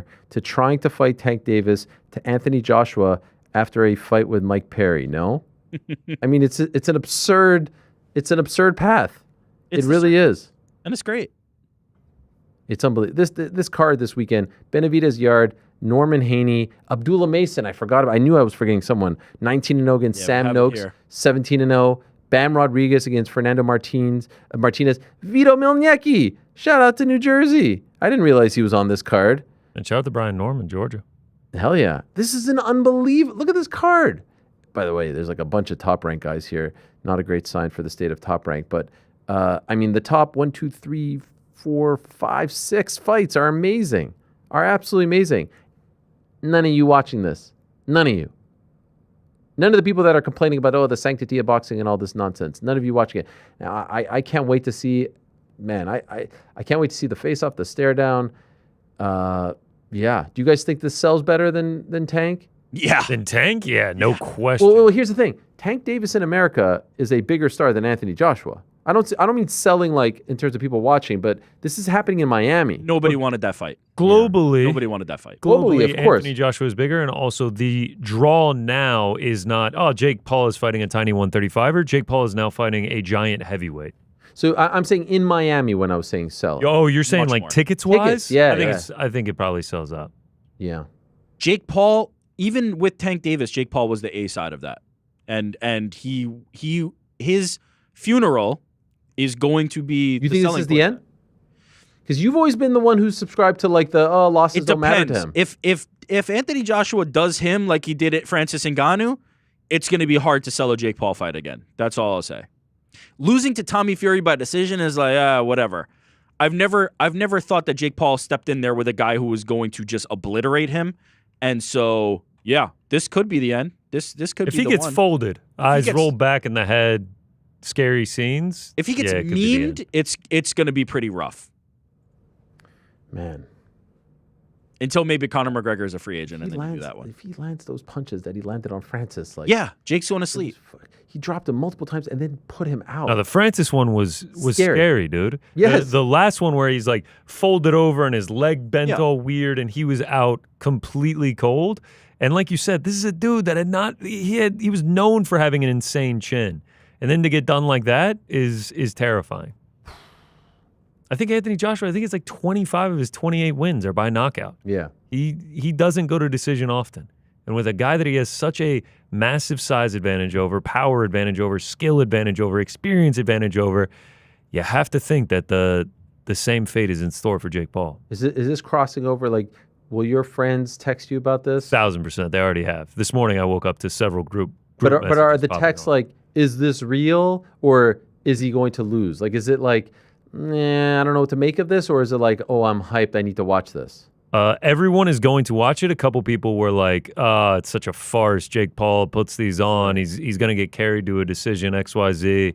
The Dorman test, he was like, I think Jake Paul has a wish for an early grave. He's in? Okay. He'll be watching, yeah, Dorman's for sure. in? That's the thing. Everyone's going to be watching. How can you not? There's no pay-per-view barrier. It's just Netflix. You turn it on December 19th. Maybe at the holidays. Yeah. By the way, what a 24 hours for the crossover boxing world. The following day, Andrew Tate making his Misfits debut. What draws more? Yeah, I'm going to go out on a limb and guess Jake Paul, Anthony Joshua on Netflix is going to do a smidge more. Not in the Andy household. She's a big Chase Demore fan. Stan, dare I say. Actually, Misfits released a statement talking about Dylan Dennis. Oh, really? Wow. Yeah, Okay. yeah, yeah. Speaking of Misfits, following the altercation at UFC 322 between Dylan Dennis and members of Islam Makhachev's team, Misfits Boxing can confirm that Dylan remains welcome at all Misfits events. It's big news. I thought they were going to say, like, he can't fight because he got concussed or something. I thought he was just going to be out of the fight, and they didn't Yeah. do business with him. Oh, interesting. Interesting. Okay, so what a 24 hours that's going to be. The big Anthony Taylor versus Dylan Dennis fight. My friends, every so often when we're doing On the Nose and, listening to the people online, YouTube chat, every so often I'll get a message. It'll either be like, whatever happened to you and Ade? What happened to that show? We took it for granted. We miss it. What happened to you guys? You were here today, gone tomorrow. What happened? We were just getting rolling. And we'll get the message and we addressed it. 1-year deal. These things happen. Were there other factors involved? Were there other forces at play? Who's to check, as the great Bob Arum once said so famously. Who's to check? That's right, Bob. I mean, who's is to check? I mean, really, who knows? But on a day like today, I've sent them several messages over the past few months, crickets. But on a day like today, I had to send several, even more, because I don't know a bigger Anthony Joshua fan. Of course, it was a huge weekend. Saw him presenting, as they say, doing a marvelous job over at Tottenham Hotspur Stadium over the last few days, presenting for the Eubank Ben rematch. And then, of course, we wake up to this news. It dropped at around lunchtime in the UK. And I was like, I got to take the temperature of the biggest AJ fan that I know. And so when you talk about those hardcore UK boxing fans who are being all sanctimonious, who are saying, it's a farce, the legacy is ruined. I mean, I wonder. I don't know. I've not heard anything. I've not listened to anything. But I'm sure he has many thoughts. And so we called upon our old friend, Ade Oladipo. Yeah, there he is. I know that music. There. This warms my heart. The undisputed global home. How did that make you feel hearing that? I haven't heard that music in months. I did not plan on that. Dude, it hurt me. Yeah. It hurt me. I honestly, genuinely, I was like, no, this is quite painful because I get those messages as well. Like, what's going on? Especially when something crazy happens in the boxing world. They're like, okay, look, Ariel and Ade. Come on, you guys, we need you to hear what you guys are going to say about it. So, well, here we are. It's great to be on again. Yeah, you're right, because quite a lot's happened. And by the way, I know you've had a crazy day, right? I mean, earlier today you were hosting a presser, the Moses Atama fight, and then you had some work stuff. You had your day job, Talk Sport. So I was hitting you up, and I appreciate you squeezing us in. You must be knackered, as they say. I am knackered, but this news, like what's happened, not just with AJ, Fabio Wardley becoming a world champion. Yeah. So much has happened that I've got so much energy. Like, I'm ready to go. I mean, I can stay on this for an hour if you want. Okay, we can run back the whole time. Show. We can do whatever you want. Yeah, parting shot and all. We've got everything lined up. Let's get into Islam Makhachev's win. No, I'm kidding. Okay, okay, here it is. I know nothing about your opinion on this. Okay, I've been doing the show. I haven't been online. I've seen nothing. Anthony Joshua, Jake Paul, December 19th, Netflix, 8 rounds, heavyweight, 10-ounce gloves, 245-pound weight limit for AJ. Ade's thoughts. I'm not mad at it. I'm not mad at it at all. My reason that I was against it from the very beginning was like, well, one second, AJ would just finish this off in a minute, which I still think he can and probably will do. I think AJ can walk over and just destroy Jake Paul. I'm never going to be mad as the president of the AJ fan club for AJ to go and make 30 million fighting Jake Paul. Never going to be mad at it at all. There are a lot of British fight fans that are upset, and I'm like, what are you upset about? I thought you guys were saying AJ was done after Dubois, like he should retire. All of a sudden, he's like, okay, I want to quit knock against this guy called the problem child in America, and you're mad at me? Why? I want to fight Tyson Fury, and that's all I've ever wanted to do. If he doesn't want to fight, I'll do what I want to do. AJ has literally carried boxing on his back in this country for a decade. Like, he put people in stadiums when no one was doing it. He put people in sold-out arenas when no one was doing it. He literally brought sponsors to the sport of boxing when sponsors wanted nothing to do with the sport. And he just wants to kind of deviate for one fight and everyone's losing their minds. Like, everyone needs to chill out a little bit. Honestly, chill out. This is a couple of rounds. And then, as he said, he'll get back to the zone and continue that train ride to another world title shot. I'm not mad at AJ fighting Jake Paul at all. I appreciate the take. I appreciate how sensible you are. And you're referring to people losing. So what is the temperature like overall? I know you can't speak for everyone, but what are people saying back home? Are they mad at it? Are they mad at him for taking this? Oh, it's a disgrace. Yeah, Legacy is I damaged forever. I'm like, why is his legacy damaged? I'm like, boxing doesn't pause because AJ wants to have a fight. Like, boxing's in a good space at the moment. We've got a fantastic card coming up on the weekend. We've got more great cards coming up. Like, what's the issue? Like, AJ isn't just boxing. Like, you know, if AJ fights, it doesn't mean boxing's on hold. Like, boxing will continue. But yeah, I think the biggest takeaway is that his legacy is over. His legacy will be damaged. And you know, I agree if he gets knocked out or if he loses or if it goes past 4 or 5 rounds. But I don't agree with the legacy being damaged because he wants to take on Jake Paul. I mean, I know it's slightly different, but let's not forget Tyson Fury was the world champion when he kind of put the sport on pause, at least the heavyweight sport on pause to fight Ngannou. AJ's not that. AJ's the guy coming off a loss. He's just about a top 10 heavyweight right now, coming to the end of his career, and someone's put a check in front of him with so many numbers I can't count them to say have a fight against a YouTuber.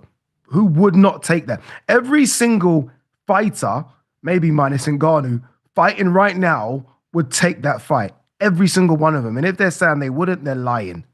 And by the way, I mean, you talk about Tyson Fury. Let's talk about a guy named Muhammad Ali, 1976. He's the heavyweight champion of the world. He fights a pro wrestler in a real fight, a mixed rules fight in Japan named Antonio Inoki. Did that ruin his legacy? The match ended in a draw. George Foreman, coming off the Rumble in the Jungle, his next fight was against 5 blokes in Toronto, Maple Leaf Gardens, 5 total jobbers. That was his next time in the ring. And so like this idea that, and we could go back to Jack Johnson, I talked about these other examples earlier, this idea that he is ruining his legacy by taking this fight. Correct me if I'm wrong, I heard Eddie allude to this. Wasn't the plan for him to fight in Africa against a total nobody just as like a tune-up fight in December? Why? And that was for way less money, not on Netflix, probably a DAZN card. No one would have watched it, at least here in America. Why would you take that fight over this fight? It's complete lunacy to give him shit for taking this fight in what is a pro bout, a heavyweight bout. Like, why wouldn't you do it? I don't understand. That's right? Like, wasn't that the plan for him to fight in December? Yeah, there was a lot of talk about AJ going on a fight card in Ghana, December 20th, so not too far away, a day apart from this. And as you say, it was going to be against the guy top 100. So maybe someone that we've never known. AJ would have blown him out the water, and people would have said, what was the point in that? At least now, for all you Jake Paul haters that want to see Jake Paul get chinned, here you go. Here you go. AJ is going to fight him. And for everyone that's kind of said, oh, Jake Paul fights MMA guys that are past their best, and Jake Paul fights guys that are too small. Jake Paul fights guys that are too old. Well, this is almost Jake Paul giving everyone the middle finger, saying, wow, 1 second. I'm now fighting a guy bigger than me, unified heavyweight champion of the world. Still, I think, with something left to offer, the real boxing scene, take that. And this is AJ saying, guys, 1 second. I am going to fight potentially in February or March. Let me just have this one, and then we're back to business. I honestly, I can't understand the anger. I almost feel like with AJ, there's always been anger. Regardless of what AJ does, there's anger. So I knew as soon as this was announced, it was going to be met with people saying it's a disgrace, ruining the legacy, blah, blah, blah. Just because people like to get on AJ's about anything, I am not mad at AJ doing this. Yeah, I understand actually, and this is a bit of a detour, Jude Bellingham getting a lot of shit over in the UK right now, and it does seem to be like a UK media thing where like the top dog gets a lot of crap for whatever reason when they give really no reason to deserve any of that crap. You mentioned Francis Ngannou. What do you think he's thinking right now? Because I am on the record saying I was surprised he turned it down. This felt like a layup for Francis, a great way to get back in there. Do you think he is feeling like, oh man, maybe I should have taken that? If the guy who beat me is taking it and saying it's good enough for him, maybe I should have taken it? Yeah, it's the biggest bag fumble ever.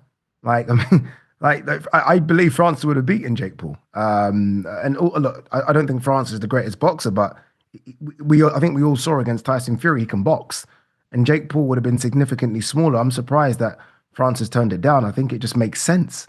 And look, I don't know what number Francis was looking for in terms of a check, but it still would have been as big as the Fury or the AJ fight. So, yeah, I think Francis is messed up. I think Francis maybe thought he wants a proper boxing match and that he would get stick not for, for fighting Jake and not fighting a proper boxer. And now he's thinking, damn, AJ's taking it. So I think he's messed up a little bit. But who knows? It's something that he could revisit. But I almost feel like once this comes across your desk, there's no way you don't sort of take it. There's just no way. We're focusing on the haters. Anyone in the boxing community actually saying, you know what, Jake? Respect.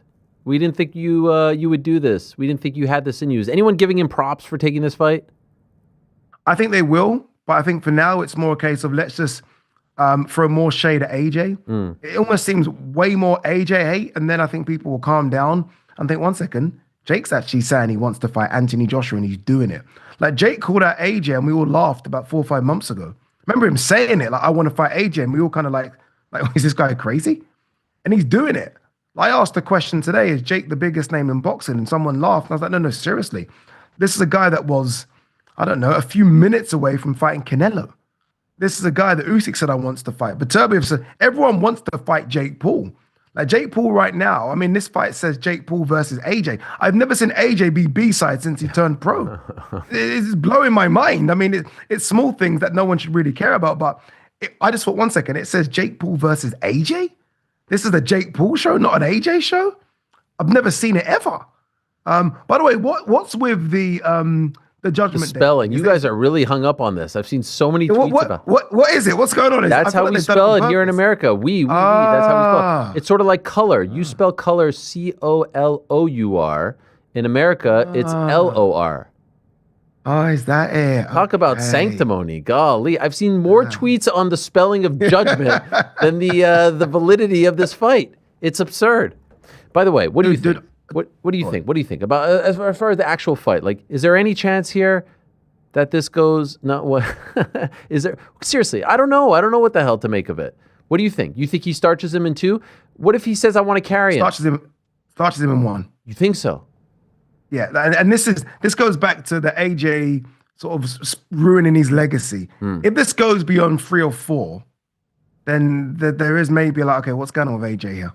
What's going on with AJ? Like, sorry, what's happening? Because this is a 2-time unified heavyweight champion of the world who is going to be outweighing Jake Paul by 20 or 30 pounds, who, unless he's fighting the very, very elite in the heavyweight division, destroys everyone else. This shouldn't go beyond a couple of rounds. Like I would be astounded. I'm not joking, astounded if this goes beyond a round. Like, I beg Nikisa to be there. I let Nikisa, please, I need to see this up close. Like, AJ can't go beyond a couple of rounds here. Special edition, Ariel and Ade. This is it, man. One night only. One night only. You get it, right? You get it live and free for one night. But no, AJ should destroy him. And this is 10-ounce gloves. It's 3-minute rounds. This is AJ's wheelhouse. And Jake wouldn't have fought anyone this powerful, this fresh, this powerful, this big, and someone that hits that hard. Like, someone was telling me the other day that, oh, Jake could just cover up. I'm like, do you think he's not going to feel it on his elbows and his hand? Like, unless AJ kind of plays around and spars, that's the only way this goes deep. If AJ takes this like he's fighting a Dubois or an Ngannou, look what he did to Ngannou. Yeah, this could go early very quick. I love the idea. I was talking about this earlier. I love the idea of Ben Davison and Lee Wiley breaking down Jake Paul footage right now. You know, like those two scientists being like, all right, let's look at the Ryan Borland tape. Let's see what we can see here. You know what I mean? Because they took the Francis, to their credit, and it worked. They took the Francis fight so seriously, and you saw what it translated into. I expect nothing less from Team AJ. So all of it is so fascinating to me. The only sort of thing I'm wondering, it's the only thing. I mean, AJ should win. He should win in devastating fashion. Is he fit? Like, that's the thing, right? He's coming off surgery. Is he fit? Has he been training? We know Jake's been training. This fight's in essentially a month. Is there any concern there about his fitness? Yeah, there is a little, but AJ is one of those heavyweights. He's not a Martin Bacoli. He's one of those heavyweights that lives the life. I've never seen AJ out of shape. I mean, obviously, there's a difference between being in fighting shape and just being in shape. But I've never seen him out of shape. And if there was this talk about AJ having a fight in December anyway, whether it be on the Inoue card or this Ghana card, surely preparation for that would have already started. So I think he's in some form of shape. The 245s may be interesting because he's not been that weight since he fought Usyk the second time round. But I thought he looked fantastic on that night. So I think it's actually a mistake saying come in light, because that means AJ's having to get in super shape as opposed to just be what you want and AJ coming out of, I don't know, 270 and being a bit ploddy. I think AJ coming in at 245 is, I think, the best AJ. I've always said that AJ carries too much muscle. So I think Jake and his team might have got this wrong. Rather than say AJ come in and be whatever you want, asking AJ to actually get into shape, I think could be very, very dangerous for Jake Paul. Okay, that's interesting because I've seen people point to that being like, rehydration. It's like Ben Eubank. Look how Eubank looked. This is silly. He hasn't weighed 245 or less than since 2022, the Usyk rematch. You actually think this is a miscalculation. That's really interesting. Yeah, I just think he looks incredible for me at 245. I've always said that AJ sometimes comes in a bit too heavy, and he almost looks a bit leggy in the latter rounds because his legs are too big and he's carrying too much excess muscle. I think the Robert Diaz that had AJ for Usyk, I think that's the best shape I've ever seen AJ in. And I thought he looked really good, and he slowed down in the latter rounds because Usyk was just too Usyk, if you like, on that day. But I think AJ around 245, 240, I think is just special. I think because then you get speed, which Jake might have over AJ right now because Jake's a bit lighter, but you also get power. So I think speed and power AJ, I think, could still compete with any heavyweight in the world. How do you think this affects the plans for 2026? Was watching the broadcast on Saturday, and again, tremendous job by you and everyone.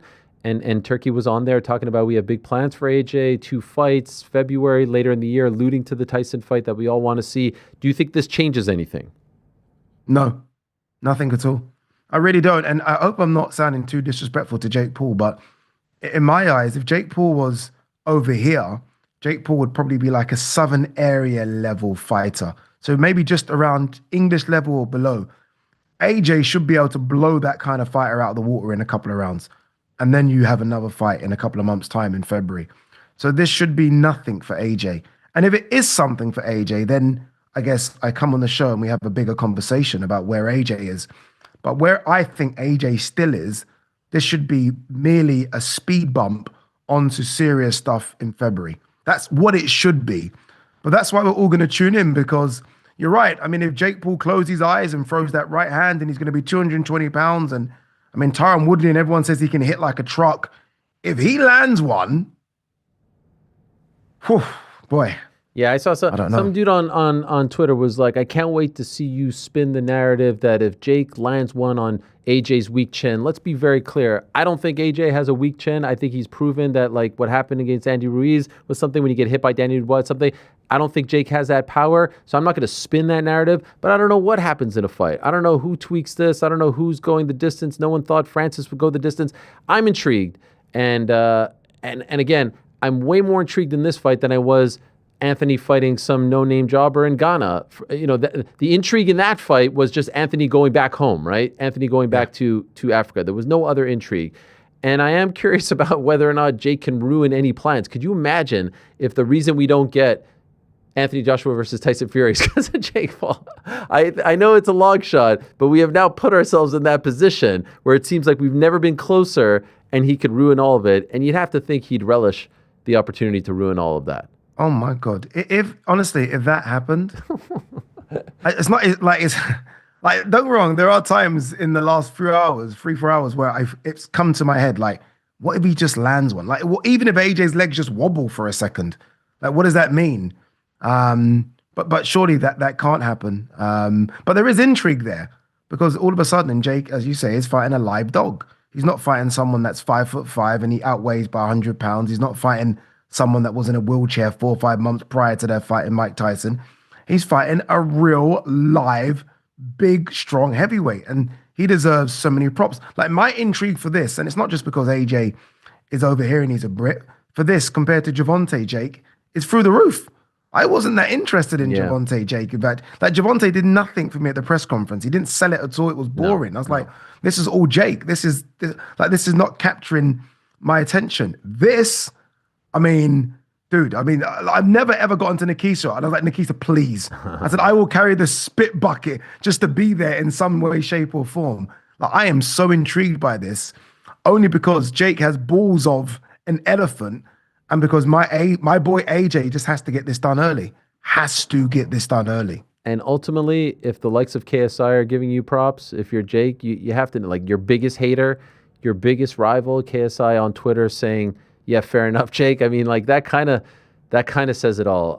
I want to ask you about Ben Eubank. Eubank looked lethargic. He looked listless. He had no pop. It could have been scored a shutout. That one judge, Latham, who had it like tied going into the 9th, I mean, absolutely absurd. It was all Eubank. It was the moment that he had been dreaming of, that his father had been dreaming of. It was nothing like the first fight in terms of the drama and the entertainment. What the hell happened? Was this just too soon for Eubank to come back at 160 pounds? How the hell did we go from that performance in April to this performance on Saturday, which was so disappointing? You said it, Ariel, too soon. Yeah. Honestly, too soon. He went life and death in April. And so he did the weight cut in April, went life and death in April, and then had that rehydration cap in April. You can't do that again 7 months later, especially not at 36. There's a reason why all the top dogs in the world, the older top dogs, only fight once a year. And they don't have the wars that Chris Eubank Jr. had 7 months ago. There's a reason why Crawford only fights once a year at 38, Usyk once a year at 39, Beterbiev once a year at 40. You can't fight like that and do it once every 6 or 7 months. The body just won't heal. Physically, he looked great, but it was almost like a Ferrari with no engine. There was just nothing there. And maybe father time has just got to him. It always catches up to someone on fight. Look at Leon Edwards. To go UFC the other day. Surprised me. Maybe it just gets you. And it just got to Chris Eubank Jr. on the night. But I also don't know how much to sort of give. I'm struggling with how much credit I need to give Conor Benn for making Eubank look old as opposed to Eubank just looking old. Because the narrative after the fight is, well, Eubank was this, Eubank was that. Ben was pretty good. Ben looked really ferocious and bigger and stronger this time. And he made the old man look old. So I think it's a bit of both. But even there, look at that, the way he's standing. He's sunken in, Oh, the activity, though, was just way less. The activity was less. And so, yes, I agree with you. It's unfair to Ben because it feels like we're taking something away and we're focusing too much on Eubank. But just, he looked lethargic. It didn't seem like he had the same pop and the same determination to just bite down and win. Even I remember at one point, Tony Bellew is being interviewed and he's like, oh yeah, he's got him right where he wants him. He's gonna pick it up. And I was like, I don't see this happening. I mean, credit to Tony, like he's the man. But I was like, when is this gonna happen? Because I saw nothing, no signs that would suggest this was going to happen. And so it was just a little disappointing. And it does to a degree make you wish like, oh, you kind of wish that they left it at that one. But I'm happy for Conor. He's been so, he's been through so much. You see how he wears his heart on his sleeve. I do believe deep down he's a really good guy. I know that a lot of people want to vilify him. And I hope, and I wonder how you feel about this, I hope this is it. I don't want to see another one. And he was the first to say it. Absolutely not. We're done, right? We're done? Yeah, we're done. Okay, thank you. I could have given that a shutout. Like there were a few moments where Eubank looked good, but the idea of giving it a shutout and then people even talking about a trilogy, I'm like, are you crazy? Are you mad?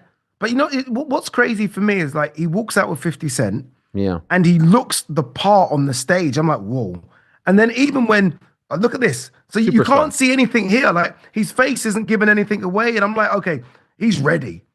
But he did nothing from the very first round. And that's what kind of blew my mind. It wasn't like when a guy's kind of going out and Father Time gets you, you kind of have like 2 or 3 rounds where you give your all. He did nothing from the first round. I'm like, did he know something? I spoke to his manager just before the fight, literally just before the fight, and he said, watch this. Like, you watch how good he looks. So I'm like, were you lying to me as well? Like, or did it just happen on the night where under the bright lights, it just went? And maybe that's just what happened. And that's, a story as old as anything in boxing where on the night, you just can't find it. And if that's the case, then he should really consider retiring. Forget a trilogy, like retire from the sport. We're hearing 20 million for those 2 fights. Is that not enough to say I'm done?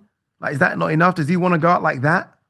Because if he goes to 168, there's guys like Crawford, Hamza Shiraz, Callum Simpson. No. Yeah, I felt like if he won this fight or if it was a close one and he lost, he'd be in play for the Canelo fight because of Canelo's relationship with Turkey and his relationship now. And I feel like there's no interest in that whatsoever and no interest in seeing him fight those kinds of guys. And at the post-fight presser, he was a little bit short with everyone and he did sort of allude to the fact that there was something wrong this training camp, but he didn't want to go too far in. Who the hell knows? On the flip side, the big story is, what does this mean for Conor Benn? Is he fighting the likes of Mario Barrios, who he's talked about? Is he fighting the likes of Devin Haney? Is he fighting the winner of Haney-Norman? Is he fighting at 47, at 54? How far does he go down? It sounds like 47. Ryan Garcia as well. Rolly Romero. Who would you like to see him fight, and at what weight class? He's got to get his ass down to 47 because those boys at 54, oh my Lord, it's deep waters. And that's not discrediting Conor Benn. Like, I think he's a good fighter, but there are great fighters. I mean, you only have to look at Ortiz and Boots, who are not even champions in that division. That's what's waiting for you at 54. So he has to make 47 if he can, because those boys are just too big. They're far too big for him. Far too big, far too good right now.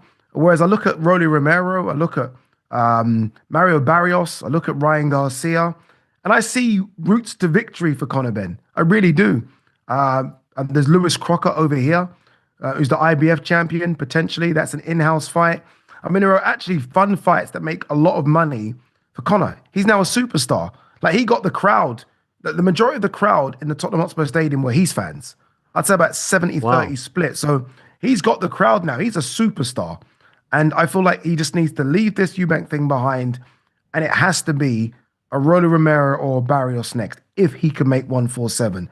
And it's a big if, because he's put on 20 pounds of muscle now. There's no fat on that boy, and that's muscle's not easy to get rid of. I should know, trust me. Yeah, no, I've heard. By the way, hot take: the first Eubank walkout infinitely better than the second, even with 50 Cent in a pair. 50 Cent, he was hardly even singing. He was saying like every fifth word. The first one, there was something in the YouTube comments I remember where someone said like the first one was for his dad. You remember when he came out to 3 different songs? The first was for his dad, the second was for him, the third was for his brother who passed away. It felt like there was meaning, there was spirituality behind it. This was a nice moment. It was cool. But what's the connection between 50 Cent and the Eubanks? There is no connection. And I loved how Conor addressed it in the post. Like, what did you think when you saw 50? He's like, what's 50 Cent going to do? Well, how's he going to help him? What's he going to do? He probably just met him. He probably had no idea who he was, with all due respect. I don't know. It didn't feel the same. And also, Senior rolling up with the same jacket was a little disappointing. I think it was the same one, right? Did you notice that? It really upset me. It really upset me, honestly, because I don't know where I was, but they came out of the car, and I was like, "Oh, that's the same jacket." I said that someone. I literally said someone, "Oh my god, it's the same jacket." Like, surely someone. It just kind of. As soon as I saw that, I was like, when it just doesn't have the same impact as it did the first time around. That's why I guess we all said they should have left it there. And you're right. I mean, unless 50 Cent's his good friend, ultimately you just paid someone to turn up and walk you to the ring, and they've gone, you've gone, everyone's gone their separate ways. So it was a bit weird. And I'm with you. I actually really liked Ben's walkout. I really liked Conor Ben's walkout of the drummers. I thought that was good. Yeah. I thought that was nice. And again, it was him and his father that moment. And I wanted it to be a Chris and his father moment, but Senior kind of got left behind because of 50 Cent. But I'm not going to lie, I enjoyed it. But you're right. I always feel like when rappers walk out, singers, I think I said this about Clarissa and she got upset. It's the worst thing ever. It's clunky. Yeah, they're never really rapping. Yeah. They're miming. They churn in, as you say, chime in for every minute. It doesn't work for me. No, but Conor is a superstar, and I'm really curious to see what he does next. Last thing, and then I'll let you go. I know it's been a long day. This news that came out in the midst of our show today, that Alexander Usyk has vacated the WBO title. And so has it happened yet? Has Wardley become the official champion? Because he was the interim champion due to the win. Here it is. Here's the announcement from the WBA announcing that Usyk has relinquished the WBO heavyweight championship. WBO announced today that it has received formal communication from Team Alexander Usyk. After thoughtful consideration, Usyk has elected to relinquish. So they haven't said anything, it appears, regarding Wardley. We suspect that's the next shoe. Why do you think he did this? I have no idea. Honestly, I wonder if he just looks at Fabio and just thinks that there's no interest, doesn't like the fight. Not that he's fearful. I don't think Alexander Usyk's fearful of any man. But I think he just thinks it's not a big fight. It doesn't do anything for his legacy to fight Fabio Wardley. I think he would have fought Joseph Parker. If it was Joseph Parker that won, I think that's a fight that maybe because they're almost from the same era, if you like, and they've just avoided each other. So maybe that would have been a fight he would have taken. And I do feel like the WBO do put pressure on fighters to make a decision. Look, are you going to fight or are you going to vacate? And he's probably just said, you know what? Don't put pressure on me. I'll just vacate. Like, you can't tell me what to do. Like, I've given you so much sanctioning fees. I can decide what I want to do at this stage in my life. And here, take your belt back. And I think he's almost just done that. I actually feel sorry a bit for Fabio. Some people might say, what? But I don't know if fighters like winning world titles like this. Remember when Devin Haney won it like this and they kept on calling him the email champ for years? Yeah. I just don't think they want to win it in the ring. So Fabio will be happy considering where he's come from. White collar boxer to this. It's an incredible story. It's a movie. But I think he would have preferred, oh, there you go. And there it is. I think he would have preferred to win it in the ring. But regardless, him being a world champion is incredible. Oh my God. Incredible. It blows my mind. And I would never have predicted he would have got past British level. So here we are, Fabio world champions. Stunning. It's an incredible feat. You know what also blows my mind? Well, first of all, I just want to say I still maintain it was an awful stoppage. I don't like the stoppage at all. And I think Joseph deserved more of a fighting chance. But it blows my mind that Joseph would test positive for cocaine. Dude. On the day of the fight? What is up with that? Now, he has come out and put out a statement saying that there's more to it. Here it is. I want to address today's news. Before my recent fight, I took a voluntary test and now have been informed that it returned an adverse result. This came as a real surprise to me. I did not take any prohibited substance. I do not use PEDs and do not support their use. I'm cooperating fully with the process now underway, and I'm confident the investigation will clear my name. And then he thanks everyone. And he says, when the investigation is complete, I will speak openly and answer questions. It has come out that the substance was cocaine. And I know back in the day, Joseph had some demons, but he was nowhere near those demons these days. And like for that to happen on fight day is a shocking thing. I feel, I don't know, call me a Joseph guy. I'm open with my respect and admiration for him. I feel like there's more to this story. I'm not ready to vilify the man. I pray and hope there's more to the story because there probably isn't a boxer aside from AJ who I like and adore more than Joseph Parker. So when I see that news, it kind of gut-wrenching. Like, I pray there's more to it. But most times there isn't. And so I'm hoping that I'm wrong. I'm hoping that, no, there is just an obvious reason as to why this has come up. Like, oh, okay, fine, thank God. And, you know, I've actually been waiting for him to come on your show. I'm thinking, I know Ariel's reached out to him, and I've been literally, like, you know, refreshing my page. Like, surely I'm going to see this thing of, oh, Joseph Parker's on today. Because those type of things, what we just read out is normally sort of written by a lawyer, as you know. Sure. It's like, okay, this is how we need to construct it. That I don't know if that's Joseph Parker's words. And I almost want to hear him say it. And I will then make my judgment from listening to him talk to you as opposed to a statement being released. But yes, it's awful news because if he is found guilty, it's a 2-year ban. Wow. And Joseph's what, 34, 33, 34? So that's probably that. So this is a big issue. And so hopefully, again, there's just an obvious reason as to why there is cocaine in his system on the night of a Fabio Wardley fight. Yeah, if it was done on purpose, then obviously that speaks to where he was at, and it's a scary thought for him to do that. But yes, I have in fact reached out to him, and he said that in due time he will come on, but they're waiting for the process to play out, and I certainly understand that as well. Ade, this has been a lot of fun. Now time for everyone's favorite segment of the week. It is, no, I'm kidding. I've got nothing. No, please. No, they can't get Nike in the back. No. You haven't got anything? Remember that music? This is hard. This is hard. I can't take it. I'm still invoicing for this. I'm going to send us on an invoice. Get your lighters. You know what? We do have one. It's actually, we're going to go back to New York City this past weekend. Yeah. The fight everyone's talking about. The brawl MSG? at the Mecca. Oh my God. Dude, does this guy have a problem? Like, is he okay? Which Dylan one? Dennis? Which one? Dylan Dennis. Listen, he did a lot to, I think, warrant this, but on the night, as you can see here, I love when Abu Bakr takes off the hat. I don't know if he actually warranted that in the moment. You know what I mean? Like, he said a lot, he's done a lot. This is great. Chair. No, we'll take that. We'll take that away from you. Yeah. Just a mess. Just an absolute I love him. Like, how this guy has stayed... Like, he's so relevant still. It's incredible. It's actually incredible. Yeah, well, you can Who is see he it. there actually watching? Who is he there supporting? He was there. I know he's somewhat friendly with Rodolfo Vieira. I think he wanted to be at a UFC event. Alex Pereira was there. He wants to be where the where the action is happening. And maybe he was looking for trouble as well, but now he's been banned. And I guess the next time we'll see him is against Anthony Taylor.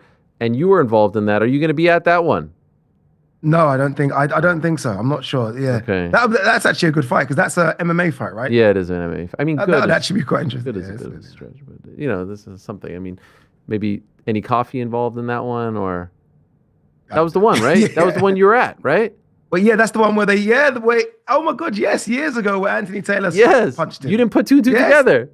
I know. Sorry, it's been a long day. It has been a long day. It has been a long day. Much love. This is so great. Thanks for making some time. We still love you here, all right? Despite the fact that you left us high and dry for greener pastures, we're still here doing our thing.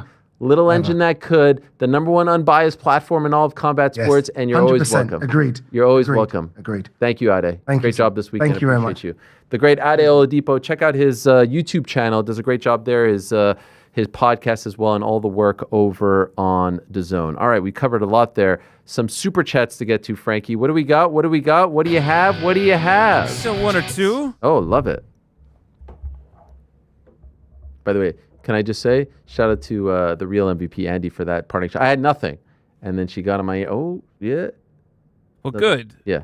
Thank you, Andy. Appreciate it. What else? What else? Zeke also says, big fat slice of humble pie for Helwani and crew. And by the way, wasn't that nice? Wasn't that nice to reconnect with our old friend? When that music hit, I got the feels, Shout out to Frank for that one. Shout out to Frank. It was like awaking a sleeper soldier hearing that, especially with it already being dark out. like a phoenix rising from being dark, because we had a good stretch of time during this. Actually, you know what? The first episode I think was this is crazy. Actually, the first episode was the Tuesday after Jake Tyson, so it would have been tomorrow. Wow. That is what a celebration. You know what? Fitting. It's funny how the fight gods bring us together. But anyway, that was nice. Thank you for the music. Humble pie. What's the humble pie about? Is it about what is it about? It's hashtag and new. So about JDM. Yeah. Whatever. Yeah. Yeah. Humble pie for me, who has been saying Islam's gonna walk through him. Well, maybe not you. I think that was to me, right? No, and crew. I mean, I just love when people say like I'm anti-Dagestani fighter, I'm anti-Muslim fighter. Like I don't say a single thing about him, about Hamza, this and that. But like you'll say something. I don't know what it is. I don't even know. Who's to check? Yeah, who is to check? Really? You'll say something and they'll be like, the Jew, the JOO. I mean, like they just expose their hatred and their vitriol towards my people. But that's okay. We rise above it. What else, Frankie? What else? People forget, man.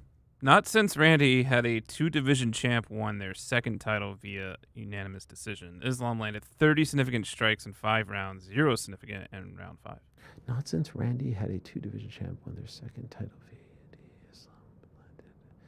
Yeah, what? He's saying Islam was boring, basically. Okay, great. And what about the last 8 fights? I mean, there's like the Dustin fight was unbelievable. The Moicano fight, he walked through him. Yeah, he is not boring. The Charles Oliveira fight was exciting. Both the Volkanovski was fight of the year, and then the second time he head kick KO'd him. Ridiculous. Like, stop with this. He's a boring fighter because of one fight, man. He did what he had to do, got the job done, and now he's a 2-division world champion. And by the way, stop being apologists. Islam, Hamzat, the 2 most boring fighters in the sport. Say it here proudly with your chest. I will say, I don't know if you're being serious. No, of course I'm not being serious. Oh, I don't know. It's the stupidest thing ever. But here's the thing also, like, Jack's really good. And do you remember there was one period where Khabib was like, no more striking. Like, there's no reason to stand and trade with this guy because you're that damn good at taking him down. He seemed compromised. The calf seemed injured. And he did what he had to do to win. What was it also when Hamzat, he looked at Armin or something? He was like, I think I can strike with this guy. Should I do it? And Armin was like, nah. No. Just go straight to the wrestling, man. You're winning. You're about to become a champion. I'll never say to you, like, I enjoyed that more than, I don't know. pick up. Ilya Taporia knocking everybody out, Alex Pereira knocking Or even everybody out. even a war. I don't know. Of course not. It's not the most exciting fight style, but like it comes with the game. You just have to accept that. It didn't help that it's coming off almost a carbon copy of it in the co-main event, a completely one-way traffic loaded with control time. But like sometimes you get stinkers. It's okay. It happens in football. It happens in soccer. It happens in baseball, exactly basketball. Every sport is going to have boring moments. Ours are only 25 minutes. You sit through a shitty NFL game, it's 4 hours. Yeah. And then there's a big difference between that was not an exciting fight and you are not an exciting fighter. Islam Makhachev, Khamzat Chimaev, who have built their careers on finishing people, and now it's just like, oh, they're boring. They had one decision. Ah, man, they suck. They stink. They're boring as 1,000%. shit. Boring fight, not boring fighters. Yeah. It's like yesterday. Like, I know you guys were locked in. Like, the Grey Cup wasn't great, but there's been other Grey Cups that were great. For sure. You know? What's the Grey Cup again? Stop. On the flip side, that Bills game was great. That was a great win. And it was an exciting game. A little too up and down for my liking. That It was was the fun a one. slugfest. I actually don't know what the Grey Cup is. Serious? CFL champion. Ah, Did that you lock one. in? The Rough Riders, We used to right? work with a guy named Corporate Jake who said that like one of his guilty pleasures was to bet on the Grey Cup because like he knew nothing and the high stakes. By the way, shout out to MGK. MGK was great in the halftime show. Did anyone catch that? Huh? I swear. I don't know why he was playing the halftime show. He has nothing to do with Canada. Usually they'll have like He's not Canadian, right? He's Shania from Twain, Ohio. Our So Lady 50 Cent didn't do Pierce enough, piece. but MGK rocked. MGK, and by the way, no one gave me the memo that MGK is like a full-on pop star now. Like he's not like Mr. Rapper guy anymore. Did you know that? Yeah. Yes, this has been He's got way like for a bit. bleached hair and he's playing the guitar. Always had bleached hair. I don't know. I actually I dug it. Am I crazy? He is from Ohio. He's He's not 100%. He has Okay. no connections to Canada whatsoever. So, So yesterday you got up, you watched Irish national football against Hungary. It was a great game. Then you watched the Grey Cup. Yes. Then you also had the Bills on. Bills. And the best part was I did a million other things. Like I actually had to watch the Bills with one earpiece in. Oh, Josh because my daughter had a dance recital thing. And How'd then she do? It was pretty good. I mean, Wow, he didn't watch it because no, all the other dads were like, Does she know you did the dads came up to me and they're like, "Can't believe you're here. Aren't the Bills playing?" I'm like, "Yeah. What do you think I'm listening to right now?" Right. But when I asked you how it went, you're like, No, she was amazing. She was amazing. All right, better. She danced. She danced. She did her thing. Much She better, did her much thing. better. We What do you want bought me some to say? toys. It was a great time. And yeah, then the best part about the Grey Cup was my kids' commentary, especially for the trophy presentation. They were shitting, like they were like, "This is the worst." I was like, "Man, guys, world champions Saskatchewan." They're like, "What do you mean? Wait, Where is world this?" champions? I was just like kind of egging them on, trying to tell them how big of a deal this was. And then I was like, "I can't believe this. Bills lose, Knicks lose, Jays lose, Montreal loses. I can never win. I can never." And they're like, "I've never heard you even say the Montreal Alouettes before." I'm like, "Yeah, trust me, I'm a diehard fan." I'm telling them about Tracy Ham and Tommy Frazier back in the day, and Pringle back in the day, and all this. They're so American, my kids now. I tried to explain to them they have 100% Canadian blood in their bodies, but they felt very much above the CFL Grey Cup, which disappointed me a little bit. What channel is it on? No, they have It was actually on CBS Sports Network. Just that game. You know, there used to be on ESPN2 or on Plus later. That's an Ocho if I've ever heard it. Yeah. Just that game. Like that was the only game. Earlier, I had to find other ways to watch the playoffs. Anyway, what else we got? Morales versus Shafkat. Someone's O has got to go. Oh yeah, that's right. 19-0. Yeah, what is Shafkat at? Are they both 19? 19-0. Serious? Yeah. Wow, that would probably be the only time two 19-0 fighters ever fight in the UFC. I think if Ian wins, Ian, Islam, this is what I would like. Ian, Islam, Shafkat, Usman, meaning Kamaru, and then Morales versus Praches. I feel like I feel like we are, what's that? No, keep going. I feel like we are moving towards Kamaru versus Islam, and then like Ian versus maybe Morales, and then maybe Usman versus. I don't know. I feel like we're getting nothing like what I just said, because I never in a million years would have thought it would have been Brady versus Morales. So Not only are they both 19-0, they're both 7-0 in the UFC as well. That's crazy. And I think they both have 3 ranked wins. What if Kamaru Usman beats Islam Makhachev? Is that the funniest timeline?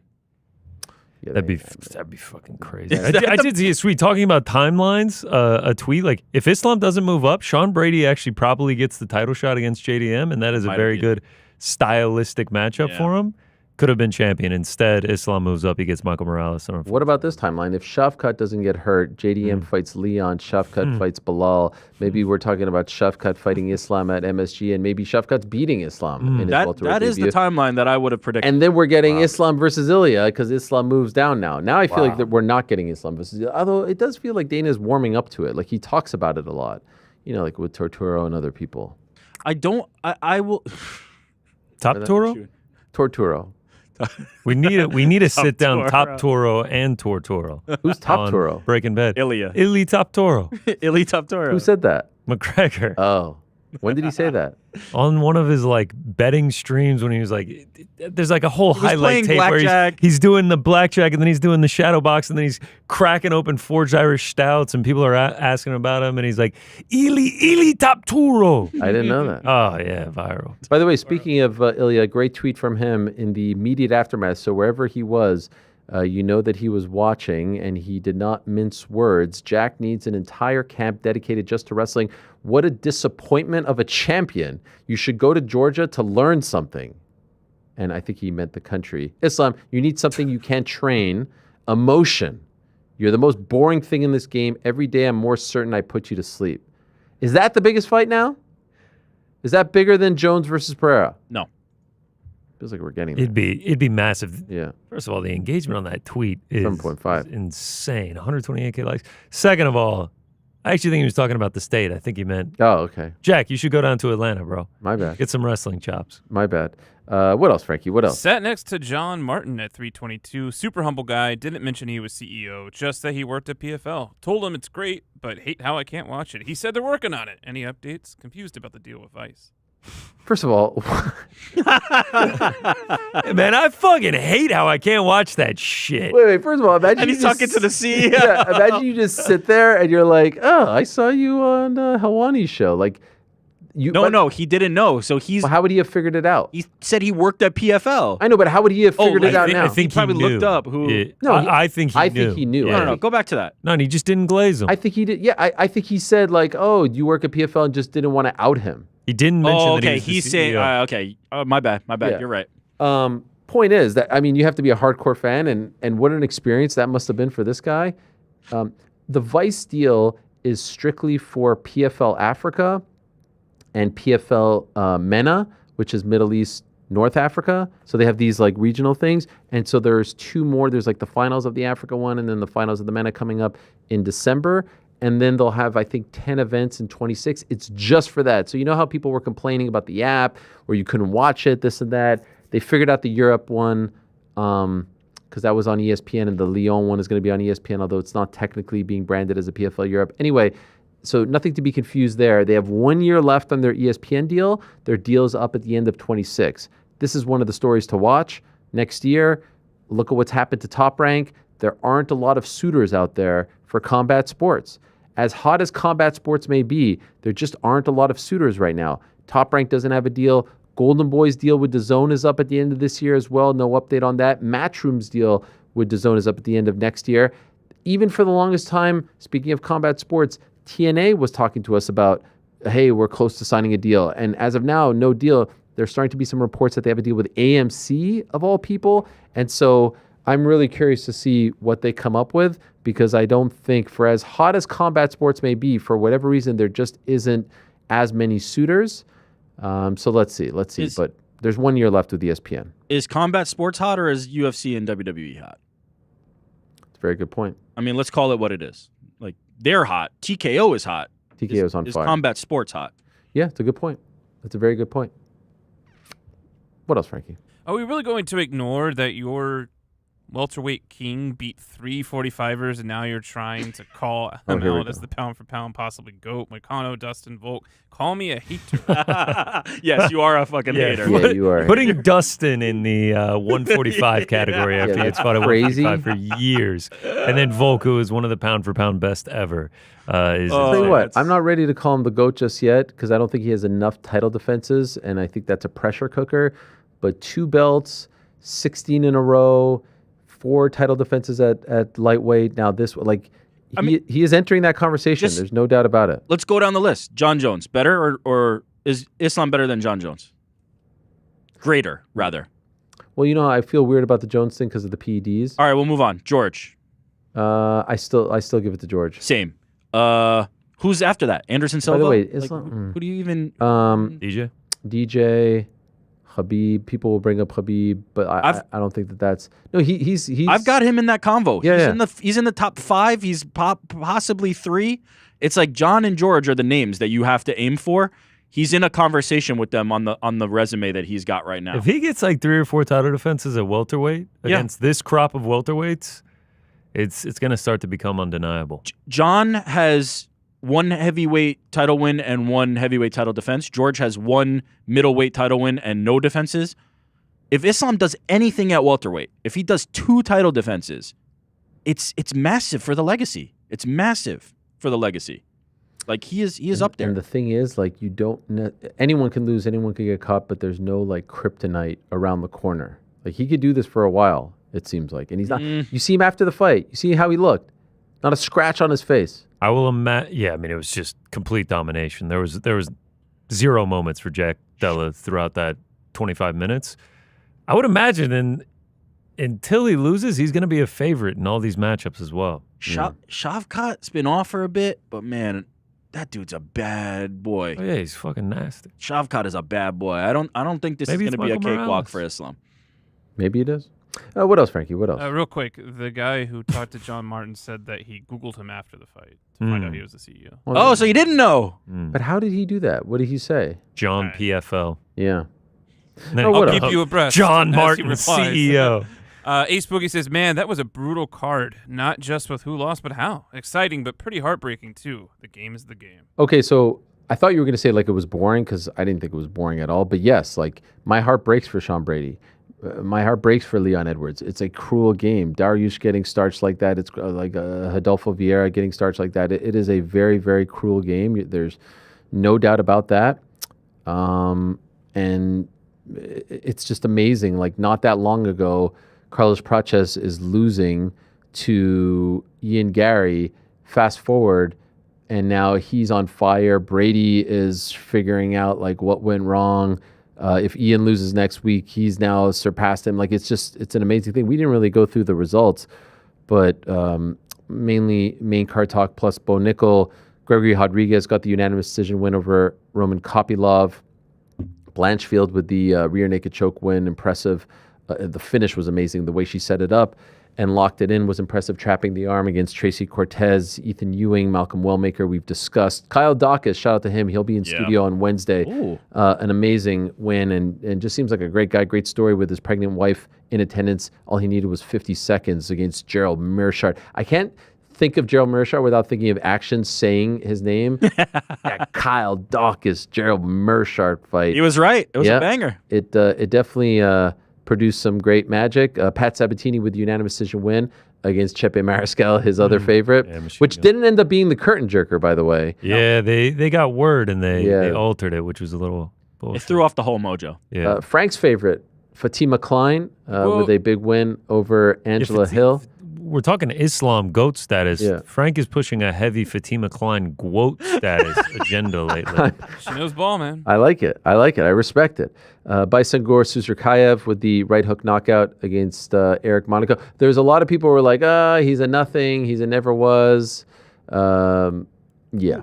Who about Susurkayev? I was seeing like in the first 2 rounds, like, this guy is not that impressive. Who knows? Maybe it was just the algorithm. That's more fair. Mateusz Camilo. He's got a long way to go, man. Over Nickal, I don't know. Yeah. No. He got the win as well, Mateusz Camilo. It was a great card. Yeah, the last 2 fights weren't. Last 2 fights were tough because it was back to back. Yeah, and it was racking up dominance. all that control 5 rounds. time, dominant. Yeah. What else, Frankie? What else? Do you think Silva's streak is better than Islam's? Oof, that is an amazing question. What? I'm gonna look back at Silva's right now. Yeah, what an amazing question. One thing that is weird about the Islam streak is that it starts coming off a knockout loss, which is always a little bit strange. And Anderson's streak started with his first fight in the UFC, the win over Chris Lieben. So it's Lieben, Well, I mean, it's comparable. Very quickly. Yeah. Tit for tat. Okay. No, you can't do it like that. Why? It can't be in the order because if somebody fought better ones later or worse, like you can't do it Tit like for that. tat. Nah, can't do it in the Just order. write it down. All right, no. You go tit on Anderson Silva. I'll go tat on. He'll give you Islam equivalent Makhachev. names. No, meaning. Okay. No. We'll go one for one. First one one first. for one. Yes, but we have to write No, down. not first one first. Yes. You go tit. Yes. I'll go tat. Okay, but here's the thing. Write down who gets the point. I hate this. Okay, yeah. I'll keep it. Hold on. Let me get. Who are you doing? Hold on. I'm gonna keep the scoreboard right here. Okay, you're doing the scoreboard. I'm doing Islam. Okay, wait. Here's the thing. I'll do Anderson. You do Islam. Tit. Rick, side. Rick. All right. No, you write the points. Yeah. What the I got fuck? the points. I got the points. I don't even want to do this shit. Here we go. No. I got this. This is the worst Okay, way go to first. Go first. Chris Wade. Oh, you're doing Islam. I'm doing Anderson. Chris Lieben. Lieben, obviously. Okay, so you're putting down the points. Yeah, 1 point for Silva. I don't want to. But No. I got the points. God damn it. All right. Go ahead. Nick Lentz. Rich Franklin. obviously Silva. Anderson for the belt. 2-0 Silva. Yeah. Go ahead. This is bullshit. Gleison Tebow. Travis Luter. Anderson gets it. Luter, yeah. Okay. Kajan Johnson. Nate Marquardt. Anderson. Again, obviously. All right, here we go. Armin Sarukian. Rich Franklin. Rematch. Sarukian, short notice. That's for Islam. What? Yeah. Rich Franklin? Short notice. He already debut. killed him and sent him to the Shadow Realm. And then. Oh, I don't agree with this, but fine. You're trying to balance it. I get it. Rick's judging Jerry. Rick's judging Tit for tat. Okay, all-timer. People will never be able to forget this one. Annals of history. Davi Ramos. Okay, so this is okay. I thought, obviously Silvers. Dan Henderson. Yeah, Silvers. I mean, it's okay. champion versus we're champion. at 5-1 right now. Silver. Okay. Yeah. Drew Dober. James Irvin. Dober. Now moving up to 205. Stop. Moving up to 205. Islam. 20 pounds. Islam. All right. Thiago Moises. Patrick Cote. This is a 50-50 ball. No, Cote title fight. Pride of Montreal. Okay, Silva gets Let's that give it a Silva. Yeah. Dan Hooker. Talis Leches. Yeah, that's Islam. Interesting. All right. King Green. Hooker on like that's 2 weeks Islam. notice. Pandemic Hooker. Yeah, that's remember that? That's Islam. King Green, Forrest Griffin. One of the all-time great performances. I'm going to take at 205 on that one. Anderson on that Okay, one. thanks. Because Forrest was still Forrest. Yeah. All right, 7-3. We are now starting Islam's title run. Charles Oliveira. Damien Maya. Oh, that's Islam. I don't know. Yeah, that's Islam. That's crazy. Easy. Okay. Alexander Volkanovski. Chael Sonnen. Islam. Oh, this is a comeback now. This is it's 7-5 right now. Alexander Volkanovski. Vitor Belfort. Islam. Wow, this is crazy. Dustin Poirier. Yushino Kami. Islam. Wow. Okay, Hanato Moicano. Chael Sonnen. Rematch. I think this goes Anderson. Yeah. Yeah, that's Anderson. Okay, what are we at? We're at 8-7. Wow. Jack Della Maddalena. Stephen Bonner. Islam. Wow. Oh, 8-8. That is crazy. Fucking hell. That is great. What? They're very comparable. That's By the not way, the way you do it. That's a fair. I think that's how actually we very just fair. did it. That's not how you do it, though. Yes. Tat. I actually think that was a great exercise. If we're being honest, that back half of Islam is more ahead of Silva than Silva's first half was ahead of Islam's. Also, Islam's streak not over yet. I know 16-16, but streak's not over. We don't know how long. Once this you thing's start gonna go. hitting Dustin, Volk, that territory, like Anderson didn't have those names. Charles Volk Dustin is that's filth. Crazy That's filth. 4-fight run. Not to be fair though, that was a lot of fun. The by the beginning way. of We should do Silva that with when more it's like people. Lieben, Franklin, Luter, Marquardt, Franklin, Hendo. That's also filth. Like Silva was. All right, let's do GSP. No, I'm kidding. No, let's not. That was fun. Okay, what else, Frankie? What else? Why do you keep calling him John Pork, by the way, you go? Oh, thanks. I don't know. By the way, can I be honest? I don't know where the John Pork thing started. Okay, this all starts with DJ and Islam doing a video blog together, and Islam is introducing him to Demetrius Johnson. His nickname is Chanko. Real name Magomed Zabayukanov. Zainukov. Who's the Czech? Zainukov. Yeah, Who is that's the right, Czech? yeah. Chanko is the nickname. Islam goes over to DJ and he's just like, "This is my guy, Chanko." And like the way that he says it with the accent, it kind of sounds like he's saying John Pork. Like he's like Chong Ho, and like it sounds like he says John Pork. Now people edit in the meme of the John Pork, which is the guy that wears the face filter that makes him look like a pig, and it's like John Pork is calling, and so people edited that in. internet ran with it, and now there's no stopping it. I The didn't train is realize off there was the an tracks. actual person named John Pork. There is an internet character of a guy who wears the pig face filter James Tuhuna. and posts on his Instagram, and his name is John Pork. So there's John Pork memes. And so, yeah, the OG video is him saying the Chonko thing, and then someone edits in the like FaceTime sound in the picture of, here's John Pork. This is John. Okay, I'm looking at another John Pork on Instagram, John.Pork, and like it actually looks this John Pork. No, look, he actually looks like a real dude with a pig snout. Yes. Like more real than that guy. It's evolved into that. Yeah, this John This is Pork. OG. So like if you scroll all the way down, which you can because he doesn't have many posts, it's OG like 3D looking. Now he's become actual. It's kind of creepy. John Pork. It's quite creepy. So yeah. And I mean that is very creepy. And do you think that Chonko doesn't like the fact that people call him John Pork? Hates it. I think he despises it. Oh. I think it's gotten incredibly old for him, but it's also giving him star power. Yeah. Like it has those to be fighting words. It has to be so old at this point. People just bothering him because his nickname is John Pork. This is the thing in MMA though. People will beat this to death. As an example, Austin Vanderford, Mr. Van Zandt, like. I actually think he didn't mind that one. Yeah, that's just a one. There's a million examples out there where it's like that's probably annoying after a bit, but it's the thing that gets you the notoriety. He said after the Dana White Contender Series, he said, "I am not John Pork. I am Chonko.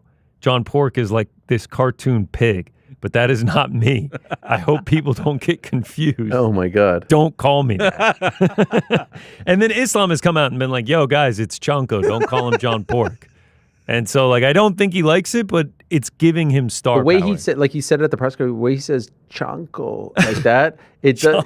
You could see. And he says it really fast. Yeah. And it's in the Islam accent. Like it sounds like John Pork. I'm happy Islam came out of his shell this week because I feel like we got to see a different side of him, and maybe it was because of the lack of weight cutting. Who knows? What else, Frankie? What else? How many Bo Nickel work days does each person on the team complete within 5 years? I think I'm 0.3 work days, but I'm trying my best. Is that because like? First of all, it's Nickal with the A. Is that because like he's back at work? I don't understand. I think it's saying he works really hard, right? Like how much effort can you give compared to a Bo Nickel workday? Okay. How many light bulbs? Who's to check? Is it like that other one? Chris Padilla was like, how many joints does it affect you if you run 10 miles? Yeah, it's like that. What else, Frankie? What else? After BSD and Islam streak, Dustin Poirier sure looks good. He does. I feel like Dustin is itching for a fight. I don't know about you guys. Like, Yeah. He's sitting there looking jacked and he's going like this. He's got those new teeth in and everything. Like I feel like he's like revved and ready to go. He's looking fantastic. Are the teeth affecting his speech? Yes. I don't know. I don't know what you're talking about. What else, Frankie? What else? Dana was asked about less Apex cards in 26 and 27 and says he's This only... was funny. No, I was just... Please keep going. Sorry. Thank you. It says he's only been home 10 days out of the year. He hardly ever shows up to those. Pathetic. It was weird because, he was in the Middle East and he did that thing in Riyadh, and then I think he went to Qatar, and who knows if he's going back to Qatar because they have the show. But it's like, we're not asking about your personal schedule here. Like, you want me... Like, he doesn't even go to every card. It was such a weird response. I've been on the road like the entire year. I've been home for 10 days. Yeah, and what does that have to do with That's fucking illegal. the price of tea in Him looking China? into the reporter's soul, too, and Yeah. being like, you don't want me to ever be home, sir? Yeah. You don't want me to go home? No one asked you guys to have a 43-fight schedule, by the way. No one asked for any of this. You guys did it because you made a lot of money off of it. It was such a weird... I don't know. It was such a weird thing because it's like, this thing kind of runs without you, too. What about Ethyn Ewing kind of saying, like, when he's at the weigh, he's like, I just heard about this story. It just shows, like, the thing is happening without him. Did you guys catch that?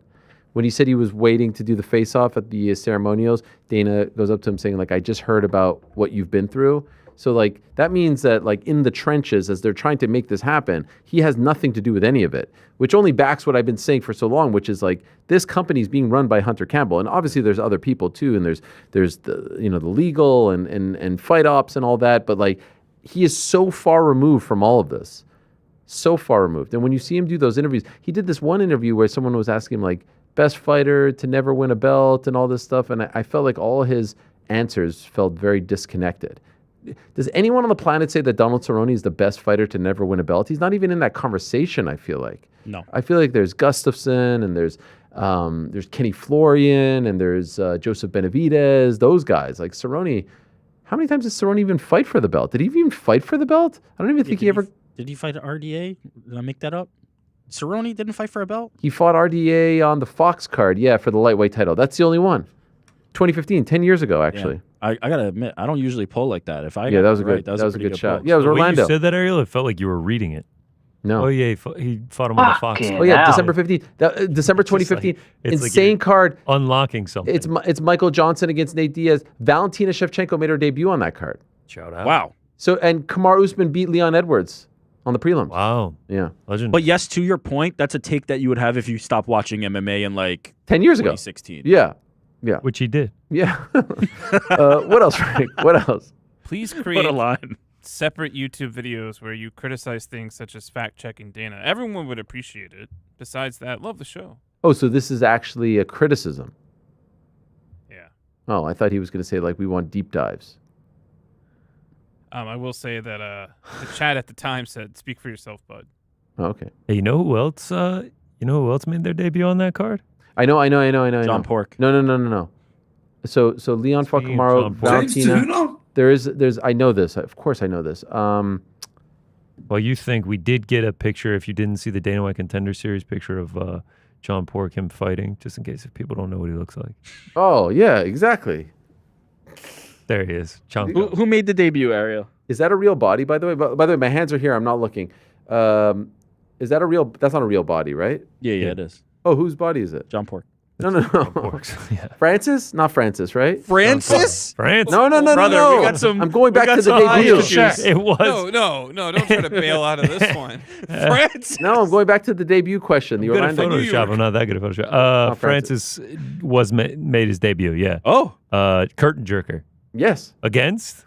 Oh, it was a nobody. Nobody. He had the long braids. I don't remember. Luis Enrique Barbosa. Yeah, that's right. Rose Oliveira also. By the way, it's a sick card. Look at it. Yeah, like those were the great. Fox cards back in the day. It's pretty good. Nate Diaz, Michael Johnson. Yeah. Alistair Overeem, Junior Dos Santos. Cut the crazy promo. That's the one. You taking everything I worked for. Yeah. What else, Frankie? What else? Predicted 5-6 fights correctly on Ben versus Eubank Jr. 2 card, including a win for Ben. Shout out. Congrats, Sammy. Love you, Sammy. Well Sammy's done, the goat. Sam. Crazy Jack Catterall knockout in the co-main. Yeah, that was Scary pretty good. stuff. What else, Frankie? What else? Rough Riders Great Cup champs 2025. Sorry, Ariel. I'm happy for the good people of Saskatchewan. They were lit last night. I saw it. Regina was on fire. That video where? you sent, it didn't look like it. Regina. You didn't know that? What are you talking I about? thought it was Regina. No, it's Regina, Saskatchewan. Get No your mind shit, out of the for gutter. real? Yes. guy. It's Regina, Saskatoon. These are great people. Great. I didn't know they were great partying state. down in the Gina. Great state. Are they Fuck from me. Uranus? Great province. Is the rematch of Holloway Oliveira, the Saskatchewan rematch, Saskatoon. happening in? Should be. It looked like a small family gathering, so I don't know about on fire. It was on fire, I bro. love how there was like 127 people in First- your section. First time in They're 12 like, I look years. like a It Rough looked Riders. like yeah. a wedding. First time in 12 years. How about them Rough Riders? Wow, 12 years. What a drought. First time in 12 years that they play in the Grey Cup. And by the way, there's only 9 teams in the whole league. So, that's tough. Why do they even do this? Yo, CFL is great. It's a great product. 9 teams? Their slogan used to be radically Canadian. That was Oh, their yeah. slogan back in the 90s. Yeah. I can't believe your kids aren't into it. Yeah, it's tough. It is tough to get them on board. What else, Frankie? What else? Speaking of MMA managers, who was the easiest to get along with or to even book a fighter for the show? I'm a Tim guy myself. Oh, Tim is the man. Easy. Lloyd Pearson. Very easy. The ones that I don't like, and I'm not even talking about the ones that don't let their fighters. There's only one, obviously. By the way, shout out to Ali. You see the car wash at the end of fights. Like there's the Fox Sports guy, there's the Full Send guy, there's the BT guys, or now TNT.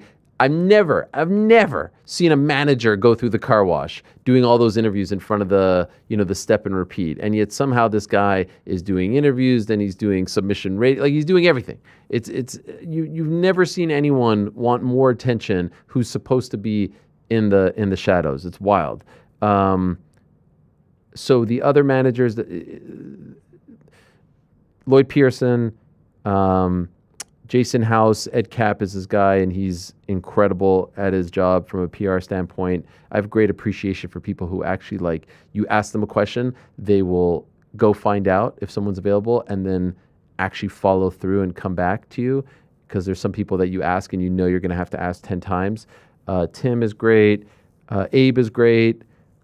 I'm probably missing. Eric could probably think of some others as well. Rubenstein's fantastic. Danny Rubenstein, of course. Thank you. Again, I'm probably missing. I mean, the vast majority these days are pretty damn good to deal with, I would say. Some of the worst ones are like the PR people that just don't respond to you and you have to ask them 15 times. But for the most part, pretty good. What else, Frankie? What else? Bo was sick for that RDR fight. You can even hear it in his voice when he came into the post RDR lost interview. He's just too humble to bring it up as an excuse. Respect. Yeah, that was maybe it. I guess as Ariel gets sick on it. Yeah, I guess that's what he was referring to with the weight cutting. So shout out. What else, Frankie? What else? Imagine Dana hugging a fighter the way Eddie hugged Ben. Eddie hugged. Oh, right. I mean, he can't do that necessarily because like he's the way the whole promotion is set up is completely different. But it would be a weird look if he did that. He is positioned more as like commissioner than Eddie, who is teamed up with a fighter who is then fighting another fighter who's represented by another promoter and all that. So not necessarily fair, but yeah, I get it. He was more like that when Chuck Liddell fought in Japan. I was just about to say, like, that would be Chuck. Yeah, yeah, against Rampage. What else, Frankie? What else? Over under fights before Islam retires? 2.5. Nah, over. Right? Over for sure. Yeah, I'm going over as well. But I wouldn't be shocked if it's not that much over. I mean, like 4 more fights. Okay, all right, that's fair. What else, Frankie? What else? And you know, lastly, they're going to open the door for Usman. Sorry, like I feel like this was all part of the plan. Like move up to 170 now. Usman comes in, meaning Usman Nurmagomedov, and then he takes the baton. I don't know if he's as good, to be honest, but I feel like that's like Khabib leave, Islam takes it, then he moves up to 170. He reigns supreme. Usman takes it. Then John Pork. And then John Pork. What else, Frankie? What else? Are we sure? Yeah. If Stop it. I'm not allowed to have another thought? Jesus. What kind of operation is this? What else, Frankie? What else? If Eric is so confident of a Joshua win, is he willing to state here and now that he will retire immediately from the Ariel Helwani show if Jake wins? No, we're not. Wow. We can't. Wow. We can't support these stipulations. And why not? Here's how it works, though. There needs to be something. There needs to be something on the line for me, right? There's no you haven't given me an incentive. You haven't given me something to win if I am successful, right? If Anthony Joshua does defeat Jake Paul in the way that I believe he will, you haven't provided me any like right now you're upside. It's just downside, so there's no reason for tight me to ass take cheeks the whole fight, being like, "Oh, I'm gonna lose my job." So no, but if you want to slack me, like he works. Wow. He works here. Oh, if you don't want get in on the internal message. Maybe he has a point. Yeah. If you want to shoot me an email and offer something up, we can what talk if he about quits it. his job? We can talk about it. No. I wonder. 3 last quick things, guys. Some breaking news. Ryan Bader. Oh, shit. Yeah. Smashing Machine 2? Out of his Ryzen New Year's Eve fight with Alexander Soldatkin. He posted this on social media. Few of the injuries below. Near complete detachment of the pubic plate and rectum. What? Is this real? No, it's not. Of the pubic plate and rectus adductor, full thickness tear into the connective tissue, fluid tracking left side, partial tear of the pubic plate. What is the injury? Pretty gnarly injury last week. It was trying everything. Seems like it's in the groin to abs region. Like that is gnarly. He pulled something in that region. Well, speedy recovery. That is. Who hasn't? That is real. Yeah, that is real. You see pubic bone and rectus abductor, and you're like, is this AI? Meanwhile, I didn't know. Vagina it was like is a totally normal name. Hey, by the way, guys, shout out to Billy_T on X, formerly known as Twitter, who back in September of 2021 tweeted this: AJ is one more loss away from fighting Jake Paul. He's taking a bow. In the end, Wait, but what was Anthony's record since then? In the end, he didn't fight anyone. This is his first fight since. Is that legit? Yeah. Oh no, sorry, 2021. Whoops. This is after I was thinking 2024. Infinite times. Yeah.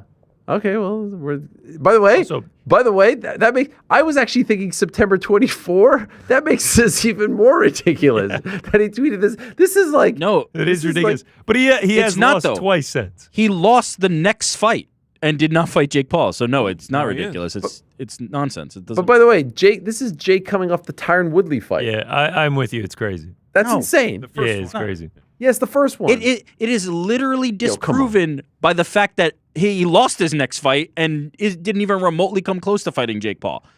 It's like giving somebody credit for something that didn't remotely even come true. I think it's a pretty good shout. No, it's not a good shout. How? I'm with you, Age. I mean, like, he lost the next fight. He's one loss away from fighting Jake Paul. He literally lost. Stop it. He literally lost the next one last fight. thing, tweet, bro. Well, yeah. Where's your tweet? Yeah, one last thing from our friends over at La Sueur. I just saw this.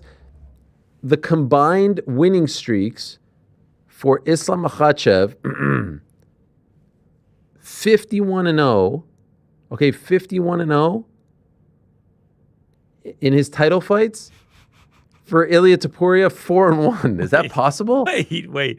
Oh, the opponents that he fought in the title fights. Yes. 51-0. Okay. What? Streaks? So Charles was 11-0.